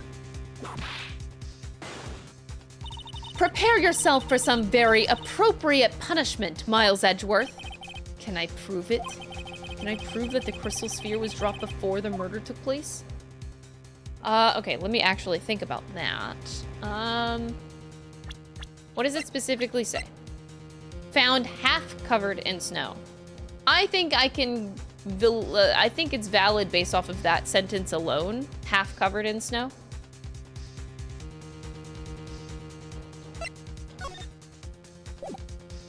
I'm gonna, oh, that might not be smart, but I'm gonna try it based off of that. Not fully covered in snow, half covered in snow. That isn't the issue. To simply prove it, that's the only option. That's what he'd do.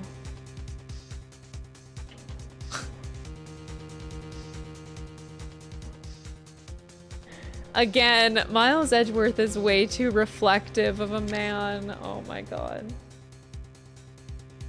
Man, reflecting! That's hot.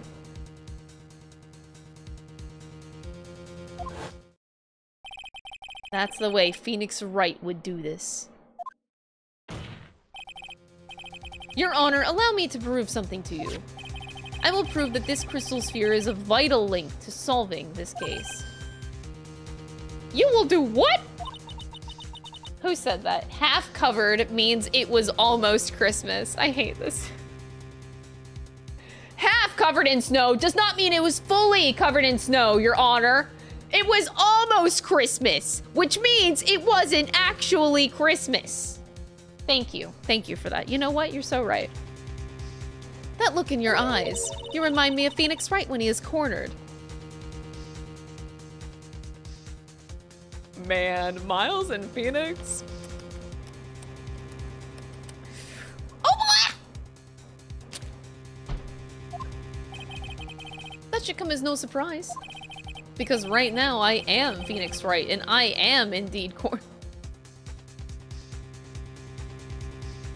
I have to screenshot that. I have to.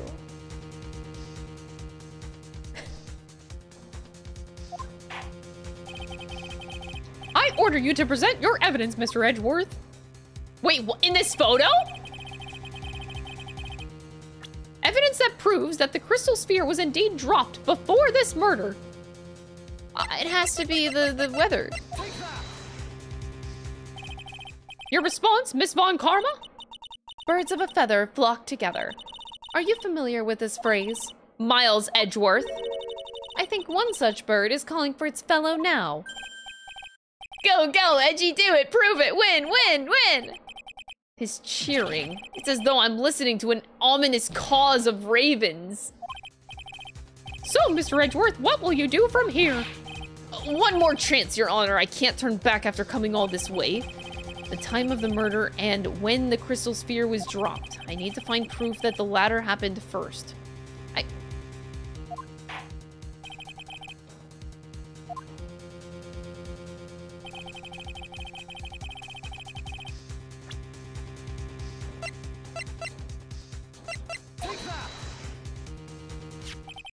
This crystal sphere, it was half buried in the snow, correct? Oh, come on!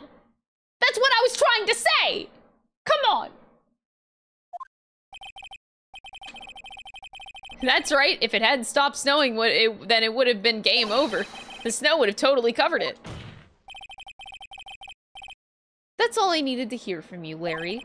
Your testimony makes one thing quite clear. What? When the crystal sphere was dropped, it was snowing, even if it was ever so slightly snowing. On the other hand, let us look at the scene of the murder. As proven earlier today, there is no snow on the victim's body. Therefore, the crystal sphere must have been dropped before the murder. What? Order! Order! On the night of the murder, the victim did indeed go to Dusky Bridge, and there, something occurred that it caused the staff's crystal sphere to come loose. What could that have been? This sphere, there's some blood on it, isn't there? Allow me to raise a certain possibility at this junction. The real crime scene was near the foot of Dusky Bridge. The murder didn't take place in the Hazakura Temple courtyard. Only a fool would suggest such a foolish piece of absolute foolishness.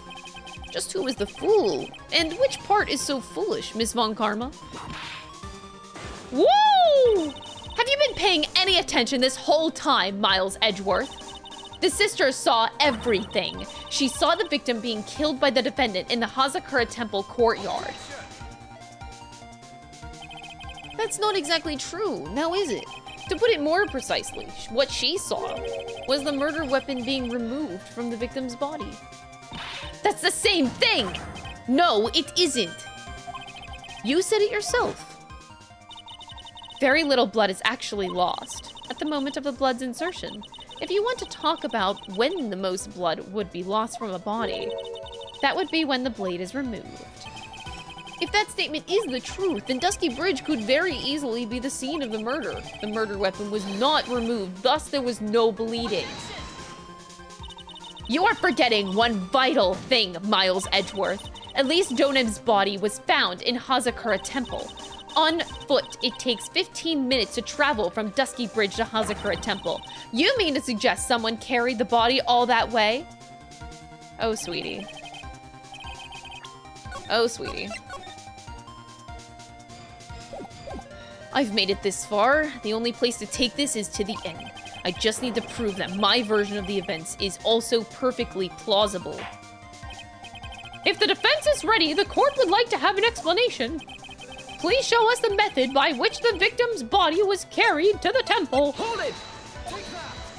Hold it! Take that! Colin Durr, thank you so much for gifting a sub to the community. I appreciate it. On that snowy night, there is one way that body could have been moved. The snowmobile. As we know, the snowmobile was used that night. It was explained as having been used to dispose of the murder weapon, but it could have also been used to carry a body. Order! Order! Ah! Oh boy! This is completely unacceptable, Miles Edgeworth. You've dug yourself your own grave. What do you mean? The only one who could have used the snowmobile was the defendant. She's the one who moved the body. Doesn't that put the final nail in your coffin? You're too late, Franziska von Karma. And in fact, the defense has proven something else entirely. We have shown that this case requires further investigation. What? Where was the victim Elise Donem really killed? If her body was moved, whatever for? And finally, just what does this image mean? Oh my god. Are we really on this? Okay. Do you even need to think about that? Such a creature could never see the truth, let alone describe it. This witness certainly sits on one of the lowest possible branches of humanity. However, damn bro, he would never utter a lie that could hurt a girl with whom he is enamored. He drew this, so it is something that actually happened. The defense stands firm on this point. Edgy, thank you. I don't know if you should be saying thank you, Larry. Miles just roasted you in like 5,000 different ways during this course of this trial. That settles it then. I cannot forgive a verdict under these circumstances.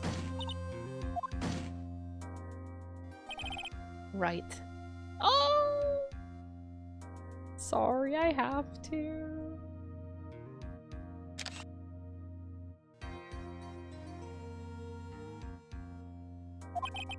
I seem to have fulfilled my part in this. It is just as I thought. Franziska von Karma, you make a wonderful partner. Excuse me? There was one reason and one alone for me being here. To expose the darkness lying in this case and then pass it on to Wright. But Phoenix is like still in the hospital. Like, Miles, I'm not sure. Like, he has to keep being the defense. He can't just do it for a day. Like, bro, you can't just do this for a day. Phoenix Wright is gonna be in the hospital for like 2 days now, at least. Really? Well, that's what all this is about? You could have just told me that from the very beginning. Then I wouldn't... Ouch! Miles Edgeworth, I don't care about what you were here to do. This was my chance to finally grind you under my heel. A shame that your chance seems to have slipped you by. What a shame, Franzi! This is all your fault. Such a terrible witness. I demand satisfaction.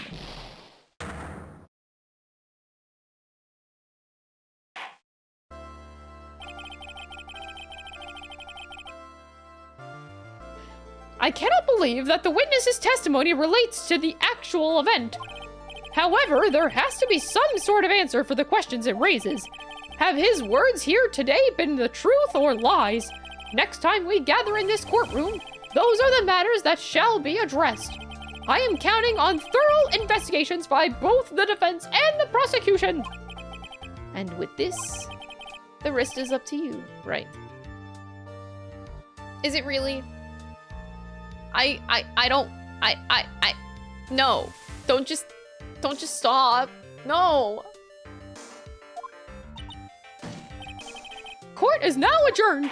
No! Wait, I want Miles to keep doing this. I want Miles to keep doing this. I want Miles to keep doing this. No! I don't want, no, I want Miles to stay on defense. No! Why do you gotta say that?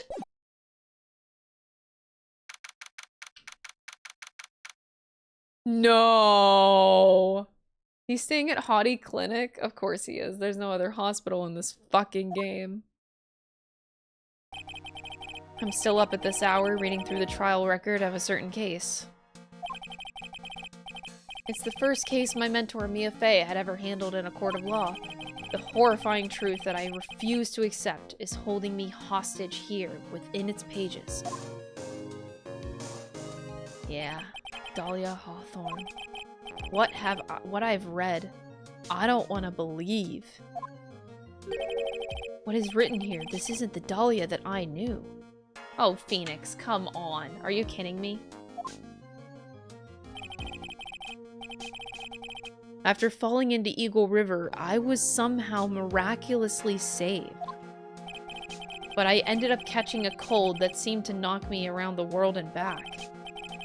I feel dizzy, my ears are ringing, my throat burns, and my head is on fire. But I will recover. I have to recover by this afternoon. I have to meet with the most ill-tempered witness imaginable. But I know that he will be able to help me with him, somehow. Aww. Aww. Oh. Oh. Come on.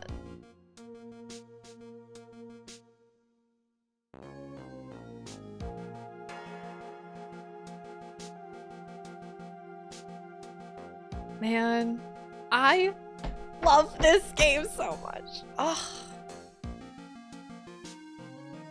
What did Miles say? And what did Phoenix say? They both said it to each other at the end of the last game, that they both trust each other. Phoenix trusts Miles, and likewise Miles trusts Phoenix. They trust each other. Phoenix just knows he trusts that Miles is gonna help him.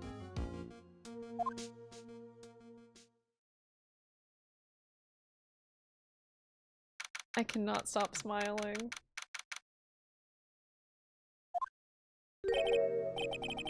Ugh. I'm back to being me! No! I don't want- No! No! Fuck Phoenix Wright! I don't want to be him anymore! Now I gotta deal with Miles in front of me!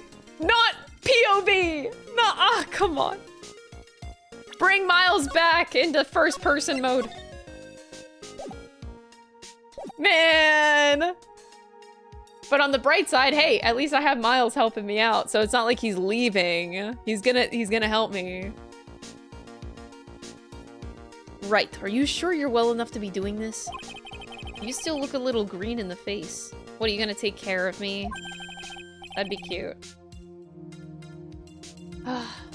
She hates Phoenix. I hate Phoenix, right? Mega pee-pee poo-poo stupid guy. Give me Miles Edgeworth. Or maybe Viridian in artist speak. Actually, my fever has gone down quite a bit. How's your temperature now? Wait, so if I'm back... I'm back. So all these things should be different now in description.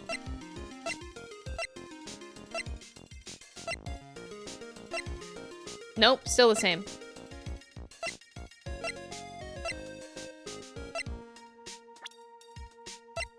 Miles. Miles Edgeworth, an old friend, said to be #1 at the defense attorney's office, studies foreign judicial systems.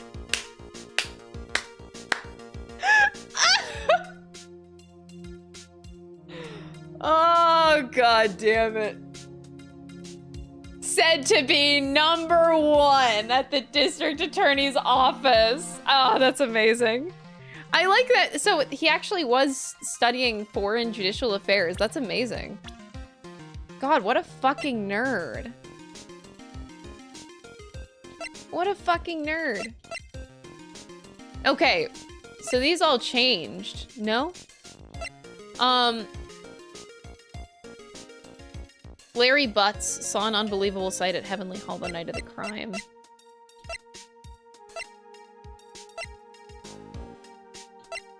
So Godot's gonna come back now that I'm involved again. How's your temperature now? Only 102.2 degrees. Nothing to worry about. Nothing at all. Anyway, I read today's trial record. You weren't bad, Edgeworth. Pretty impressive, despite the circumstances. We're not in the clear yet. The main point of contention tomorrow is going to be the murder weapon. Yeah. In the end, the Shichishido did not deliver the deadly blow. Which means there must be another sword hiding out there that we don't know about. Another sword, huh? Don't you worry about a thing, pal. I'll dig up the murder weapon myself, or I'll eat my coat. Thanks again, Edgeworth. I'll handle things from here. Probably for the best. He's like, aw, shucks. I only did it for my dear and indispensable friend.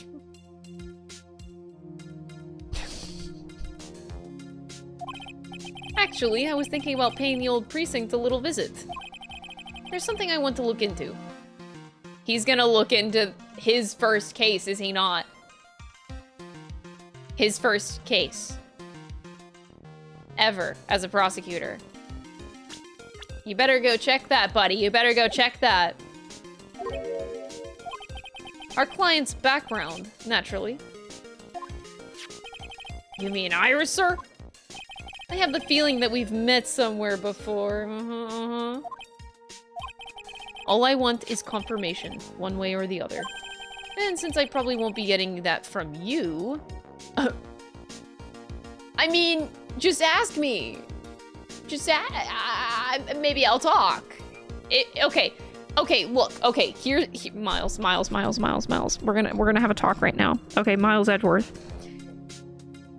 If I tell you, you agree to not leave me in this moment right now. If I don't tell you, that means you're gonna go away from me and find the information yourself, which I don't want that. So, let me just break this down to you. I will tell you literally everything if it means you stay right here and don't leave my side. Got it? Got it. I'm sorry, Edgeworth. I bid you adieu. No!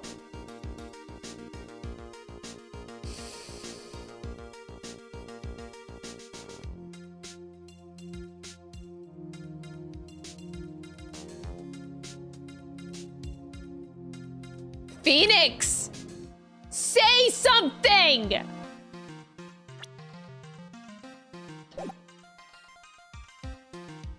I bid you adieu, right? Take care. Phoenix! No! He's gone! Guess I should get moving too, pal. Why? Do you need to be somewhere? Yeah, I've got to get to work on this bridge, pal. I'm rigging something up so we can get across to the other side. That's right. Maya's still stuck over at the Inner Temple. Don't worry, pal. As soon as it's all set, you'll be the first to know. Thank you, Gumshoe. No problem, pal. Just try not to give me that cough of yours, okay? All right, I'm off. Wait, did they just leave me alone? Wait, do these men actually like me? Gumshoe and Edgeworth? I have 102 fever. I don't think it's wise for Phoenix to be alone. They don't love me. They literally just want me to die. I should have supervision. I am sick beyond belief, and they just both left me alone. What is wrong with my friends? I take it back. I take it back. You know what? Miles doesn't give a shit about Phoenix. That's just it. He doesn't give a fuck. Hang in there, Maya. We'll get you out, I promise. But in the meantime, I've got to continue collecting evidence. This is bullshit.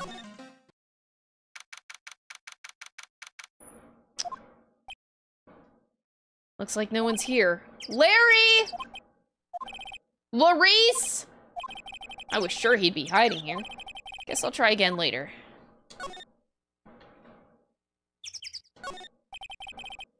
Look at this graffiti scrawled on the front of the shack. At least he managed to get a pretty good likeness. When I really think about it, I guess art kinda suits him. I mean, his very existence is an art of sorts.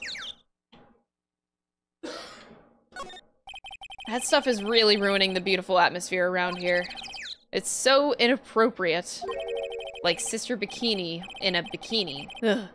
I've got to think of the kittens. The snow really piled onto the straw roof. It's otherworldly, like something out of a fairy tale. Well, the roof part anyway.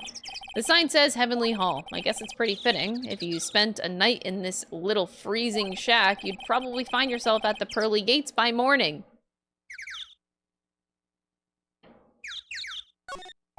This is the famous Eagle River. I got to try out its rough rapids the other night. Why is he proud of this? They say it is really a really strong current, and they weren't kidding. It's both powerful and fast-flowing. I was dead lucky. I mean, lucky not to be dead.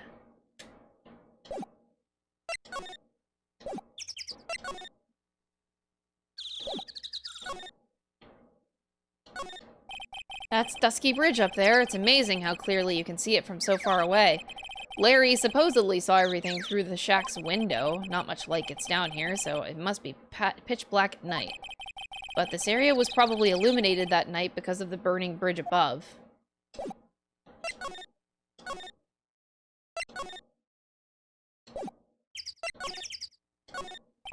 That thing looks like it's ready to collapse, at least more than it did before. According to Bikini, Eagle Mountain is very prone to earthquakes. Which reminds me, if my memory serves me correctly, Edgeworth isn't exactly a fan of earthquakes. Yeah, no kidding. He remembered that. That's the first thing that he thinks of. That's so cute. That kidnapping incident happened here 11 years ago, so maybe it's cursed too. Hazakura Temple doesn't have a single private phone line, and there aren't any houses in the area, so I guess Bikini is the only one who uses this. I really wish I had brought my cell phone with me. There's a narrow path going off in a different direction than that of the main hall. Looks like someone's taken the effort to write the Heavenly Hall on the side post. Oops. It looks like it's about 20 yards to that cliff over there, but I can't see the inner temple from here. I really hope Maya's okay.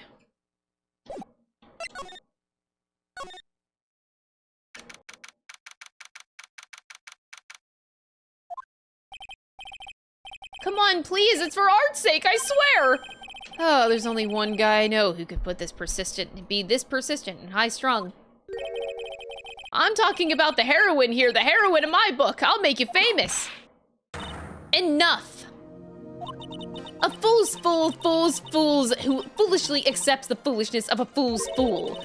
Wouldn't you agree, Phoenix Wright? Huh? Me? Wait a second. I know you. You're, Ow! Your reflexes and mine need to shape up. My brain's frying like a sunny side up, and you want to grill me over a name? Francie, you can't do that! Even as we speak, Nick's on the brink of death, or so I'm told. Whip a dead horse, isn't that one of your American sayings? No, it's not, and I'm not on the brink of anything. Come on, Nick, tell her, would you? Tell her she needs to model for my new picture book, Francie's Whippity Whip Trip. Ah! Before you ask me to model, learn to give at least semi-coherent testimony. And before that, you'll have to learn how to live in a semi-coherent life, Larry. I don't care what anyone says, I'm telling the truth, I saw what I saw. She flew, I'm telling you, whoosh, just like that dude with the red underwear.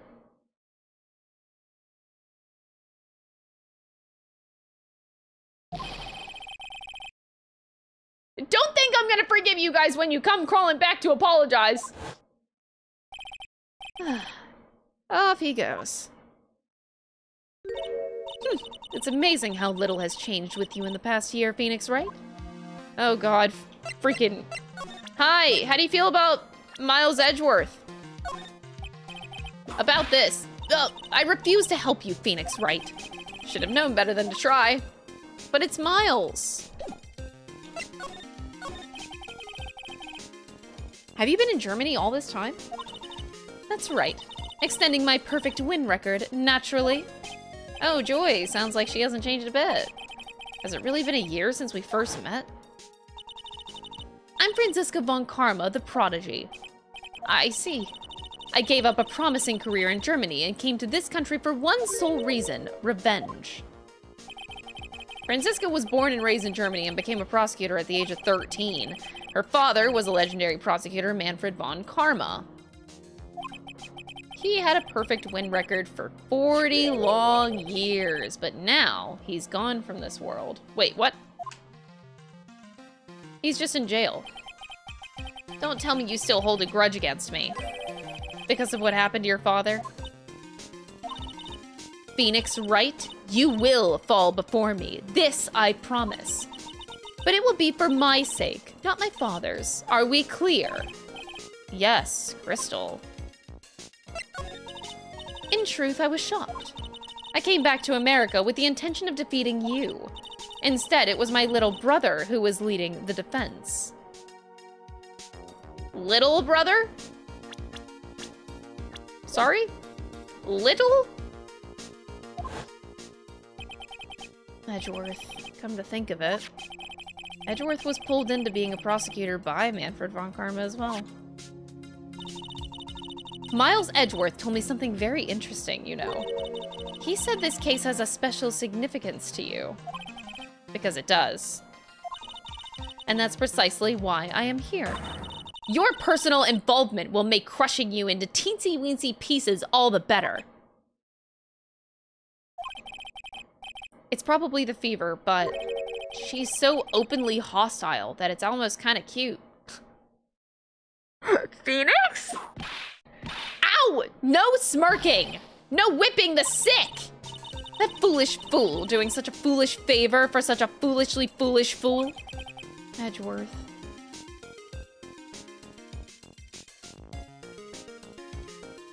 Bro.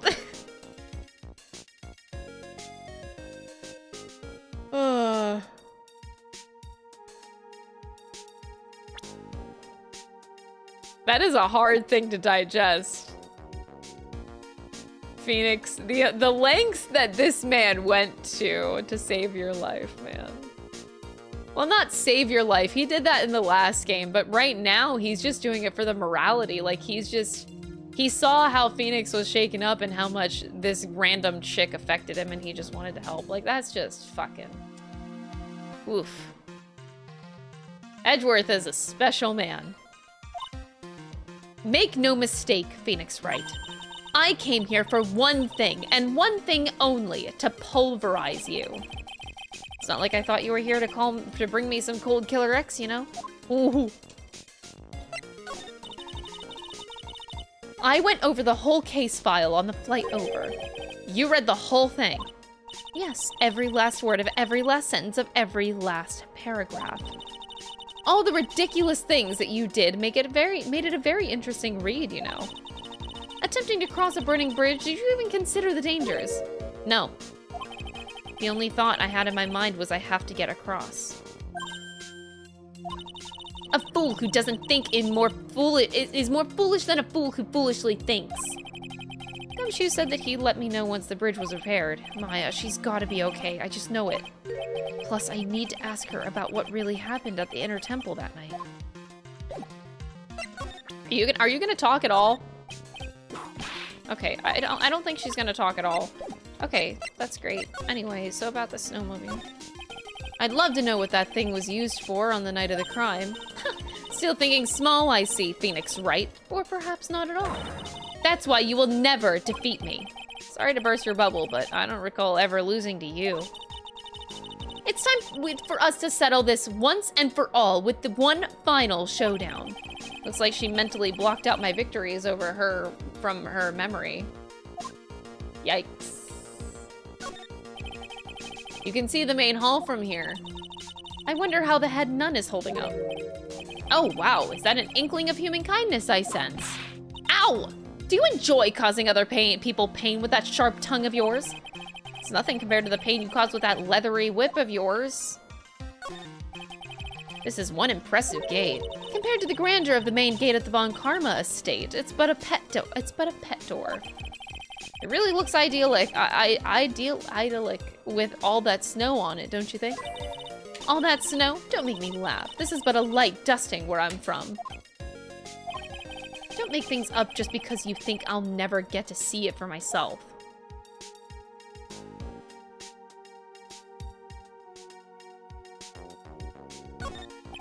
It's a quaint little bell tower. I never would have thought that something this horrible was about to happen when Iris rang the lights out bell that night.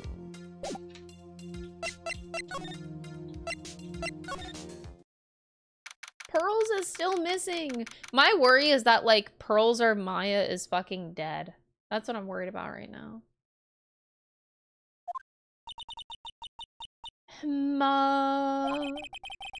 That was one long sigh.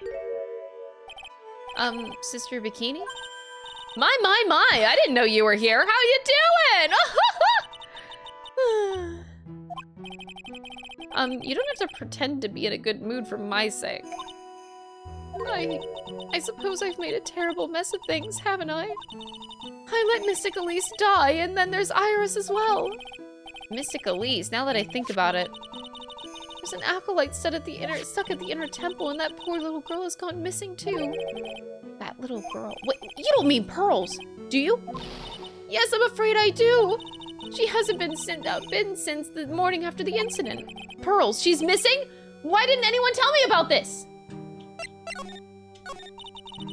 I must be getting old. I think I've seriously lost faith in myself. Are you talking about your performance at the trial today? You believe me, don't you? I'm not a liar. I would never lie. I know what I saw. I saw Iris pull that sword from Mystic Elise's body that night. I'm certain of it. At least I was until this morning. I don't see any psyche locks, so she must be telling the truth. So why are you unsure of yourself all of a sudden?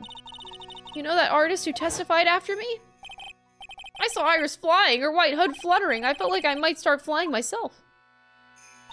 When I saw that man testify so fervently about something so impossible, I started to wonder if I had acted just like him whenever I was on the witness stand. I wouldn't take that guy too seriously. He's an artist, but all he does is draw trouble and nothing else. If both Bikini and Larry are telling the truth, that can only mean one thing. They both didn't see what they think that they saw.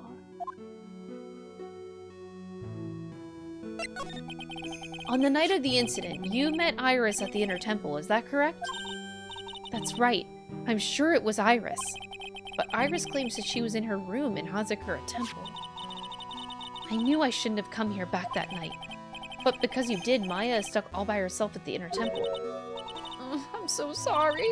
The drafts in that place are nothing to shake a stick at. Winter is especially bad. I'll bet the training hall looks like it's about to fall down any second. Eagle Mountain has always been prone to earthquakes, just so you know. Earthquakes? Yes, I wouldn't be surprised if the next one next big one levels the training hall. We've got to get Maya out of there fast. But still, there's really no reason to worry. That area on the other side of Dusky Bridge is isolated like an island. It's like an island, how so? Well, the only thing on that side of the bridge is the inner temple. No one lives out there, and it's surrounded on all sides by the river or the forest. I see. So a criminal would be trapped should they choose to flee in that direction. And as long as the bridge is out of commission, he or she would have to stay there. That means Maya could be stuck out there with a murderer and with no way of escape either! Oh dear, yes, I suppose it does! Oh, please, Gumshoe, get that bridge up faster! I'm curious about a few things, if you don't mind answering some questions. Oh, do you need to know my measurements for your investigation or something? No. I want to know a little bit more about the victim, Miss Elise Donham. I'm afraid I don't know her waist size or her bust size for that matter. No, I'm wondering why she came to stay in a place like this to begin with. I mean, she told us herself that she wasn't here by spiritual training. My, you make it sound like this place is some sort of dump, Mr. Wright. Mystic Elise was here to soak up the natural beauty of Eagle Mountain, if you must know. There, you did it again, Sister Bikini. I notice you always refer to Miss Donham as Mystic Elise. Oh! Yes, now, why is that? After all, she's not here as an acolyte. We address all of our visitors as Mystic. It makes their experience feel authentic. And anyway, she's older than me. You must respect your elders, you know. How do you know that? How can you say for sure that she's older than you? Oh boy. 5?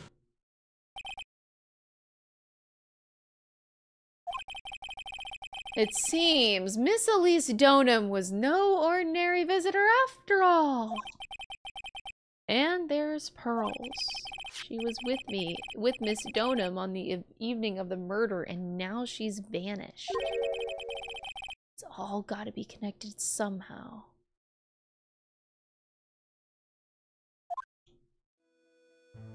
Okay. So Elise Donham is, the sister of Morgan Fay or something. And, so she wouldn't harm Pearls. She likes Pearls. They want her to be the new master. Right?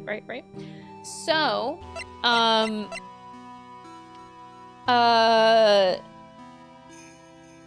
she walks Pearls over across the bridge. And it's Pearls and Maya that are on the other side of the bridge. Now, maybe she...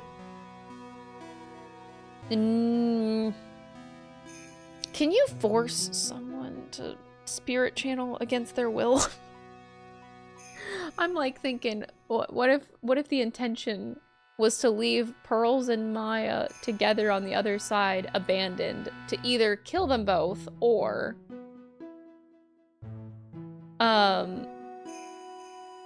have Pearls force a channeling to kill Maya because they don't want Maya to be the master of the Kareen technique.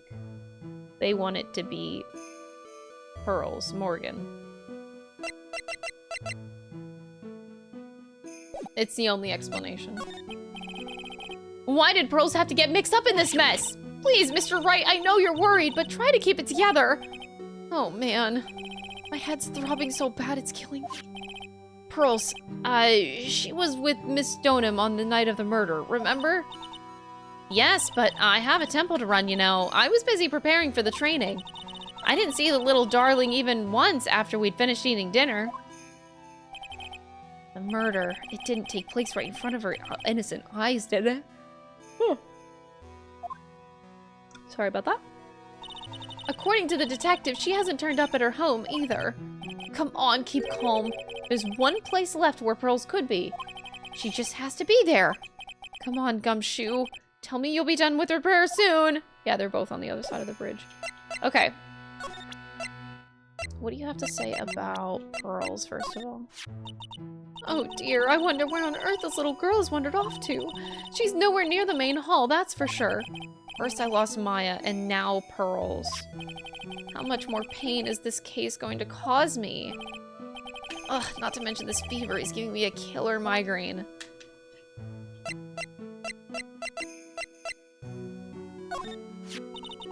You must be very happy to have such a fine mentor. Mentor? No, he's just a friend. Oh, you naughty devil! Always the joker, aren't you? He seemed like a lovely young man, like the kind you can always count on. Stop. Stop right there. Stop right there. Stop right there. Yeah. It's kind of depressing how much faith she has in him. Yeah.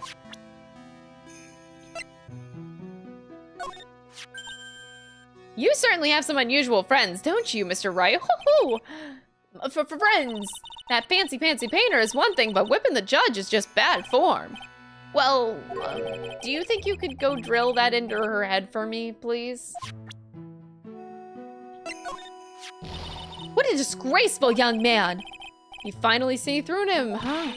How could he just sit there and claim he really saw what he drew in that picture? Although the portrait he did of me was rather flattering, I must say. Still, it's not like Larry to make something up that might get a woman he likes in trouble. There's more to that sketch of his than meets the eye, I'm sure of it.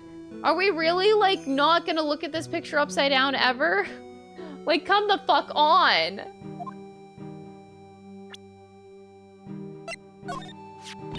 Please tell me what's going to happen to poor Iris! If she was found guilty, well, I won't accept it! But your testimony, Sister Bikini. I can't help my testimony. I saw what I saw. It's up to a pro lawyer like you to deal with problems like that. How can I ever make up for this? Make up for what? For allowing harm to come to such an important person. So I was right. Miss Doden wasn't just any old visitor here. What if she is actually Misty Faye this whole fucking time?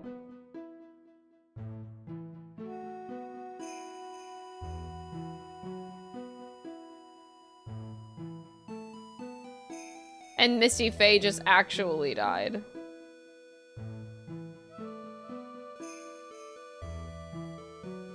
Oh my god, you're fucking Misty Faye, aren't you? This whole time.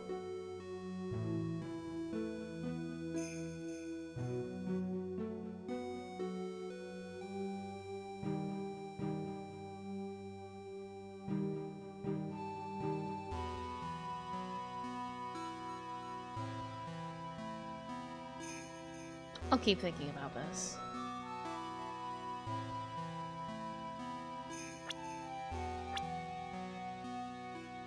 She's Misty Faye.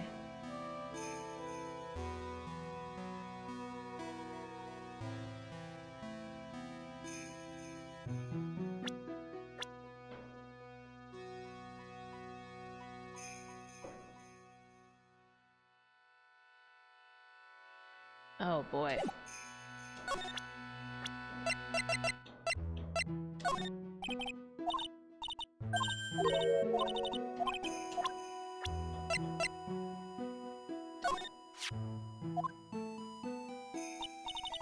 Oh, that old thing? I always turned out those reporter types away in the past, but Iris was so insistent this time. Oh, yes, Iris loves to be the center of attention, you know? Really, I find that kind of hard to believe.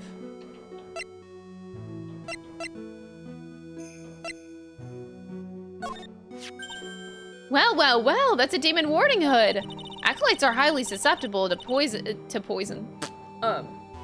Possession by evil spirits, you know. That's why we always wear these for protection. Iris gave this to me on the night of the murder, but then I went and fell into the river and got this nasty fever. I thought maybe if I were to wear this hood, it'd make my fever go down faster. I don't think so. Colds and spirit power have nothing to do with each other. Way to crush a man's hope. Wait, are they implying that he's wearing this hood right now? Oh my god. Phoenix Wright. Maybe my eyes were playing tricks on me, but...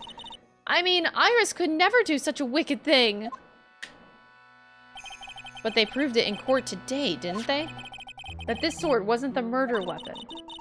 That's what they were saying, yes. The problem is I saw it too.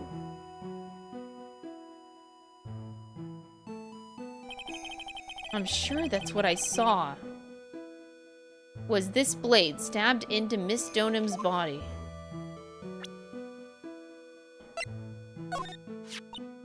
Ah, it's Mystic Elise's staff.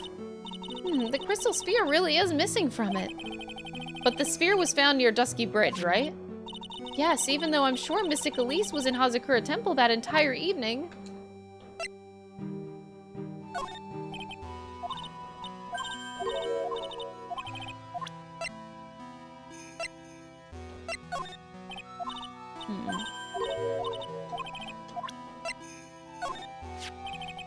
About this photograph. Oh, yes, those are our snowmobile tracks, right? All right, I'd know them anywhere. But there's only one set, which means the rider went out while it was still snowing and came back after it had stopped. That's really the only logical explanation.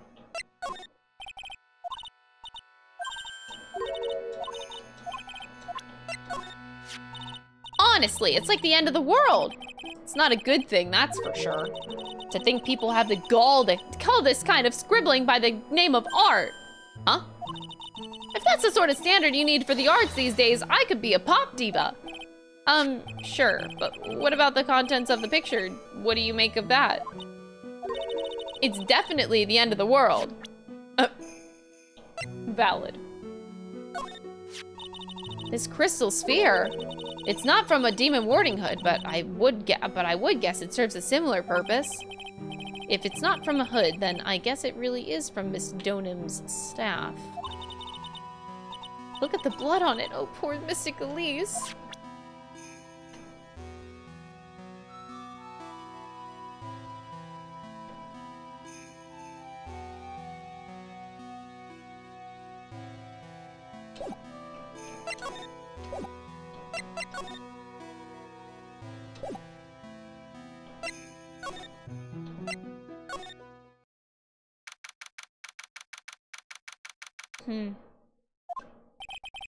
This is where Sister Bikini witnessed the incident. It's hard to imagine she was lying on the stand, so maybe there are some clues that have yet to be found.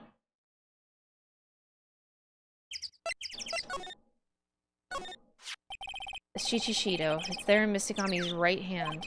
But it was proven in court today that it wasn't the murder weapon. Given the design, it must have been used for some pretty gruesome things in the past.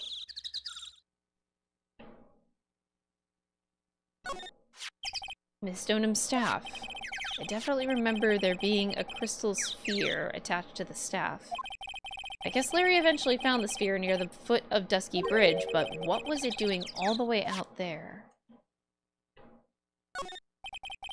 There are a few of those stone lanterns scattered around. Ooh.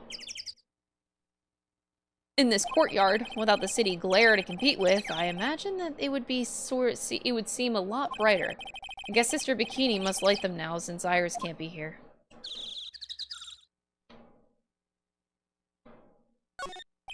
The main gate's on the other side of that stone wall. The difference in elevation is almost 10 feet. That's how steep this hillside is. But that's also the height and the body fell from, according to the autopsy. Is it possible that Miss Donham was pushed from atop of a wall?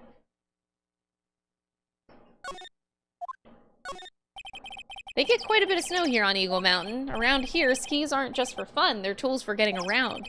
But the sled, now that's gotta be for Bikini's own personal entertainment. That building up there is the main hall. It was where we were staying. It's kind of funny because it was built on a very steep slope. If you enter from the main gate, these rooms above me are on the ground floor. Apparently, Miss Donham was staying in the corner room. I guess that's where she was pushed from that night.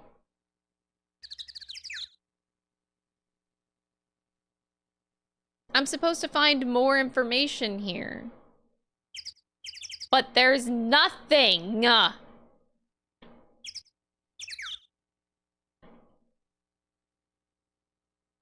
I see nothing. A whole fat load of fucking nothing.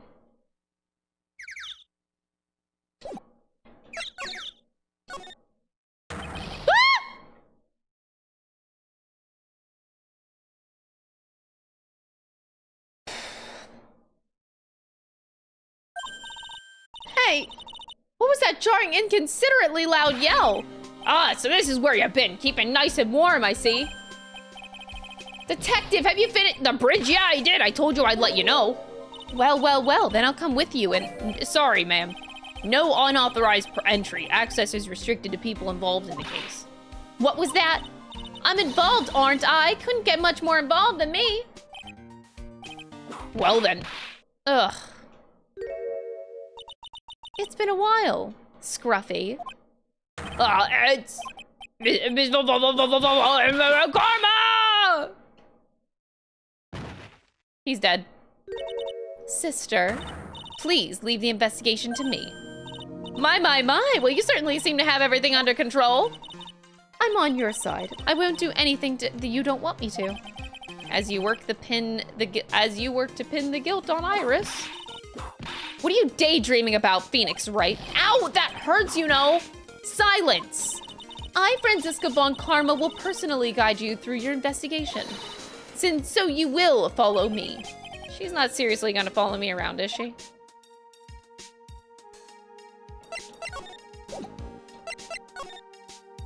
Gumshoe's fucking dead.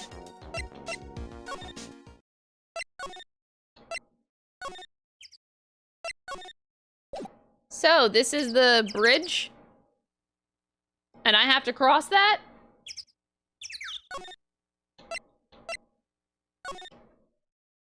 I'm expecting a whole other murder here. 2 people got murdered on this day. But I'm afraid. Things have certainly become a lot more hectic than before. They must have commenced with the investigation. Oh, Mr. Nick! That voice! Pearls! Oh no, the incinerator is open! Oh my god! It was used. So you were here ever since that night? I was so lonely, I thought I was gonna die. When I woke up in the morning and saw that Dusky Bridge was gone, I realized I was all alone. She was all alone? It must have been very trying for you, little girl. I'm Franziska von Karma, the prodigy. There's no need to worry now that I'm here. You're the prosecutor who was so mean to Mystic Maya last year. Well, I don't like you. You're nothing but a little girl without your whip. Oh shit! Oh shit! Fucking tell him! Oh shit! Mystic Maya didn't do anything wrong, but you were so mean, I'll never forgive you. Looks like Pearls' words are getting under her skin! Pop off, Pearl Queen! Ow, why are you whipping me? I didn't even say anything! You didn't have to. The smile on your lips gave you away. Anyway, Pearls, weren't you with Maya?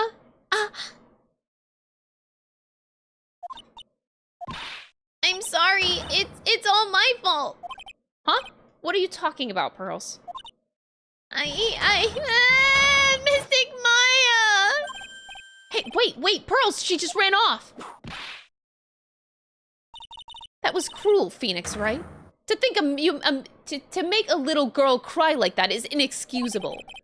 What was that all about? Pearl's acting like that. It's giving me the creeps. I guess I better take another look around since I finally got the chance. Especially since something about this place seems different from 2 days ago. This is also gone? It started the fire. They started the fire on this side. You light this rope on fire, it crawls all the way to the bridge, right? Phoenix, right. What? And would you stop calling me by my full name like that? Was this once a prosperous port? A port? Yes, that metal hook is a mooring post for boats, you know. Oh, that's an anchor for one of the wires that is used to hold up the bridge. I think the wire that was tied to this one probably snapped when the bridge burned down. I mean, there's no way that there was ever a port all the way up here. Don't get smart with me, Phoenix Wright, but I didn't say anything! You can see Dusky Bridge from here. It's an unusually long bridge, isn't it? I would say it's about 20 yards. I guess the gorge is too wide to cross for it with a piece of rope and wire, huh? Therefore, no one has crossed the gorge in either direction since the night of the murder. A simple yet sound deduction, wouldn't you say, Phoenix, right? Oh boy.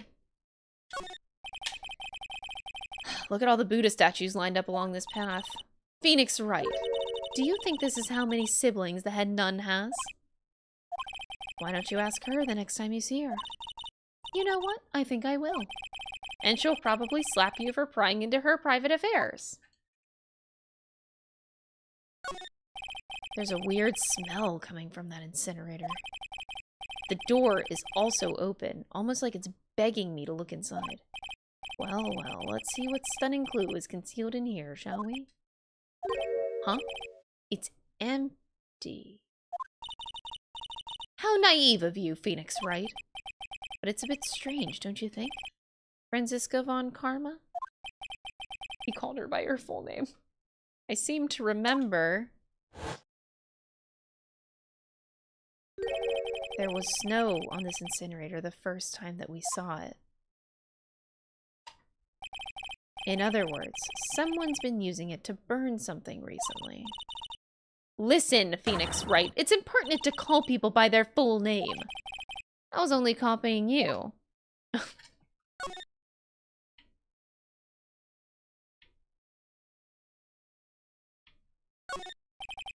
sign says Inner Temple. I don't know how you're reading it, but it's incomprehensible to me. Actually, I can't read it either. Feigning comprehension isn't a very good habit to have, Phoenix, right? She looks really happy to finally caught me on something. There's a little gate that leads into the garden. It says no entry on the sign, though. Come now, Phoenix, right? What are you doing? It's open halfway. What harm could come of it? But it says no entry. Don't you Americans enjoy doing whatever you like and then simply say whatever? She is absolutely 100% correct. Americans do whatever the fuck they want. Yes. That is the truest statement. That's got nothing to do with anything. And who told you that? Is she wrong, Phoenix? But is she fucking wrong? Oh my god, speaking of doing whatever the hell you want, can I just tell you guys what my eyeballs saw on Friday? Thursday. This was on Thursday, actually. We're driving into Philly to go get famous cheesesteak. On the drive down, I could not believe my eyes. This is the first time I've seen this. A motorcyclist with a handgun in his pocket, sticking out of his side pocket. Visible. Just out. That was like the most American thing I could have seen. And I've lived in America my whole life. Well, except the past 7 years I moved to Canada. But growing up, I have never seen that in my life. That is like the definition of I'm an American and I do whatever the fuck I want. Like, what the fuck? That is like, dude, that motorcyclist was just asking for trouble. Like, that's so terrifying. Like, you wouldn't want... Motorcyclist just... I'm not even kidding you. The gun, the handgun, was sticking half out of his pocket. I was like, bro, it's just... He's just driving. Motorcycle with it on his thigh like that.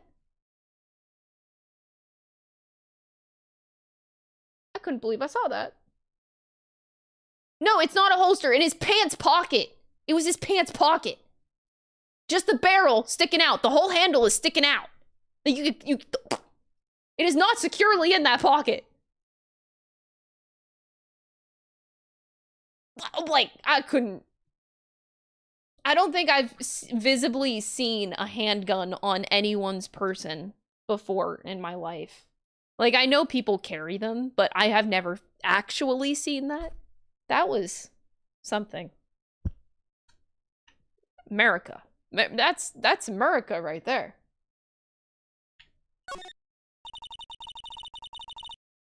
This must be the door that leads to the inner temple, where Maya Fey was training on the night of the murder. Yes, there's a solitary room that's called the training hall. You could do with some training yourself, Phoenix Wright. Ow!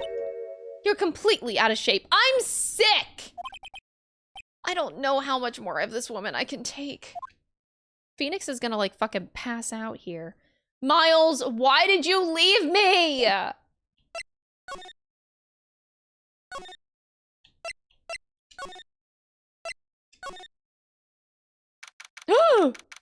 Oh, God. What happened to the scroll? What happened? Wait, is that a real Psyche lock? Wait. Am I looking at a Psyche lock IRL? That was not there before? Huh? Whoa. What the fuck?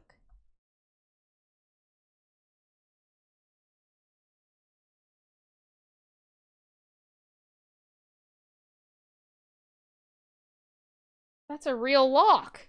Can Franziska see that? Hey, Franziska, do you see that? Like, what's wrong? Why are you so quiet? Maya, she was supposed to be in here training. Yet it appears she's nowhere to be seen. What's that? That strange lock. It wasn't there 2 days ago. This whole room is really giving off some strange vibes. This door. When I was here 2 days ago, this weird lock wasn't on it.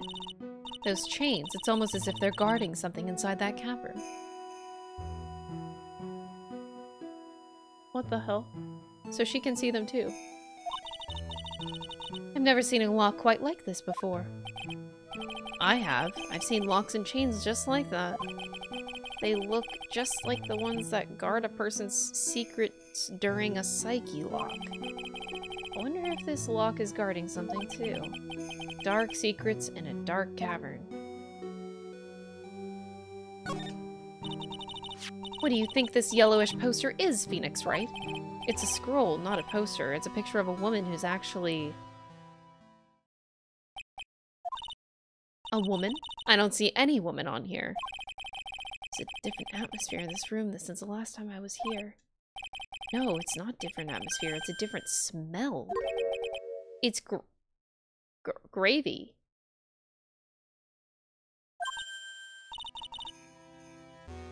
What's the matter? This scroll, it's been completely covered in gravy. Ah, yes, that is a very appetizing smell in the air. But gravy is a type of sauce. So when you run out of paint, you Americans use gravy as a substitute, I see? No one does that! For starters, it stinks! This must be the gravy that we had with the roast on the night of the incident. But why would anyone do this? Why this scroll?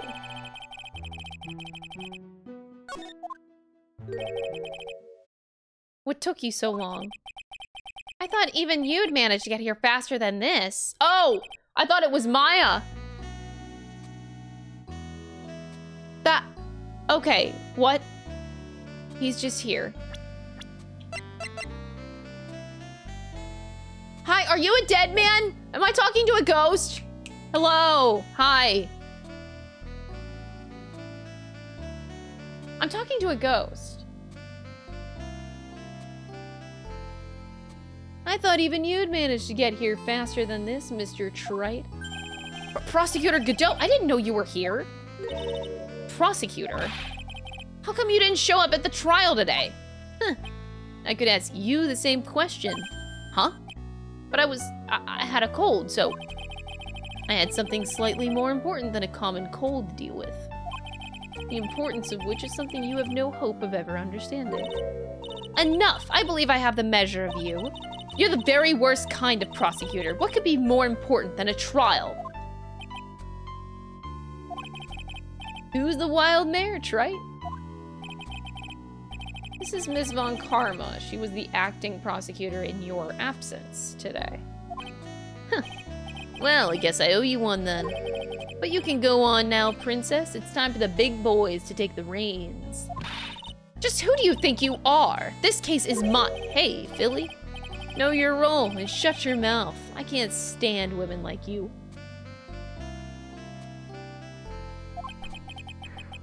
I'm only gonna say this once, Lady Von Whippingberg. Go home. Phoenix Wright! What are you hitting me for? You deserve more cracks of the whip than that, trite. What? You still don't get it, do you? You don't realize that you've set something in motion that you'll never be able to undo. Bro, I'm just existing. There's something different about Godot today. I'm getting such a strong sense of something from behind that mask of his. Is it anger or is it sorrow?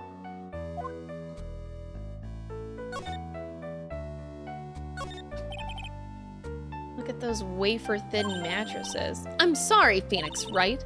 Wafer-thin? Yeah, you know, thin like a wafer, in other words, uncomfortable. That's how we describe things like these mattresses. I guess you must say wafer thick or something back in Germany? Not about these mattresses, certainly not. It's an antique dresser. Don't you dare open it, Phoenix Wright. Now I know how Maya feels when I tell her not to touch things. Wow, I just have the sudden need to, like, touch things. Crazy how that works. What a pity. It's full of nothing but old clothes for the acolytes. I thought we weren't opening it. I'm from the prosecutor's office. I can do anything. Yeah, you can do anything except stand up to a 9-year-old girl. Oh!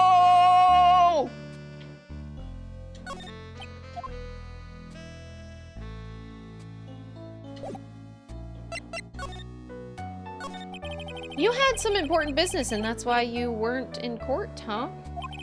So, what was it? I've told you once before, but perhaps you don't remember. I've returned from the depths of hell to do battle with you.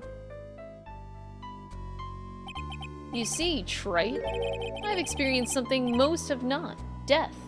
Yeah! Tell me about that. Please. How are you alive? You died? Of course, being extradited from hell is a tedious affair. The meticulous regeneration and adjustment of all your internal organs is, well, let's just say modern medicine allows us to live to a ripe old age. Even someone like me. So you mean that the mask you wear, this ugly device? I promise it's not a fashion statement, my unenlightened friend. You guys were so mad at me when I told you that Godot gets 2 points off of attractiveness because of the mask. Y'all fucking flipped out. Let me just reiterate that, chat, you suck. And I was fucking right. Okay? You just fucking suck. You just want to be a contrarian. That's all you guys want to do, is be a fucking contrarian. Oh, Crystal says that Godot gets 2 points off of attractiveness because of his mask. Oh, I'm just going to be a contrarian and be like, no, you suck, Strimmer. Strimmer, why are you so shit? Why are you calling Godot not attractive at all? Like, no, even Godot thinks that it is not attractive. Okay? Even Godot himself. It's not a fashion statement. He doesn't even like it. Okay?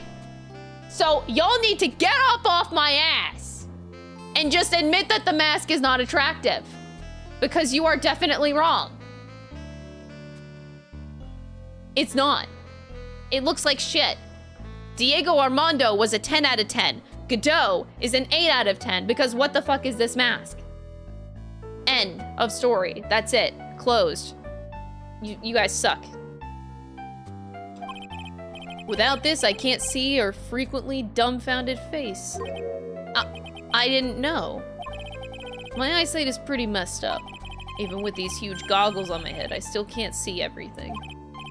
Still, I keep this worn-out piece of junk of a body going with regular servicing. So Godot is a robot. I'm sorry, but you say you experienced a death? How is that possible? What happened? Why don't you ask him? How do you know that I stalked you? question goes right back at you. Me? Yeah, Trite, you. You should know all about it. You know when my life ended, and who ended it for me. Well, Phoenix Wright, do you? I don't know what he's talking about. Although, to be honest, I do feel a little tug at the corner of my memory. I think I do know about how Godot was killed.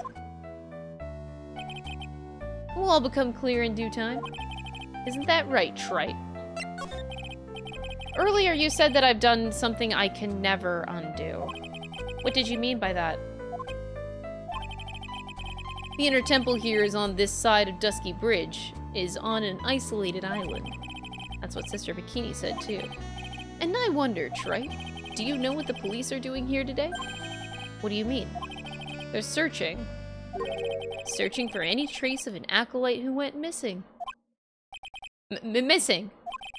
As leader of the search party, I can tell you this with absolute certainty.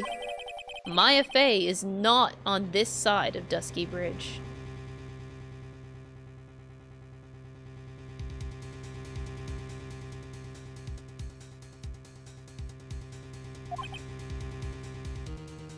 Huh? But that's impossible. She came here that night. I won't say it again. The chances of her being here are nil. Excluding, of course, one very unique place. One? Where is that? The Sacred Cavern, the entrance of which we are standing at right now.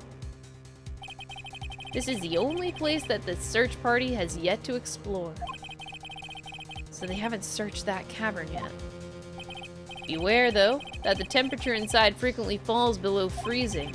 Even if she were in there, the chances of her being found alive are slim at best. No! Which means, Trite, that you've sent Maya Fey to her death. You fool! If that's the situation, why aren't you in there with a search party right now? You must have blinders on, my equestrian angel. Don't you see the big lock and chains? It's a trick lock. I'm making preparations to open it as we speak. Well, Trite, once again, a woman dies because of you. Once again? What are you talking?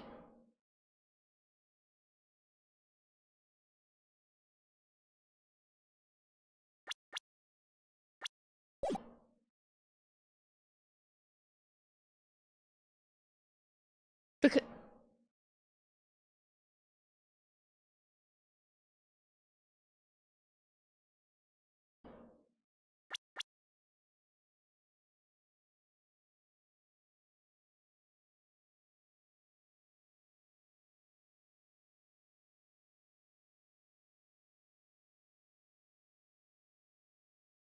Oh my god.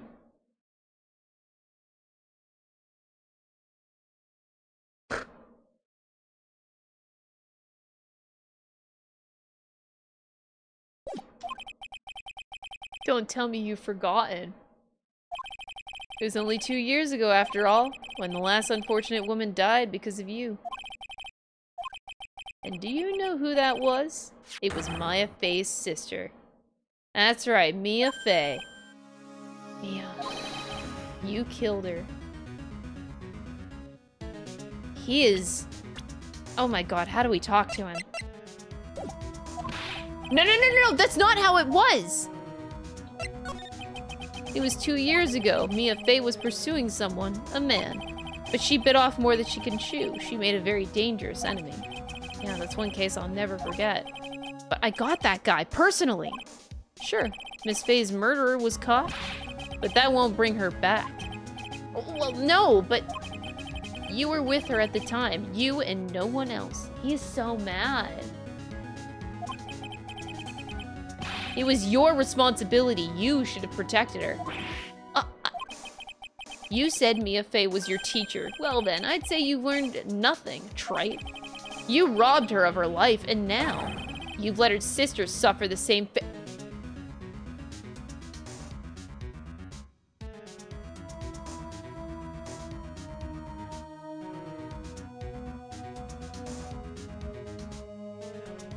Wow, okay. Oh, okay.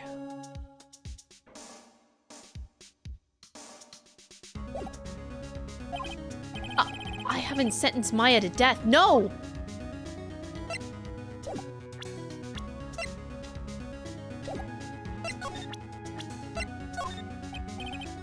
Godot, would you mind taking a look? My eyes have a date with the horizon. They're flirting with the gulls. I don't have any intention of aiding a defense attorney like you, Trey. But you must help him, even just a little. Look who's talking. I had no idea such a smooth refusal could make me so angry. Ha. Okay, wow.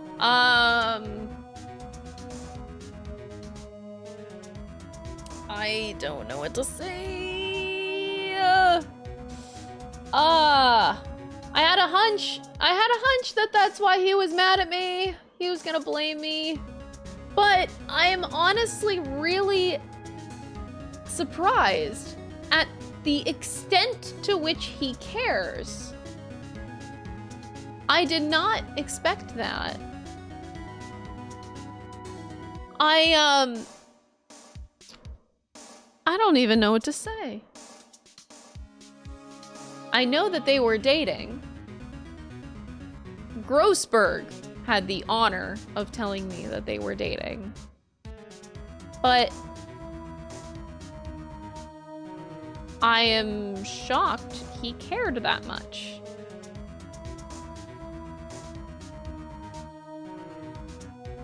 I don't know why that surprises me so much. Like, you'd think that'd be obvious. Like, oh, of course, they're Crystal, they're dating. Of course he's gonna fucking care. But, like, when I don't really know their relationship that well, and I'm constantly skeptical about their relationship as well, that does strike me.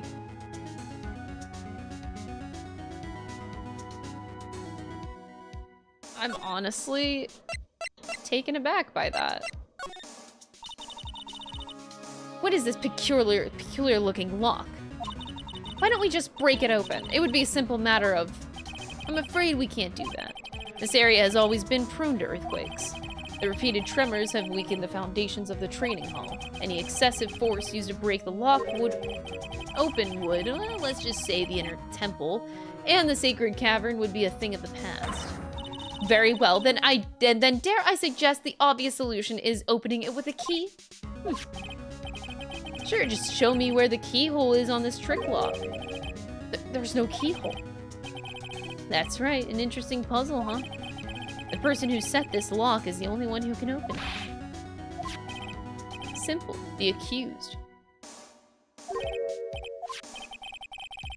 When an acolyte undergoes training inside the sacred cavern, the attending sister is responsible for locking the entrance. Obviously, the night of the murder was no exception. Maya Fey was to train in there. Sister Bikini did mention it a number of times now that I think about it. She said that Iris was left in charge of supervising the early stages of the training. So, Iris the accused is the only one who can open this lock. I've arranged for her to be brought here now. Iris is the only person who can open this lock. I hope that she gets here soon. Hang on in there, Maya. We'll get you out. So, I should be getting back to work. Wait, Godot! How sure about Maya are you? There's no doubt in my mind. She's in the sacred cavern somewhere. It's the only place she could be. You better start praying. You better pray that your friend of yours brings the accused back here soon. Edgeworth? Listen up, Trite. There's only one thing I want to say to you before I go. I'll never accept you. Never.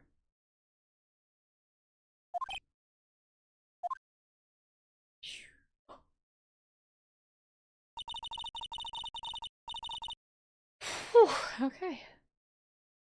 You should choose your friends more carefully, Phoenix Wright. That's what everyone says. Looks like I don't have much of a choice. I guess I'll just have to do what I can for now. Shit. I don't know, should I or shouldn't I? Sounds like someone's talking to himself, but where's that coming from? What? Yeah, I guess I better wash that off, that's what I'll do. No, but I can't do that, I'm a detective. Ugh, my brain. This is driving me nuts. Ah! Is something troubling you, Scruffy? Please don't whip me like that all of a sudden, sir. It was merely a simple greeting, a friendly tap on the shoulder with my whip. So what's up, Gumshoe? Is something on your mind? How did you know, pal? Perhaps you were trying to decide if you wanted to wash that off or not. How did you know, sir? Oh yeah, I nearly forgot. You can't go through that little gate there, okay? You mean the one that says no entry on it? Wait, what is this? Thank you so much for the $2 donation, Heroi. I appreciate it. Yeah, Godot is very mad at Phoenix for existing, that's for sure. I kind of already snuck it in there. Is he trying to be clever or something? So what's behind there, Scruffy? Kind of garden-like garden. A garden. Yeah, anyway, it's under investigation right now, so keep out. I'm not telling you, I'm asking you, pal. You got me? Isn't it normally the other way around? Well, see you later. So, shall we adjourn to this garden, Phoenix Wright? Of course, what else would we do? I really want to know what Gumshoe was thinking of washing off. Do I leave in suspense? Or do I go to the garden? I think I leave in suspense. We end here. We go to the garden tomorrow. Okay. Suspense the game. So, I will see you guys tomorrow. And then we will go to the garden. All right. Thank you guys for all the support today, friends. All of the subs, resubs. Oh, Papa Cronus, thank you so much for subbing for 3 months. If you're still around, I'm so sorry I missed that alert. But thank you for subbing 3 months in advance. That is a lot of support, and I really appreciate it. All right. I'm out. I'll see you guys same time tomorrow. Bye, everybody. Thank you for